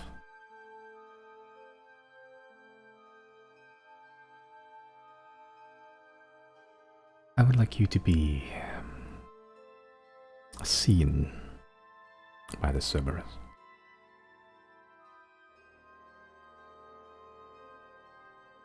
What does that mean exactly? Just a way for me to, well, judge you in a way that's not just reading your intent. So what, are we gonna fight it or something? Or is it gonna look at us really hard? The latter. It's gonna look at us really hard. Hmm? Well, as long as I don't get, branded into, Legion loyalty, I suppose. I wouldn't mind it having a look at me. No such trickery. That's Jade Dynasty things. Alright, well. Zero, what do you make of this?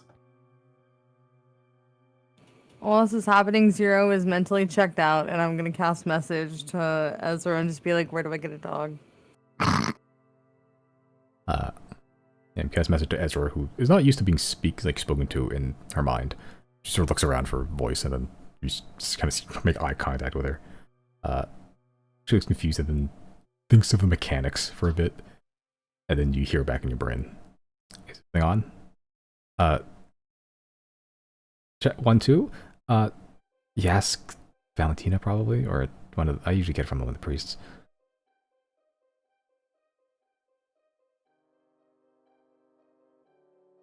And I'll just absentmindedly answer Riley because I'm not paying attention. Just like, yeah, that's fine. Okay then. Sure, let's have the Cerberus stare at us for a bit then. Okay. Valentina sort of sidesteps and just sort of beckons you towards the hole. There's no railing.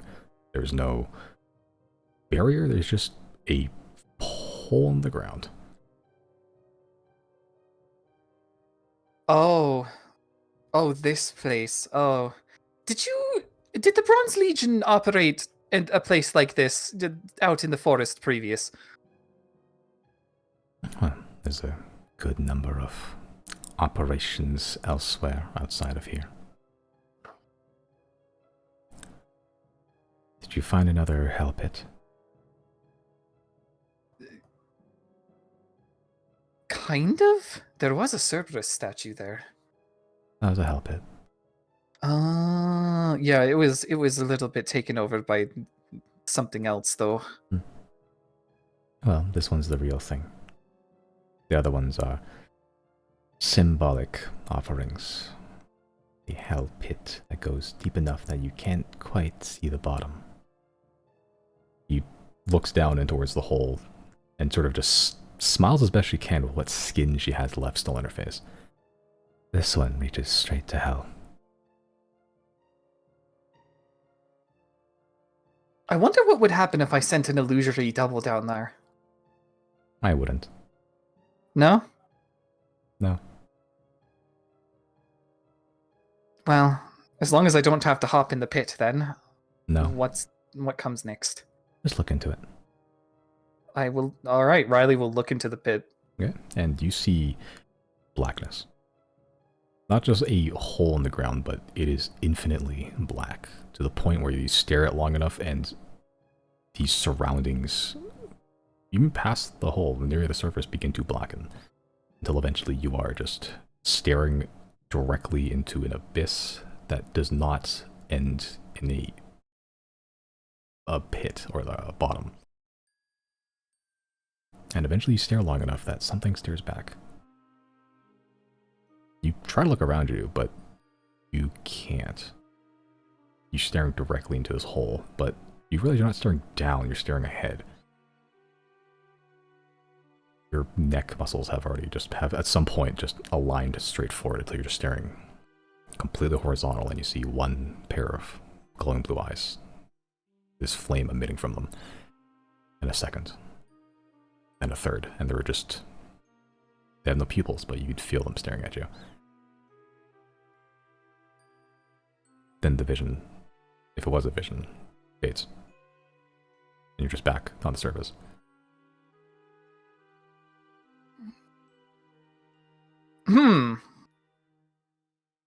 Well, there was a whole lot of nothing, and then there was a whole lot of flaming eyes look at me. Disappointing. I guess I'm not interesting enough, huh? Yeah. Should I look down? Yes. I'll look down then. Okay. And you look down and see black. Infinite black. And it eventually consumes your vision until you're not staring down, you're staring ahead. And one pair of eyes. Then a second. Then a third. They stare, they burn. Then you're back.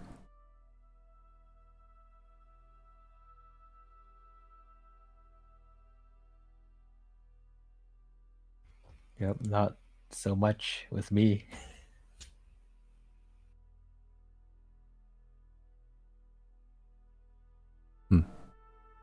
At least I think. Well, you're alive, that's good. Sorry, did that have a chance to kill us? She ignores you and turns to 0. Your turn.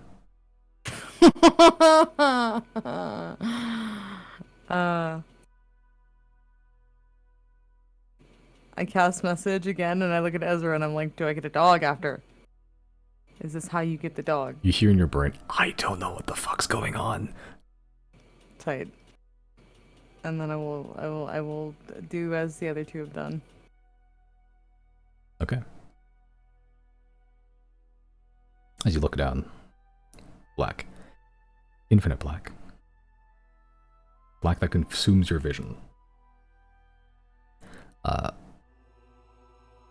not looking down. You're looking straight ahead. One pair of eyes. Then 2. Then 3. And you stare. You stare. The two of you that are not staring into the pit, you see 0 just staring down. And just staring down. And then 0's eyes burst into flames. Blue ones. Very similar to the ones you saw in the darkness.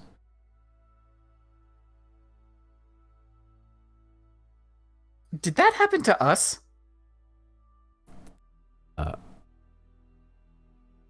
As both of... Yeah, it's Chris and Riley, you both saw each other staring down. No, that didn't happen to you.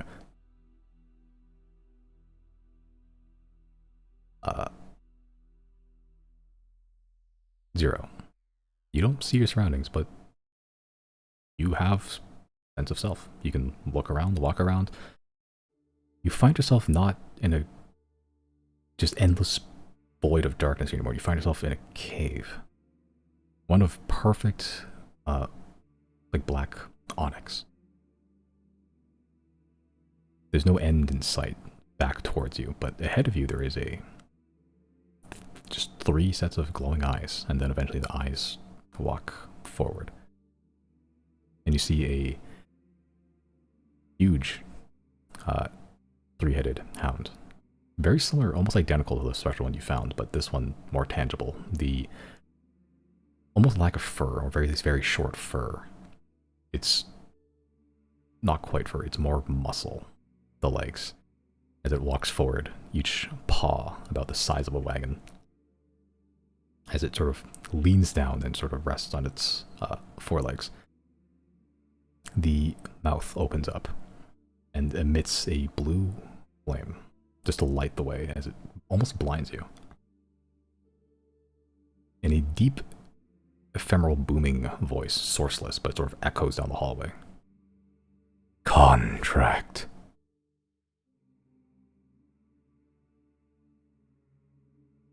A black parchment paper appears in front of you. You're not sure what it says exactly, but the meaning hits your brain. This contract isn't meant for you. It's meant for Azek. But you have to be the one to sign it.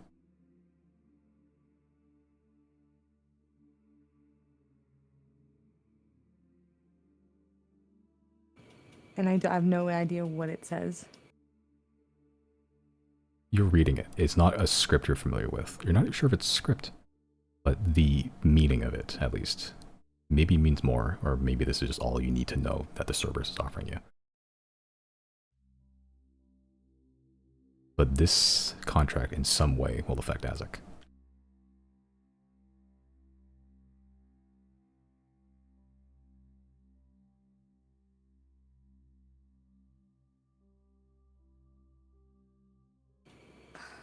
And he's not here with me right now, right? It's just me. Yeah.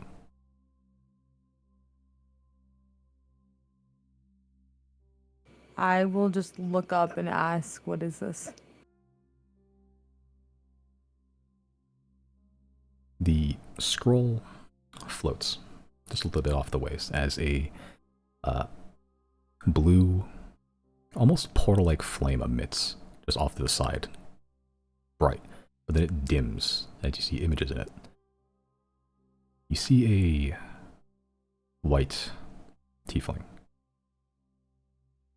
No. A black tiefling. Both. 4 horns. Bald. A familiar visage.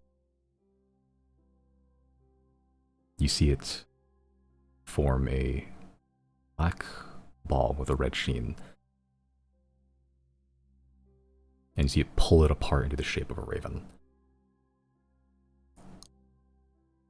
You see the figure smile, looks above, and sees a burning brazier as he throws the bird into the brazier.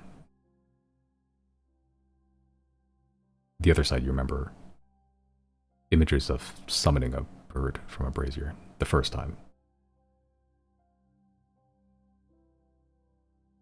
The moment he threw the bird into the brazier, see, in the space where the bird was, a contract, you can somewhat make it out.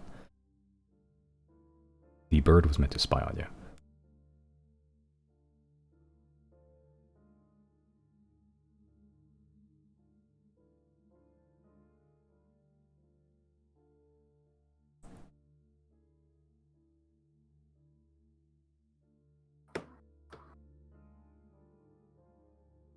Okay. I guess I'll ask out loud again. So what am I agreeing to now? If I sign this. A secondary portal opens up, the opposite side this time. You see the original contract. The one that, upon creation, was meant to be the eyes to this figure. Black and white, horned figure. You see it get burned and replaced by this black contract you have here.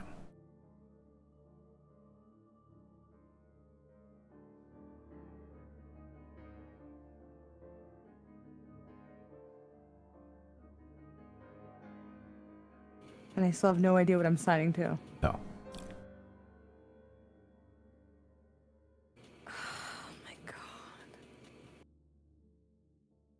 I don't know if I want to do this, man. Last time this shit happened, Nico Daxian was trying to take my fucking soul, dog. I don't know about this. What is going... Hold on.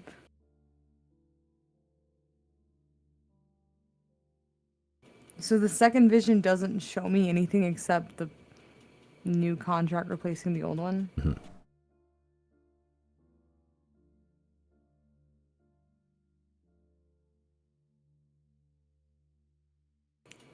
And there's no indication on it whatsoever what this is an agreement to. Not that you can read. You can keep trying to ask questions if you want to.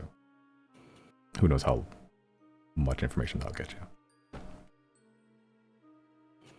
Okay, then can I speak his name out loud? Then I'll just say, Nico Daxian.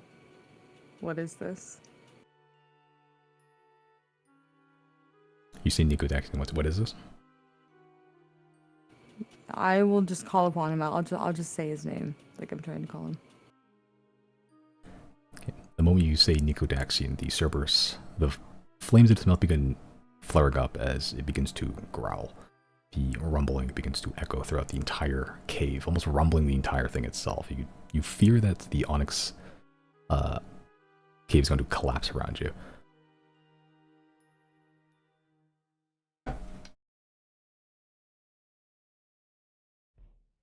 But eventually the rumbling subsides as the Cerberus stops growling.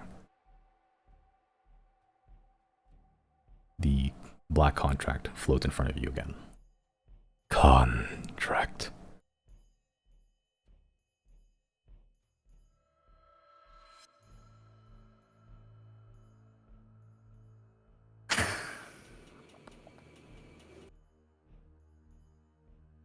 Simon, why would you do this?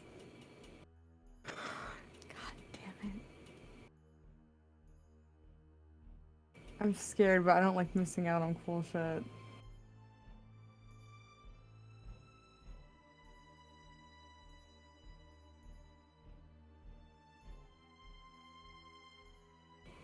The first contract that I guess in the first vision, it didn't show. I know you said that he was meant to spy on me. Did it show any of like either of us signing it, or did it just show Xodiacs making him into a bird and sending him out? It showed the creation of the bird, him throwing it into the fire when you first summoned him, and then when that happened, a contract was signed. Or at least created.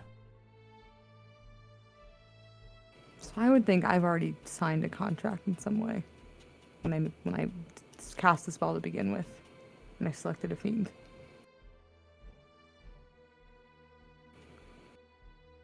Because every time I've asked Azek, like, a lot of, I don't know, I've asked him a lot of different stuff, and there's times where the only answer he'll give me is contract. I hope I don't regret this, dude. I will reluctantly sign the contract. You sign the contract. The moment you do, it flares into a blue flame and turns to ash as the Cerberus growls just slightly, not enough to rumble, but then begins to retreat back into the darkness until it's just 6 glowing blue eyes again, flaming. You hear the caverns breaking. Not quite a cave-in, but like a glass shattering.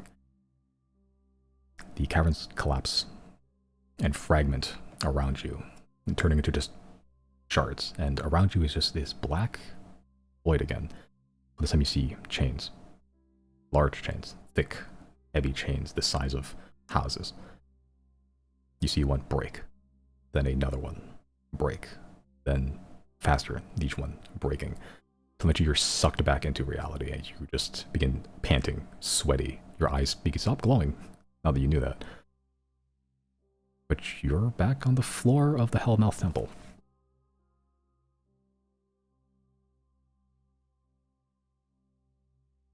Zero, what did your tiefling eyes see?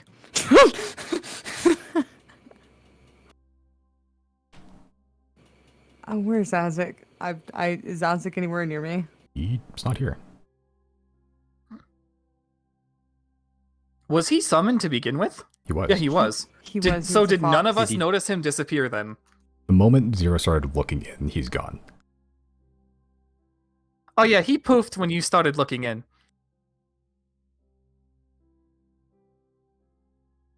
I will do, I guess, what I normally do whenever I summon him back. Like, I don't know, just call upon him and see if anything happens. You call upon Azek. He normally appears in a burst of black ember.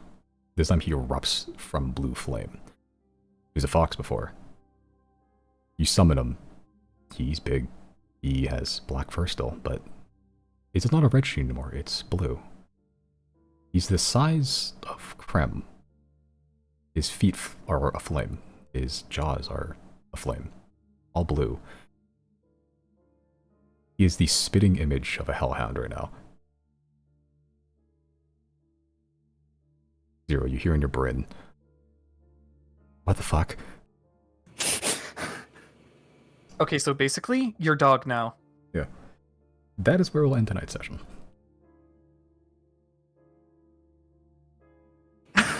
So Azek got an upgrade? Seemingly? I don't know what the consequences of this are. I didn't actually think I was gonna get a dog. What the fuck? Yeah, you signed a contract. It was just a bit. It was just a bit. Okay. Wow.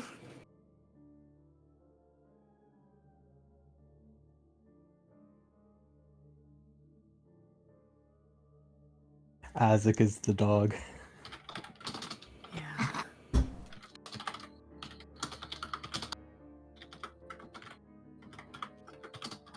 Isaac has a new boss.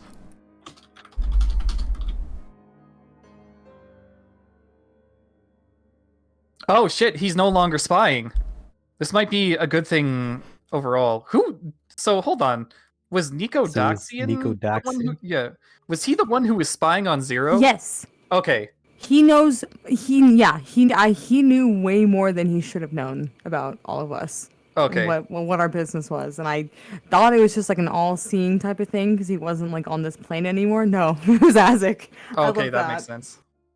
And they were from the first fire. Yeah, Nico Doxian was the first tiefling, actually. Yes, he tried to fucking take my soul.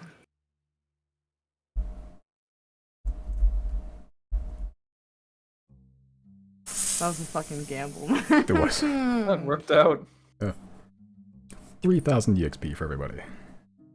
Yay! That's an easy number to record. Yoink.